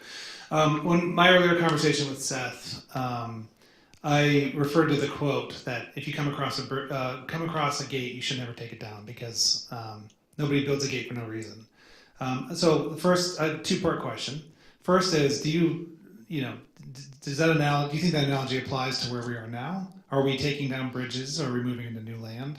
And the second part is, for the bridges that are taken down, assuming that we are, how confident are you that they were built for no reason, or that the reason no longer exists? Well, first of all, thank you for those kind comments. And second, I did think that quote was really interesting. I had to think about that, and still have to think about that some more. Like, yeah, if you do see a fence, should you assume that there's a reason it's standing there? But I think that the technology that we have, as technology develops, sometimes you don't need the fence anymore. Maybe the fence comes down because you put an invisible fence in, and so you're actually not seeing the fence, but there's still a fence there. Or maybe you've diverted, or you've added alligators to the stream that's around your property, so you don't need it anymore. Or you got a big dog. So there could be reasons why you can take that fence down, and so I think we have to confront, are there actual reasons? But at the same point, we also have to think about whether the fence is there for a reason, and whether maybe there is a reason that, this issue comes up with custody, right? Custody of assets. It's really difficult in the crypto space because a lot of investment advisors actually cannot find a good custodian to custody the crypto assets for them. So in and maybe they need to keep those assets in their own custody so that they can manage them in a way that's consistent with their fiduciary duty to their investors. And so do those considerations outweigh the considerations that led us to have a custody rule in the first place? They may, but I think we also need to remember that we had the custody rule in the first place because sometimes when advisors have their investors' assets, they steal them or they're careless with them. And so we're going to have a way to counteract that concern. And so, yes, we should always be thinking about why was this rule put in place, and then if we're going to eliminate it, we better make sure there's some other way. Now, again, blockchain is interesting because it allows much greater transparency. It allows us to do things in ways that there is really decentralized control, so no one is making the decision not to give a loan to a particular person because he doesn't like that particular person, even though that particular person has the same criteria, meets all the criteria for getting the loan. So maybe a decentralized technology actually gets rid of those kinds of concerns that you might otherwise have. But you have to think about it on a rule by rule basis.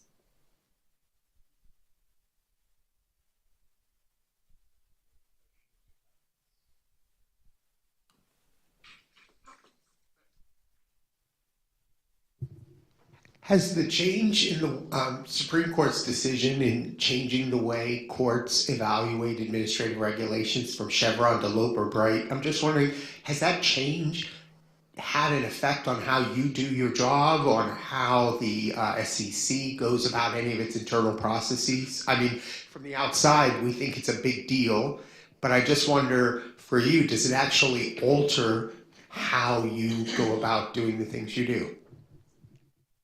Well, it's a good question, and I think that over time we'll have a chance to see whether, how that plays out. But the SEC had a prior run-in with the courts, and that was around our economic analysis.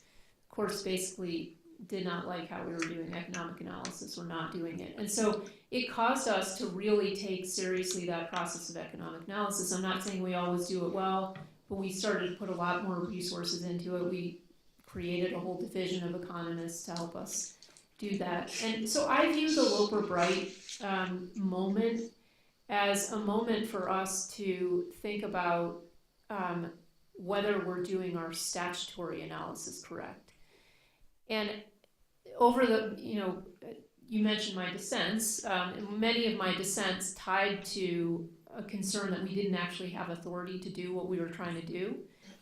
And sometimes we were sued and the courts agreed that we didn't have the authority to do what we were trying to do. So it's not bad for us to really sit back and think as we're adopting a rule, do we actually have the authority to do this? And I guess I have a little bit of maybe personal baggage on this point, because I worked on a rule many years ago when I was on the staff at the SEC that now I look back at it and I don't actually think we had the authority to adopt that rule under the statutory provision we adopted it. And so, why didn't I think about that at the time, right? Why wasn't I more critical? And so I think something like Loper-Bright can help us to be more careful in really tying what we're doing to actual statutory authority to do it. I think now is probably a good time to break. I want to thank you. Question? Oh, we have one more. One last question. Now I'm the guy who kept everybody from the break. The guy who didn't see you, so it's fine. I apologize. I have to say, you mentioned your staff and their inability to come here today. For those of you who haven't had experience recently during a shutdown, trying your level best to engage with folks at the SEC, the staff really have done an admirable job under very trying circumstances. So I wanted to just thank you and thank them on behalf of the industry and others who are engaging as best we can. I'll pass that along when I'm willing to talk, when I'm able to talk. When you're able to talk to Can I ask, you also alluded to your own experience as a staff member earlier in your career. What's one thing about that experience or what you observed with your staff that maybe not enough of us who are focused on our problems day in and day out don't appreciate about the challenges that staff face in carrying out their responsibilities. I think, it's that staff operate within a bureaucracy, and so even if an individual staff member might think something is a good idea, there are a lot of levels that you have to go through. And Chairman Atkins is not a big fan of, complex hierarchies, and so I think he will try to break that down. But I think it's the nature of a bureaucracy that there's going to be that issue, and I think a lot of people experience that firsthand when they were trying to get approval for something, and this was when there wasn't direction from the commission that we wanted stuff to get through, right? And so they would get batted from one division to the next and have to get approval from one division, then go to the next, and then go back to the first, and then go to FINRA and then come back, and you feel like you're being ping-ponged around. And so I think to the extent we can prevent that from happening, we would like to, but there's going to be some level of that happens in a complex bureaucratic system. Well, we're at time. Thank you for a very Thank you all very much.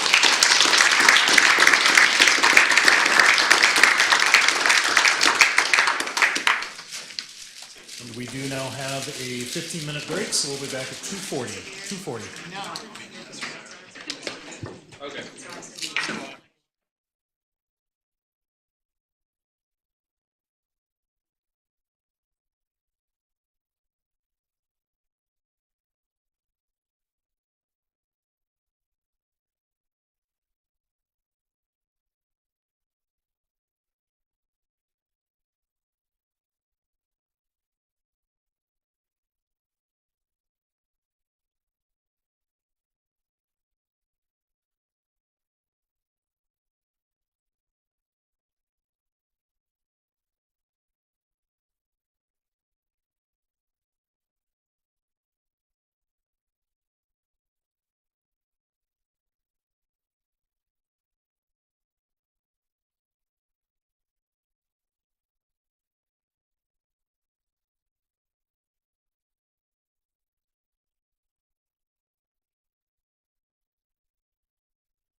when he checks out the settings from the background, this will then talk to him about the front. Just a quick second.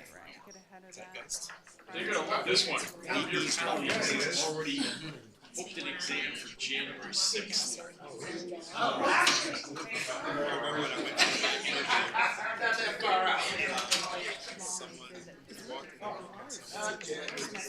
I knew you'd laugh at that one.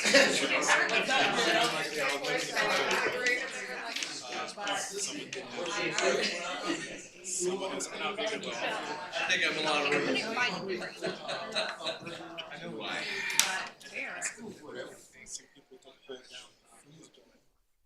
Question for you, upgrade meaning new computers or Supreme Court? No, I think it was the one that Chris downloaded, like system reboots. And they weren't like ideal because photos are cool. If everybody could take their seats, we'll get started.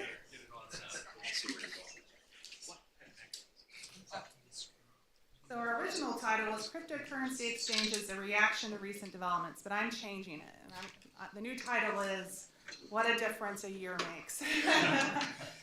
For those who joined us last year, you may recognize Paul Graywall from Coinbase as being a repeat speaker for us. He's the Chief Legal Officer at Coinbase, where he's responsible for their legal compliance, intelligence, and government relations groups. Before he joined Coinbase, he was Vice President and Deputy General Counsel at Meta and served as U.S. Magistrate Judge for the U.S. District Court for the Northern District of California. Previously a partner at Howry and received his JD from the University of Chicago Law School and his bachelor's from MIT. So we're very happy to have you back with us, Paul. Thank you for having me.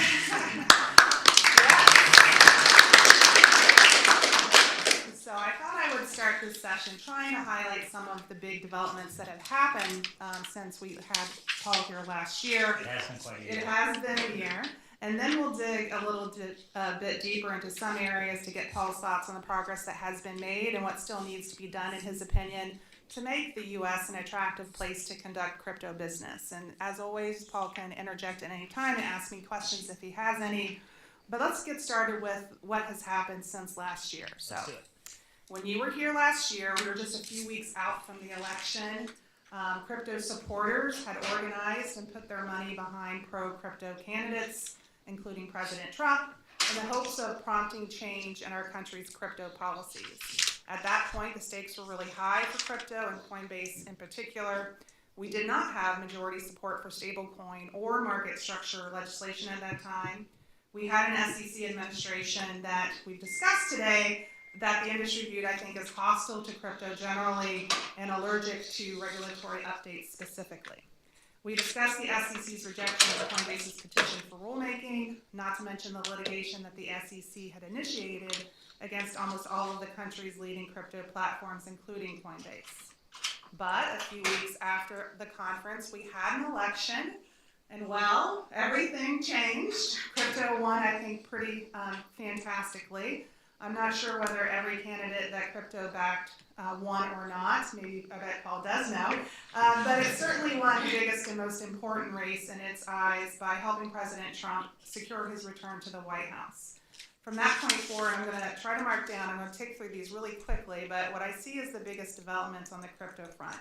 We'll start with Trump. On the campaign trail, he made it clear that crypto would be one of his top priorities. In July of 2024, during the Bitcoin conference, he promised that if he were elected, he would fire Gary Gensler, stockpile Bitcoin to hedge inflation, end Operation Choke Point 2.0, something I hope Paul will explain to us later, and guarantee U.S. domination of the crypto markets moving forward. The next big thing to happen on the crypto front after the election was that Biden's SEC chair, Gary Gensler, announced that he would resign on January 20th. The crypto industry was pretty happy to see that. Trump might not have been, because it denied him the pleasure of delivering his campaign pledge to fire Gensler. But Trump takes the office in January and issues an executive order his very first week. And he proclaims the U.S. will be the crypto capital on the planet. He revokes Biden-era executive orders and creates the President's Working Group on Digital Asset Markets. He gives the SEC and CFTC 60 days to come up with a plan to remediate rules and guidance that are harmful for crypto, and 6 months for the working group to hatch legislative and regulatory solutions, including a digital asset stockpile or reserve to help achieve his goal of U.S. crypto dominancy. President Trump appointed Commissioner Mark Ueda as acting SEC chair, and interim chair Ueda wasted no time in moving the White House agenda forward. On the same day he is appointed, on January 20th, he immediately created the SEC's crypto task force and appointed his fellow commissioner, Hester Peirce, the task force chair. An excellent pick, right? I think everyone here can agree with that. He announced that Trump announced that Paul Atkins would be the new SEC chair, and that appointment was later confirmed in April. The SEC Crypto Task Force does not wait for Atkins to come in. They take DC by storm by hosting their spring sprint to meet the demands outlined in the executive order, focusing on key policy issues. If you've not checked those out, they do have recordings of those, and you can they're topical, they're really great. You do hear from leaders on each of those topics, so I highly recommend that. They were also doing road shows across the country, but the government shutdown has kind of put a little damper on that. Today would have been one of the road shows here in Cleveland, but we still have Commissioner Peirce, and for that we're grateful. The SEC's Division of Fin, meanwhile, starts issuing guidance that's viewed by many as accommodating to the crypto market. I won't spend time reviewing those. You can also look all of those up on the SEC website. By February, the SEC is dropping crypto lawsuits right and left, or at least tries to wherever it can, and even tries to release some crypto players that I think had agreed to settlement terms that the commission now had regretted.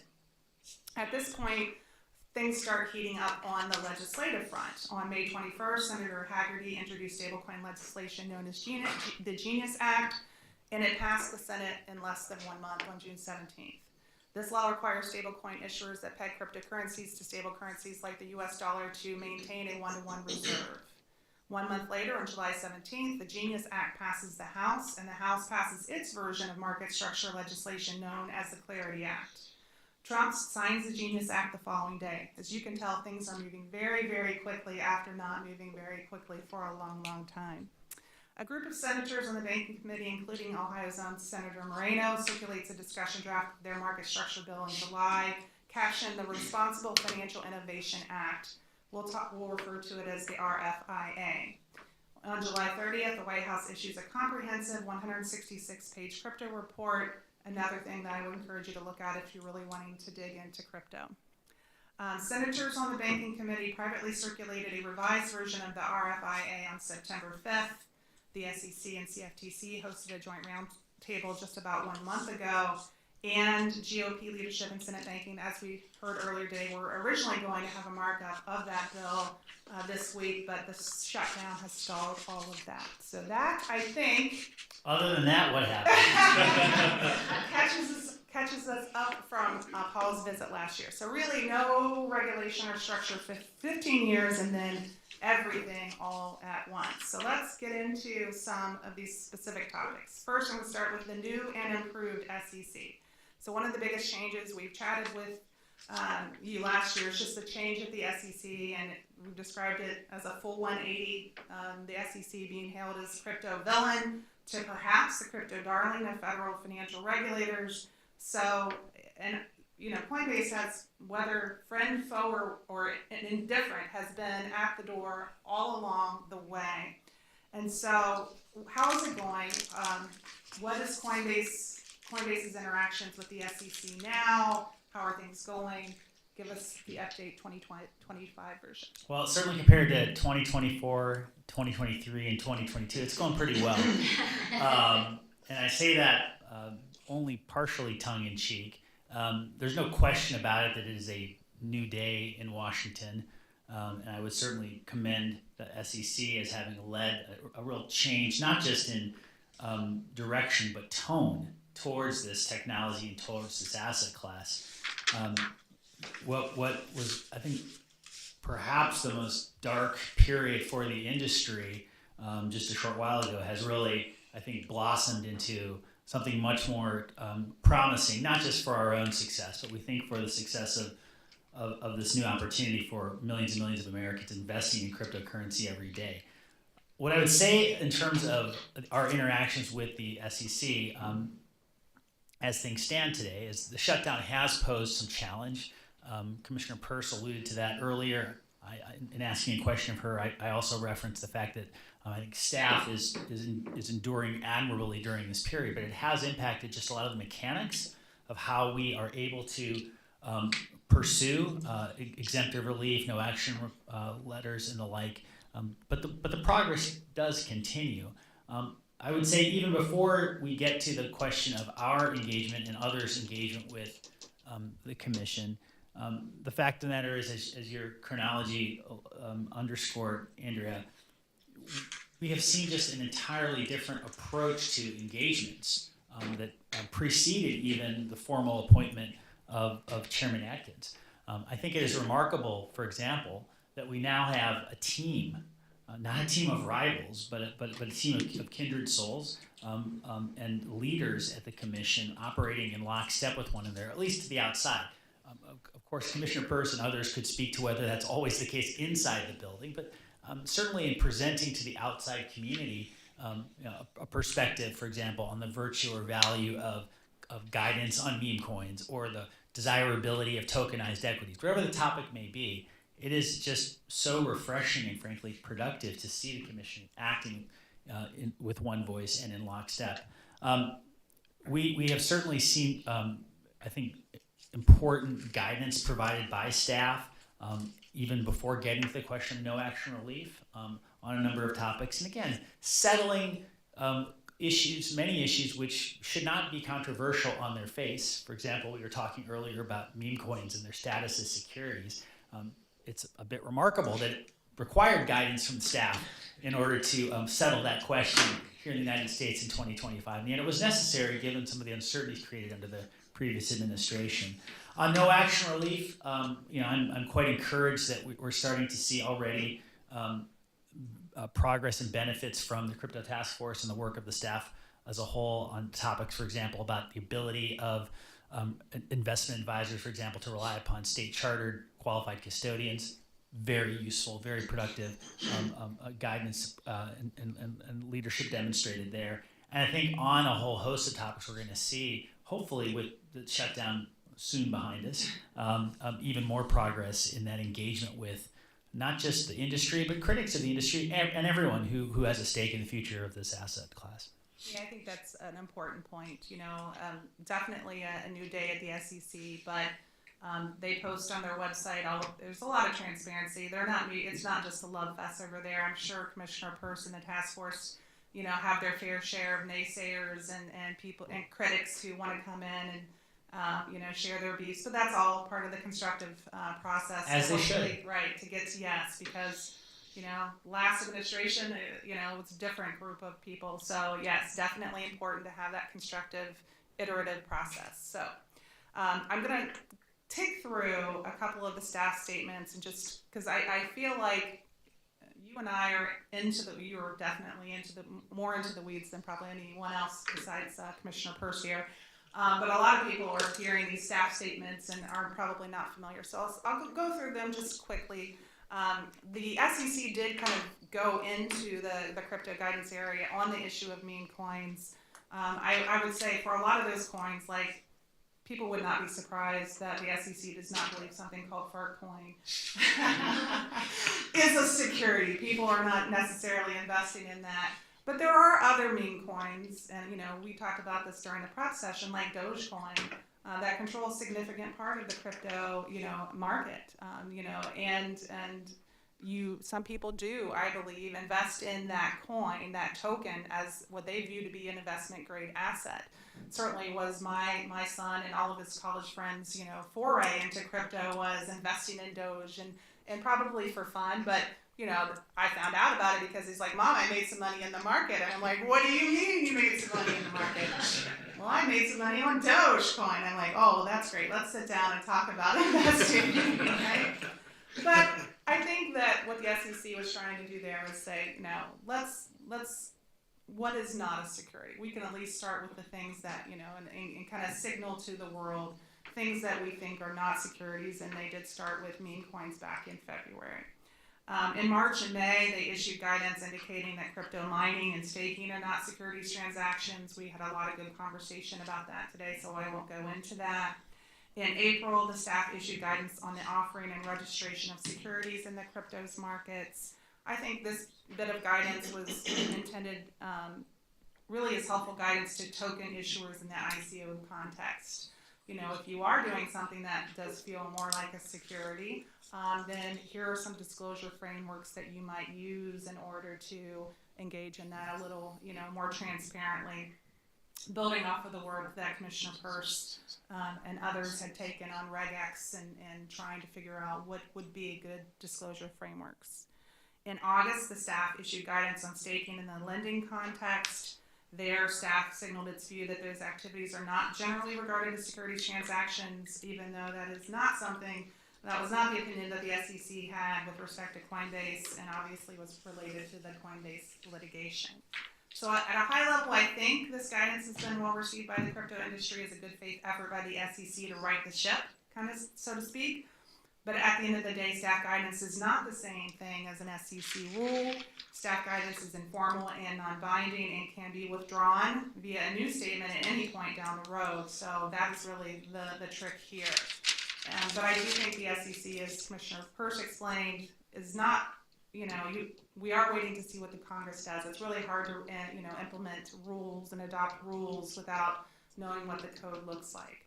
So, Paul, Congress is moving fast. Both it and the SEC have a lot on their plate. SEC rulemaking by itself takes time.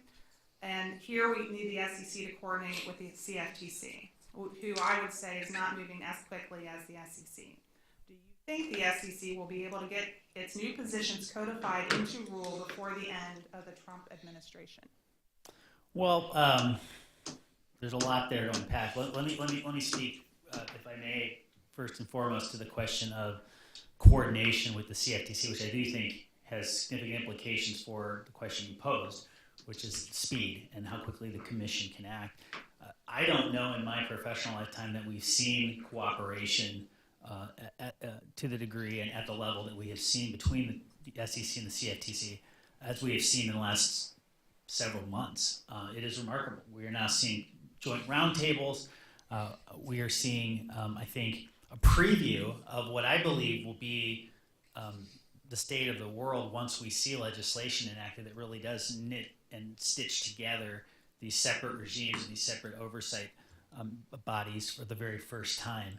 And so that has me quite optimistic that while there will always be bumps in the road and challenges in managing two agencies with two sets of leaders and frankly two governing statutes and the like, what we will see less of is a lot of the confusion or uncertainty, and in some cases even turf battles that I think have plagued this space for some time. I do think that the commission has a tall order in front of it in that even before we get to the question of what they will do with the new legislation, there's still a lot of work that is underway and already in process that needs to be finished in order for, I think, the full scope of protections for investors and the full elimination of the uncertainty created under the previous administration to be addressed.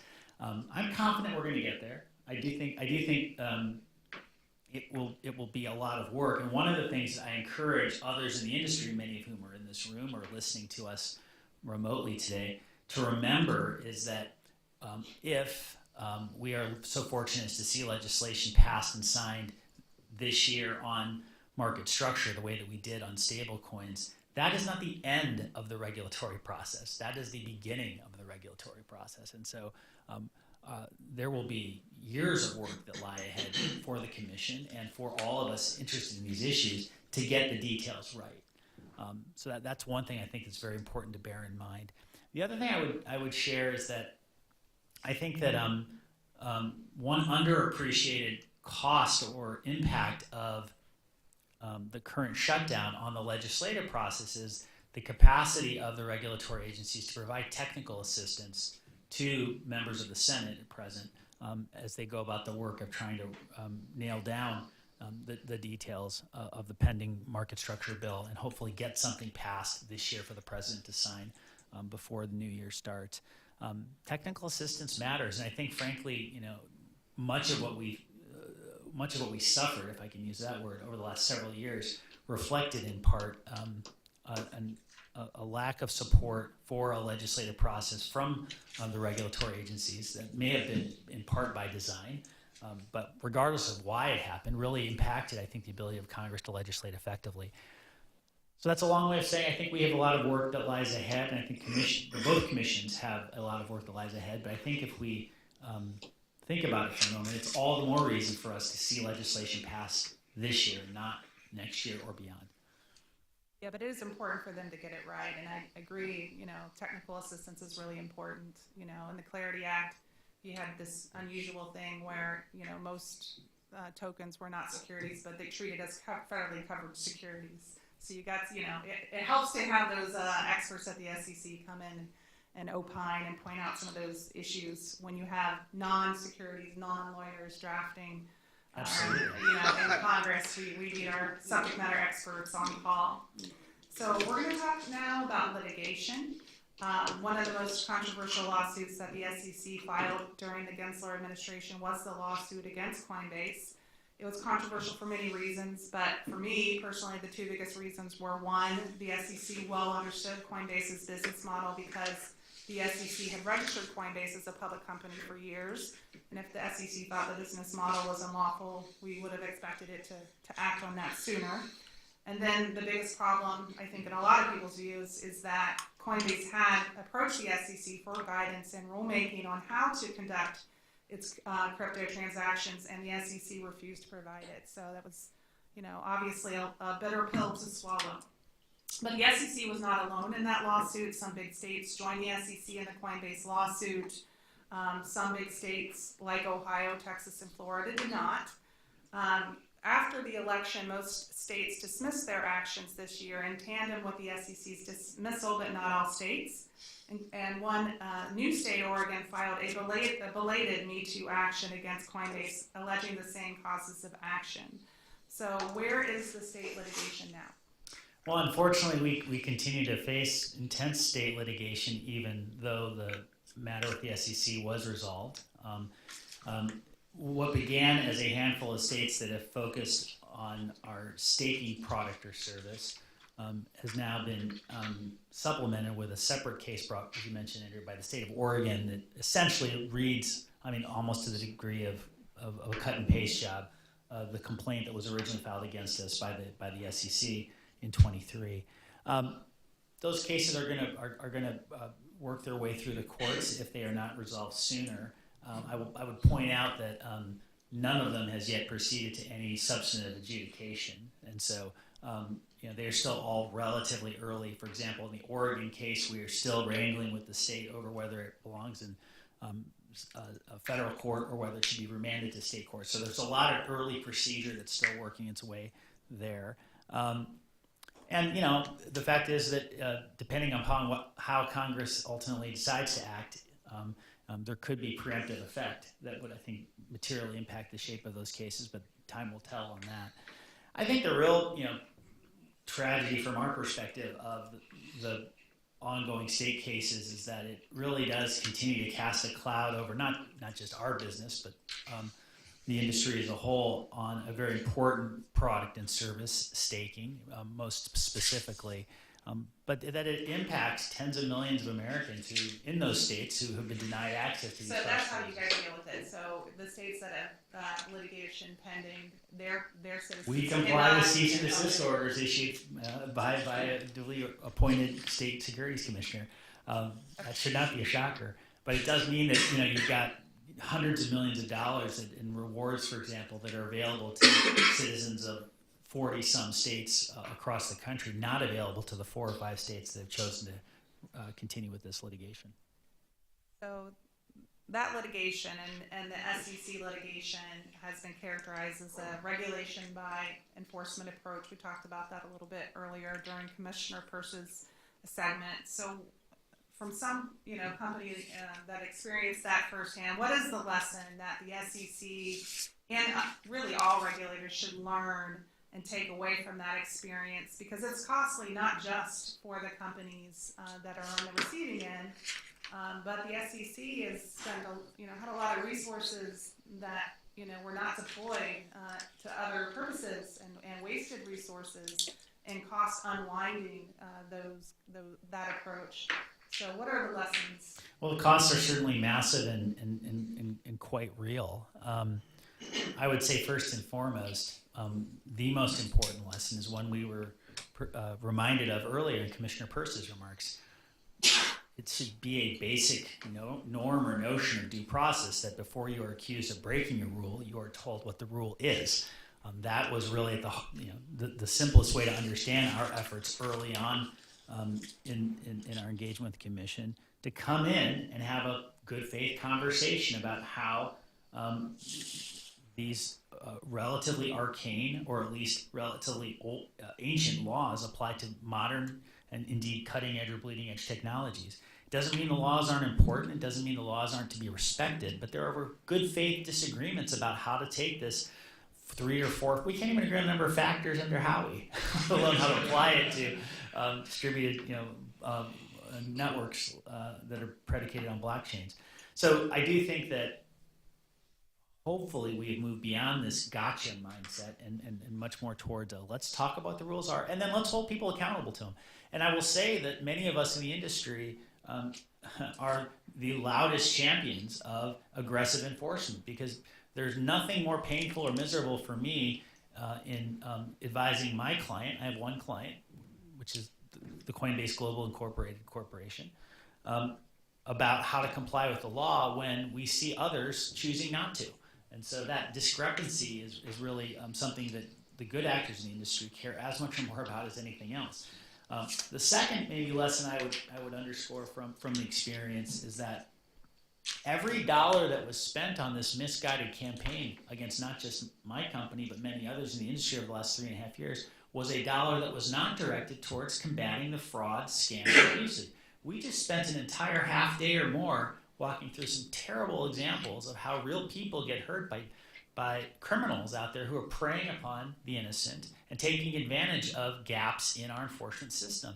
Well, how do we generally address these gaps when we confront them in the law? We spend money on hiring investigators and hiring regulators and hiring prosecutors to go after these people wherever we can. Everything that was dedicated towards the effort to go after legitimate actors in the industry over the last 3.5 or 4 years took resources from those efforts and left those people that we just saw up on the screen and talked about vulnerable. That's wrong. That's real harm. And while no one may ever cry a river over a large public corporation's litigation budget and what we had to spend in order to defend ourselves, I hope they'll think about some of those people who we talked about earlier today, who are still suffering the trauma and effects of what they were subjected to. I think that a proper allocation of resources, even if it couldn't have eliminated that, could have certainly addressed it or mitigated it in a meaningful way. Yeah, we talked about this last year. I mean, Coinbase has been one of our strongest partners in terms of our investigations, because we can't really do the tracing and find the people without working with the exchanges. And so when you do have an exchange like Coinbase cooperating with you, we've been able to hold people accountable. We've been able to deliver restitution to people because of that cooperation. But you heard during 10th session that not all exchanges are created equally. Not all of them are going to cooperate. Not all of them collect the necessary KYC information in order to. And so that absence of regulation, it's not even just the money, the commitment of resources. It's just the failure to collect the information that we need in this regulatory regime that Coinbase urged the SEC to implement as part of its rulemaking petition really has helped facilitate fraudsters, mostly overseas, from stealing from Americans for sure. So now, I know this is a securities conference, Seth, and we don't normally talk about the CFTC, but since we're talking about crypto, I think we'll have to do that. So the way that I understand it, there are many tokens that are used for utility. other tokens that have the attributes of a commodity. But in our enforcement division, we see tokens of all varieties being sold for investment purposes or just used as the currency of choice in scams because it is the easiest way for those thieves overseas to steal from our Americans and our Ohioans. So I still believe today, sitting here today, that the securities regime is the best regime for regulating those transactions. And that the only way to really fight those crypto scams is to have the whole regulatory community, federal and state, working together. Because that's where the retail regulatory apparatus and those resources sit. But we know that there is legislation, market structure legislation that is being considered that would seek to preempt state registration requirements, which I'm not opposed to. You heard us earlier today say that we support a NISMIA framework, which is a preemption framework for dealing with those digital asset securities. But most of the tokens and most of the transactions, as I read the RFIA or the Clarity Act, are going to fall to the CFTC. And so that gives me pause. That's not really what I would like to see, but that may not be your view, Paul. Last year when we talked about it, I think you were championing the CFTC as being the appropriate regulator, especially for those secondary market transactions, which is where most of the work would be happening. So I think Congress agrees with you based on what I'm seeing. They want to shift a lot of those transactions over to the CFTC. Is that what Coinbase still wants today? Well, I do think a significant role for the CFTC continues to make good sense. And I think that's largely because that's how Congress has chosen to, in its wisdom, regulate this space over the last 70 or 80 years. I think it would be a grave mistake for us to run roughshod over the dividing line between securities and non-securities transactions, no matter how good faith our motivation or reason for doing so, and including where our interest is entirely in keeping people safe. The good news is I think there's a way to address the safety issue without trampling that line. I happen to think that the Clarity Act and the RFIA both achieve that in large part. It's not exactly the statute I might have drafted if I had the pen, but I think it accomplishes much of the goal. And it does it in a couple of important ways. One, it very much recognizes that tokens which are in fact securities will remain, and hopefully will forever be subject to the jurisdiction of the Securities and Exchange Commission. And I actually think one interesting open question in the industry is the extent to which we actually, with legislation in place, are more likely to see more tokens openly promoted and therefore subject to regulation by the Securities and Exchange Commission because they are in fact securities. That's one thing I think is important to bear in mind. The other is that under the Clarity Act, and I think under the RFIA as it ultimately will pass, you're going to see an extension of the securities regime and the jurisdiction of the SEC beyond the tokens which, strictly speaking, meet the Howey test and qualify as securities. And I'm referring now to the ancillary assets, which are the subject of many investment contract transactions that have been used to distribute these tokens over the years. So while the specific disclosure regime applicable to ancillary assets will look different than the regime applicable to securities tokens, the fact of the matter is, in that very real, tangible sense, you're going to see the expansion of SEC powers, not the restriction of them. That, by the way, is not a topic that is without controversy within the crypto community. We have had some fairly tough conversations internally in the industry about the wisdom of that approach and its implications for our continued growth. But that is where Congress has landed in the House, and I think will land in the Senate. And I do think that's an important part of the regime to continue to recognize. Now, CFTC.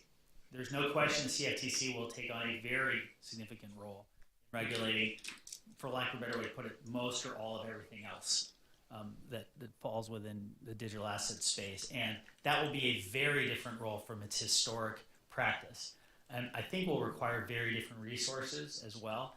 I understand and frankly share many of the concerns about the CFTC's technical competency and resourcing to address these issues. But I would point out that the solution to that is not simply to, I think, dismiss the CFTC as an effective regulator, but instead to ask what are the resources it needs to actually do the job. Because again, I sit literally before this audience as the chief legal officer of a publicly listed S&P 500 company that has been begging for regulation and trying to register all over Washington and all over the world for many years now. We have no interest in allowing people to use the CFTC as a get-out-of-jail-free card. All that does, candidly, is hurt our business and make it harder for me to explain why I need to hire another 300 compliance analysts in order to review transactions on our platform or file more SARs or whatever else we need to do in order to be in full compliance with the BSA and other regimes. So I do think it's important for us to acknowledge that the CFTC needs to be ready to take on this role. And that's going to require additional resourcing, to be sure. And it will be a different muscle than it has exercised historically. Recognize all of that. I think it is more than capable of meeting that challenge. And I think that it will do so as part of a regime that is a partnership with the SEC as opposed to a relationship at which they are at sword's end with one another. And that's going to be something that we're all going to have to get a little bit more used to than maybe those of us who have grown up under a more traditional division of labor. And I think it's also just a better way to think about the market as a whole, because the fact is digital assets do migrate status over time as they become more decentralized, as they evolve and mature over time, as groups which may have an outsized influence in their direction and operation at the earliest stages of the project play a much less significant role at later stages. I think it's only logical that we would treat them differently and that perhaps we would call upon different resources across the federal government to keep investors and purchasers safe as a result. I like your optimism. I try to be optimistic. I'm from Ohio. I have to be optimistic. I like it. I'm a Cleveland Browns fan. I have no choice. So I won't pick on the CFTC issue anymore. I am concerned about resources and just the regulatory apparatus, but I hear what you're saying, and I do appreciate that in the Clarity Act and the RFIA, they do recognize that these tokens, albeit a commodity, at the token level, can be sold in an investment contract, and that is where the security regulators like the Division of Securities have interest. Well, I also want to recognize that sitting in your seat, which I have never done, I can only imagine, it's hard when you get these phone calls or these visits from people who've been really hurt. And again, hearkening back to some examples we were talking about earlier today, regular folks don't care about whether something's a security or commodity or who has jurisdiction. They just know they've been ripped off.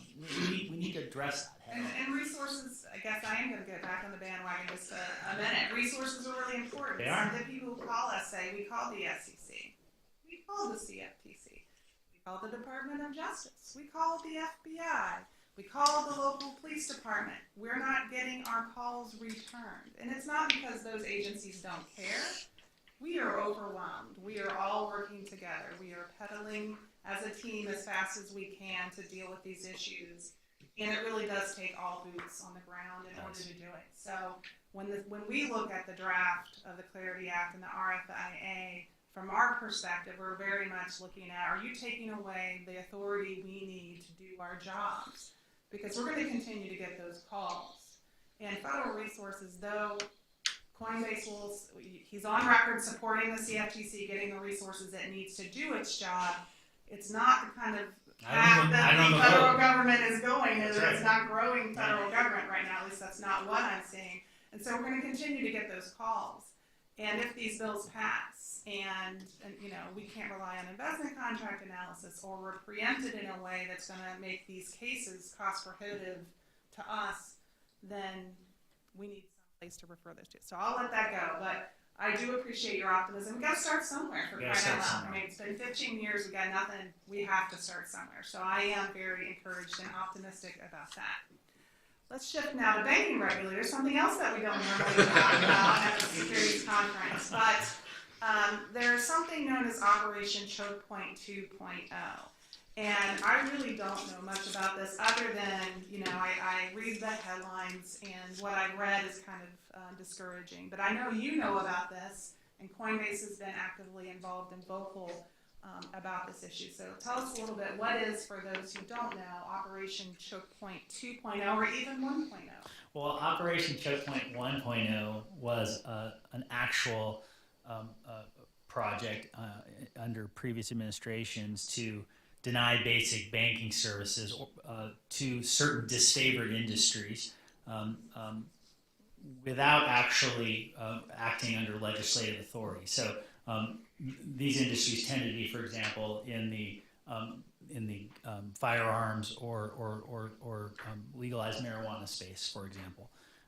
So the label Operation Choke Point 2.0 came to be applied to a less formal but no less targeted effort under the Biden administration to refuse permission or authority to regulated banks to provide products and services to the crypto industry, or to offer support to crypto firms that were looking for basic banking services.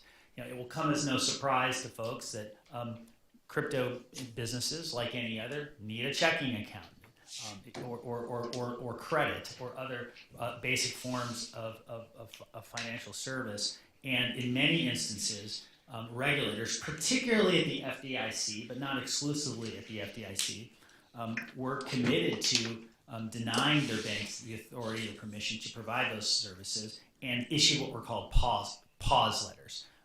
Now, why did we care about this? Coinbase, fortunately, was never denied any particular services, but many of our business partners were. And in many instances, I had individual employees who reported to me telling me that they were being denied the opportunity to get a refinanced home loan or a new mortgage on a new townhouse or whatever, simply because when they reported who they worked for, suddenly the trail went cold.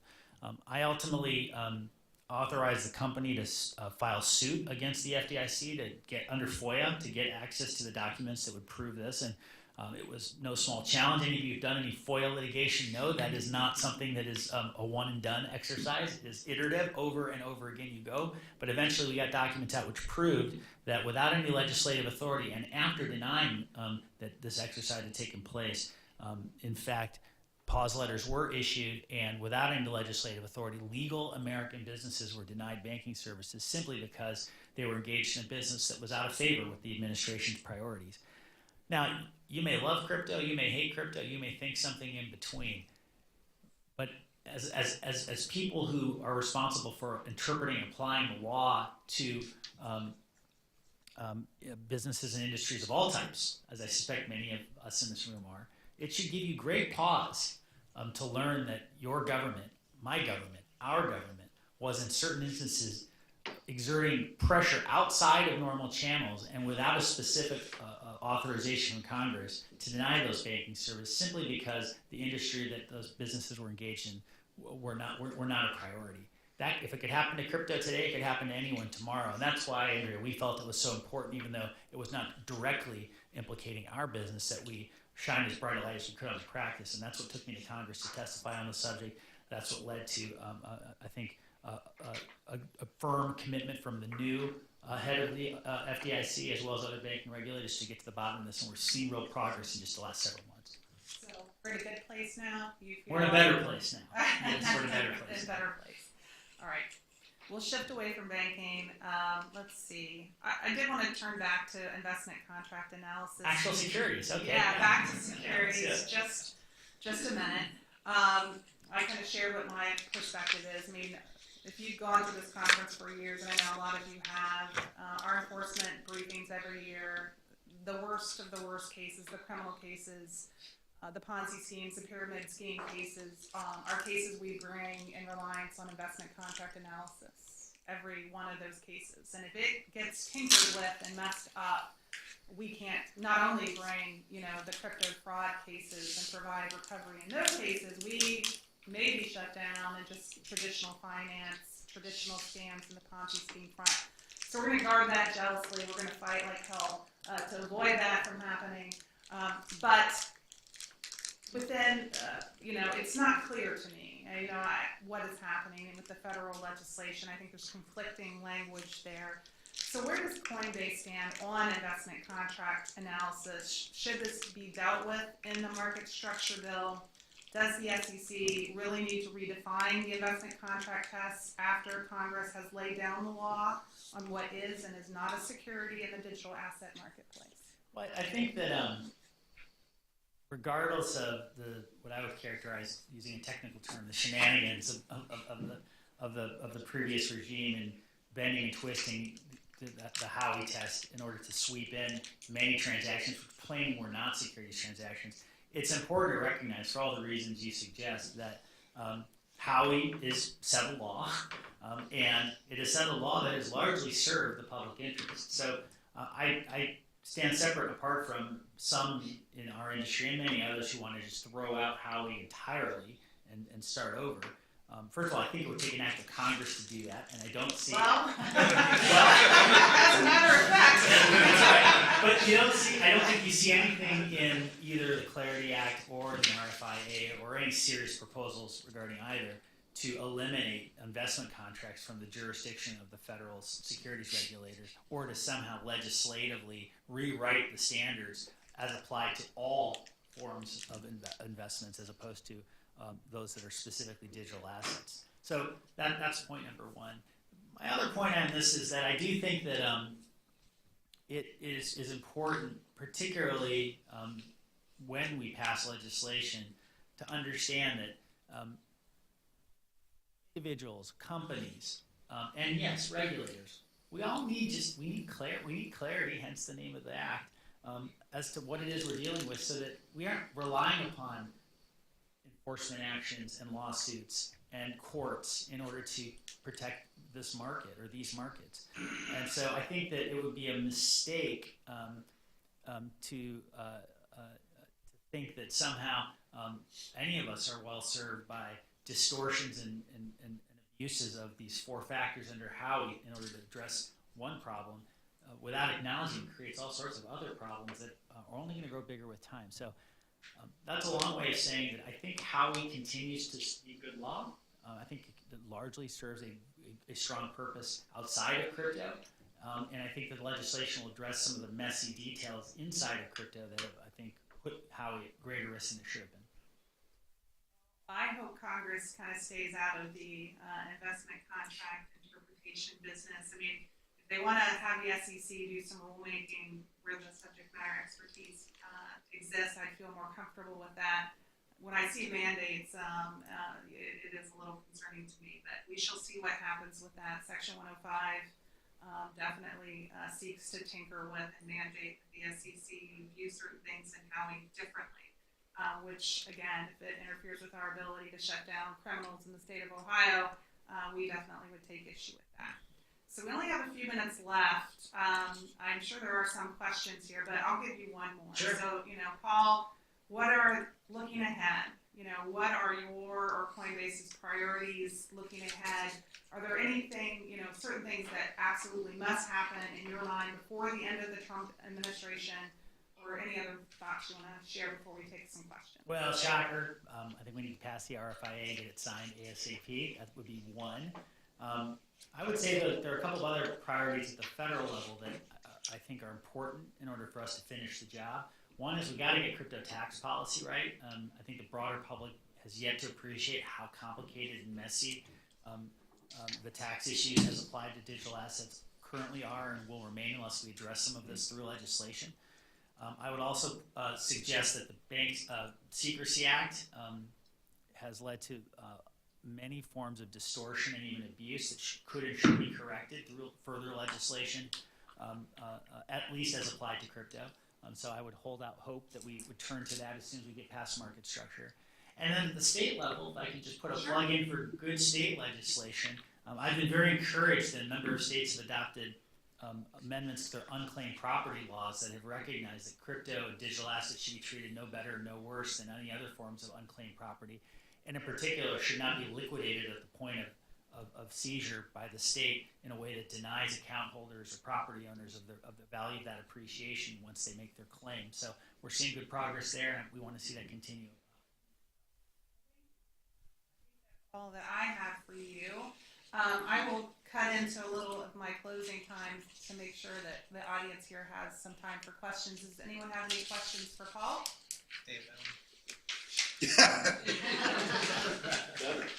So, Paul, first of all, thank you again. I repeat what I said to the commissioner, that your generosity for being here, I just appreciate it so much. My pleasure. We get into the time machine. We go 15 years in the future. What does 15 years, from now look like in crypto?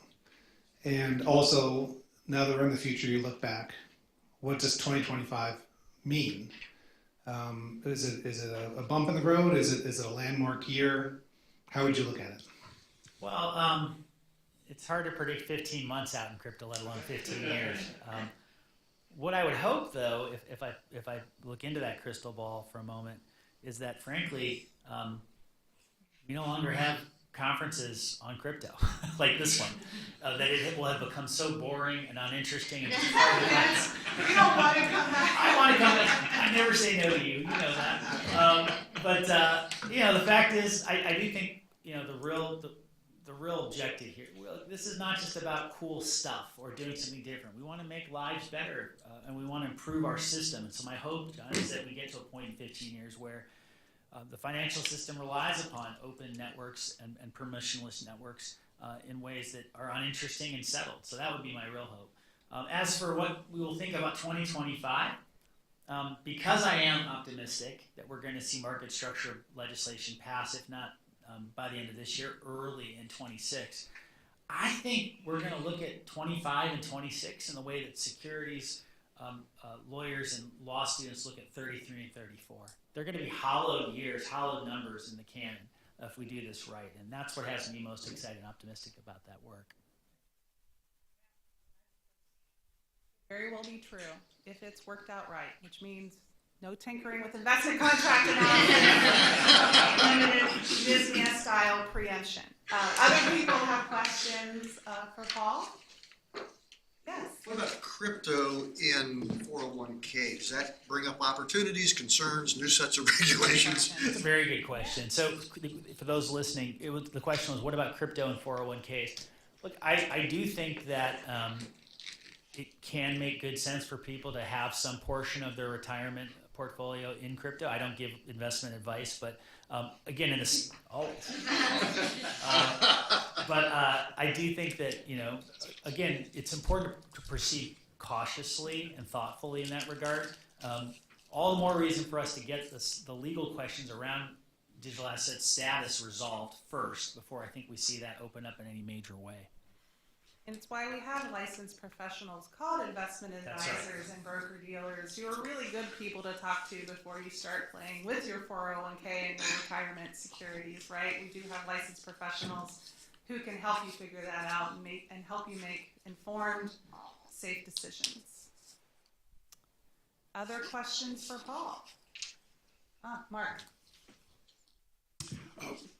With respect to the unclaimed property issue, are you aware of any reliable study you could refer us to, given the relative volatility of that asset class, on whether or not holding would be preferable to liquidation?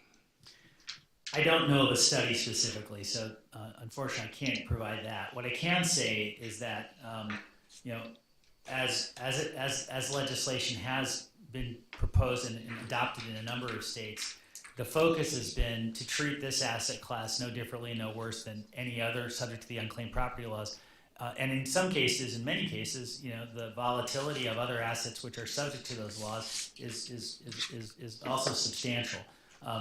So I can understand the appeal of wanting to liquidate and not put either the individual or the state at some risk from that volatility. But I suspect if a study has been done, if it's been looking at the last 10 or 15 years, on balance, most people will have suffered significant losses relative to a decision to liquidate as opposed to, having been protected in some way. And it can cut the other way too. I mean, in the enforcement and the fraud space, when there's this preference for fiat conversion, And in some cases, by the time they get paid out, the bad actors happy to pay off at the fiat rate and walk away with some nice chunk of Bitcoin to spare, making the cost of business pretty attractive. And so we have to figure out better ways. We don't want to victimize people twice. Once, not having their money returned to them when they needed it, and secondly, some unhelpful loss due to some fiat conversion or liquidation when they would just rather have their cryptocurrency, I think. All right, Seth? Yeah. Paul, you recently released sort of a proposal for a potential overhaul of the BSA. In particular, I'd also note the Commissioner Peirce recently gave a wonderful speech that involved three of my favorite topics: peanut butter, watermelon, and privacy. Can you just sort of outline the high points of your BSA proposal for the audience? Yeah. Unfortunately, I can't make references to fruit or peanut butter as eloquently. Look, I think to take a half a step back, what is the Bank Secrecy Act? For those who don't live with this issue every day, it fundamentally imposes a regime on financial intermediaries to serve as an extension of law enforcement and agencies in government charged with keeping people safe by requiring, for example, strict rules around understanding who your customers are and what they are doing on your platform, and then perhaps most critically, reporting suspicious activity where and when you see it. So that's the high level for those of you less familiar with the statute. All good principles, and at least I think in concept. What unfortunately has transpired since the bank secrecy was passed almost 50 years ago, roughly 50 years ago. Right, is it early 70s, am I right about that? 1970. Okay, plus 50 plus then. Says something about my age. Mine too.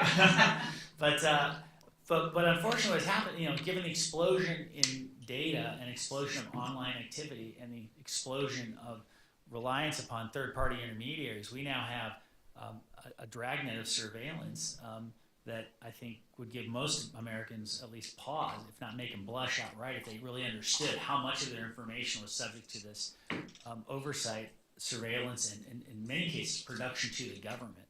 So I think that while there are some who have raised constitutional questions around this deputization of third-party intermediaries, and I think there's some interesting legal doctrines to wrestle with, should someone choose to pursue those claims all the way to the Supreme Court, for example. I think in the meantime, there are I think, some basic pragmatic, practical steps we can take as a system and as a country to at least shrink or mitigate the effects of those standards as applied to a modern internet-connected world. First and foremost among them, and this is really the one reform I would highlight from our paper, there are now technical means to confirm identity, and this is something in the industry we refer to as a zero-knowledge proof, a ZKP, and that's as technical as I'm going to go on that, that effectively allow an individual to confirm his or her identity without having to provide to a bank all the information about who they are, where they live, what their social security number is, how many children they have, what their income is, in ways that are relatively unhelpful to the purpose of collecting that data, but obviously create a huge honeypot and a very attractive surface area of attack for people who can put that information to work in unhelpful ways, in criminal ways. So we really think it would be helpful for FinCEN and for the Treasury Department and for the government as a whole to appreciate that there are not technical means that can achieve the same end with far less loss of personal privacy, and that they should be recognized, or at the very least encouraged and developed and nurtured inside of a sandbox or other tests and trials that will prove the concept. Paul, we have run out of time, but let's hear it for Paul.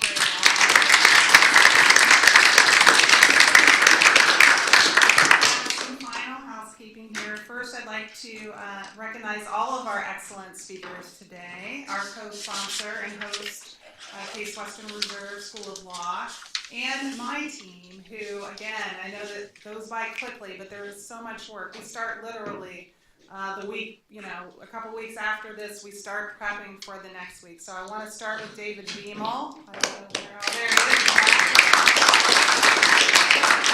Jeff Coleman. Ballard.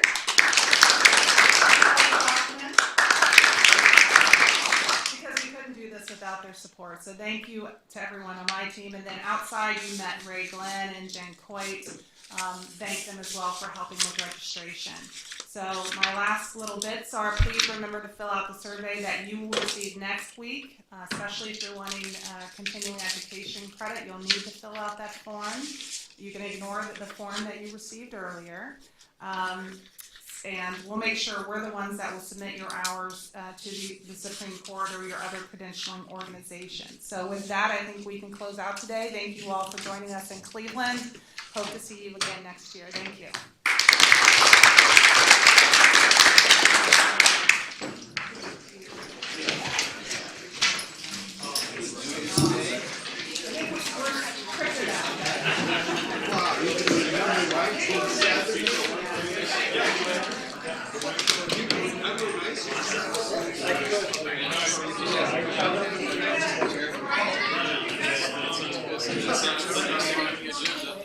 Agenda.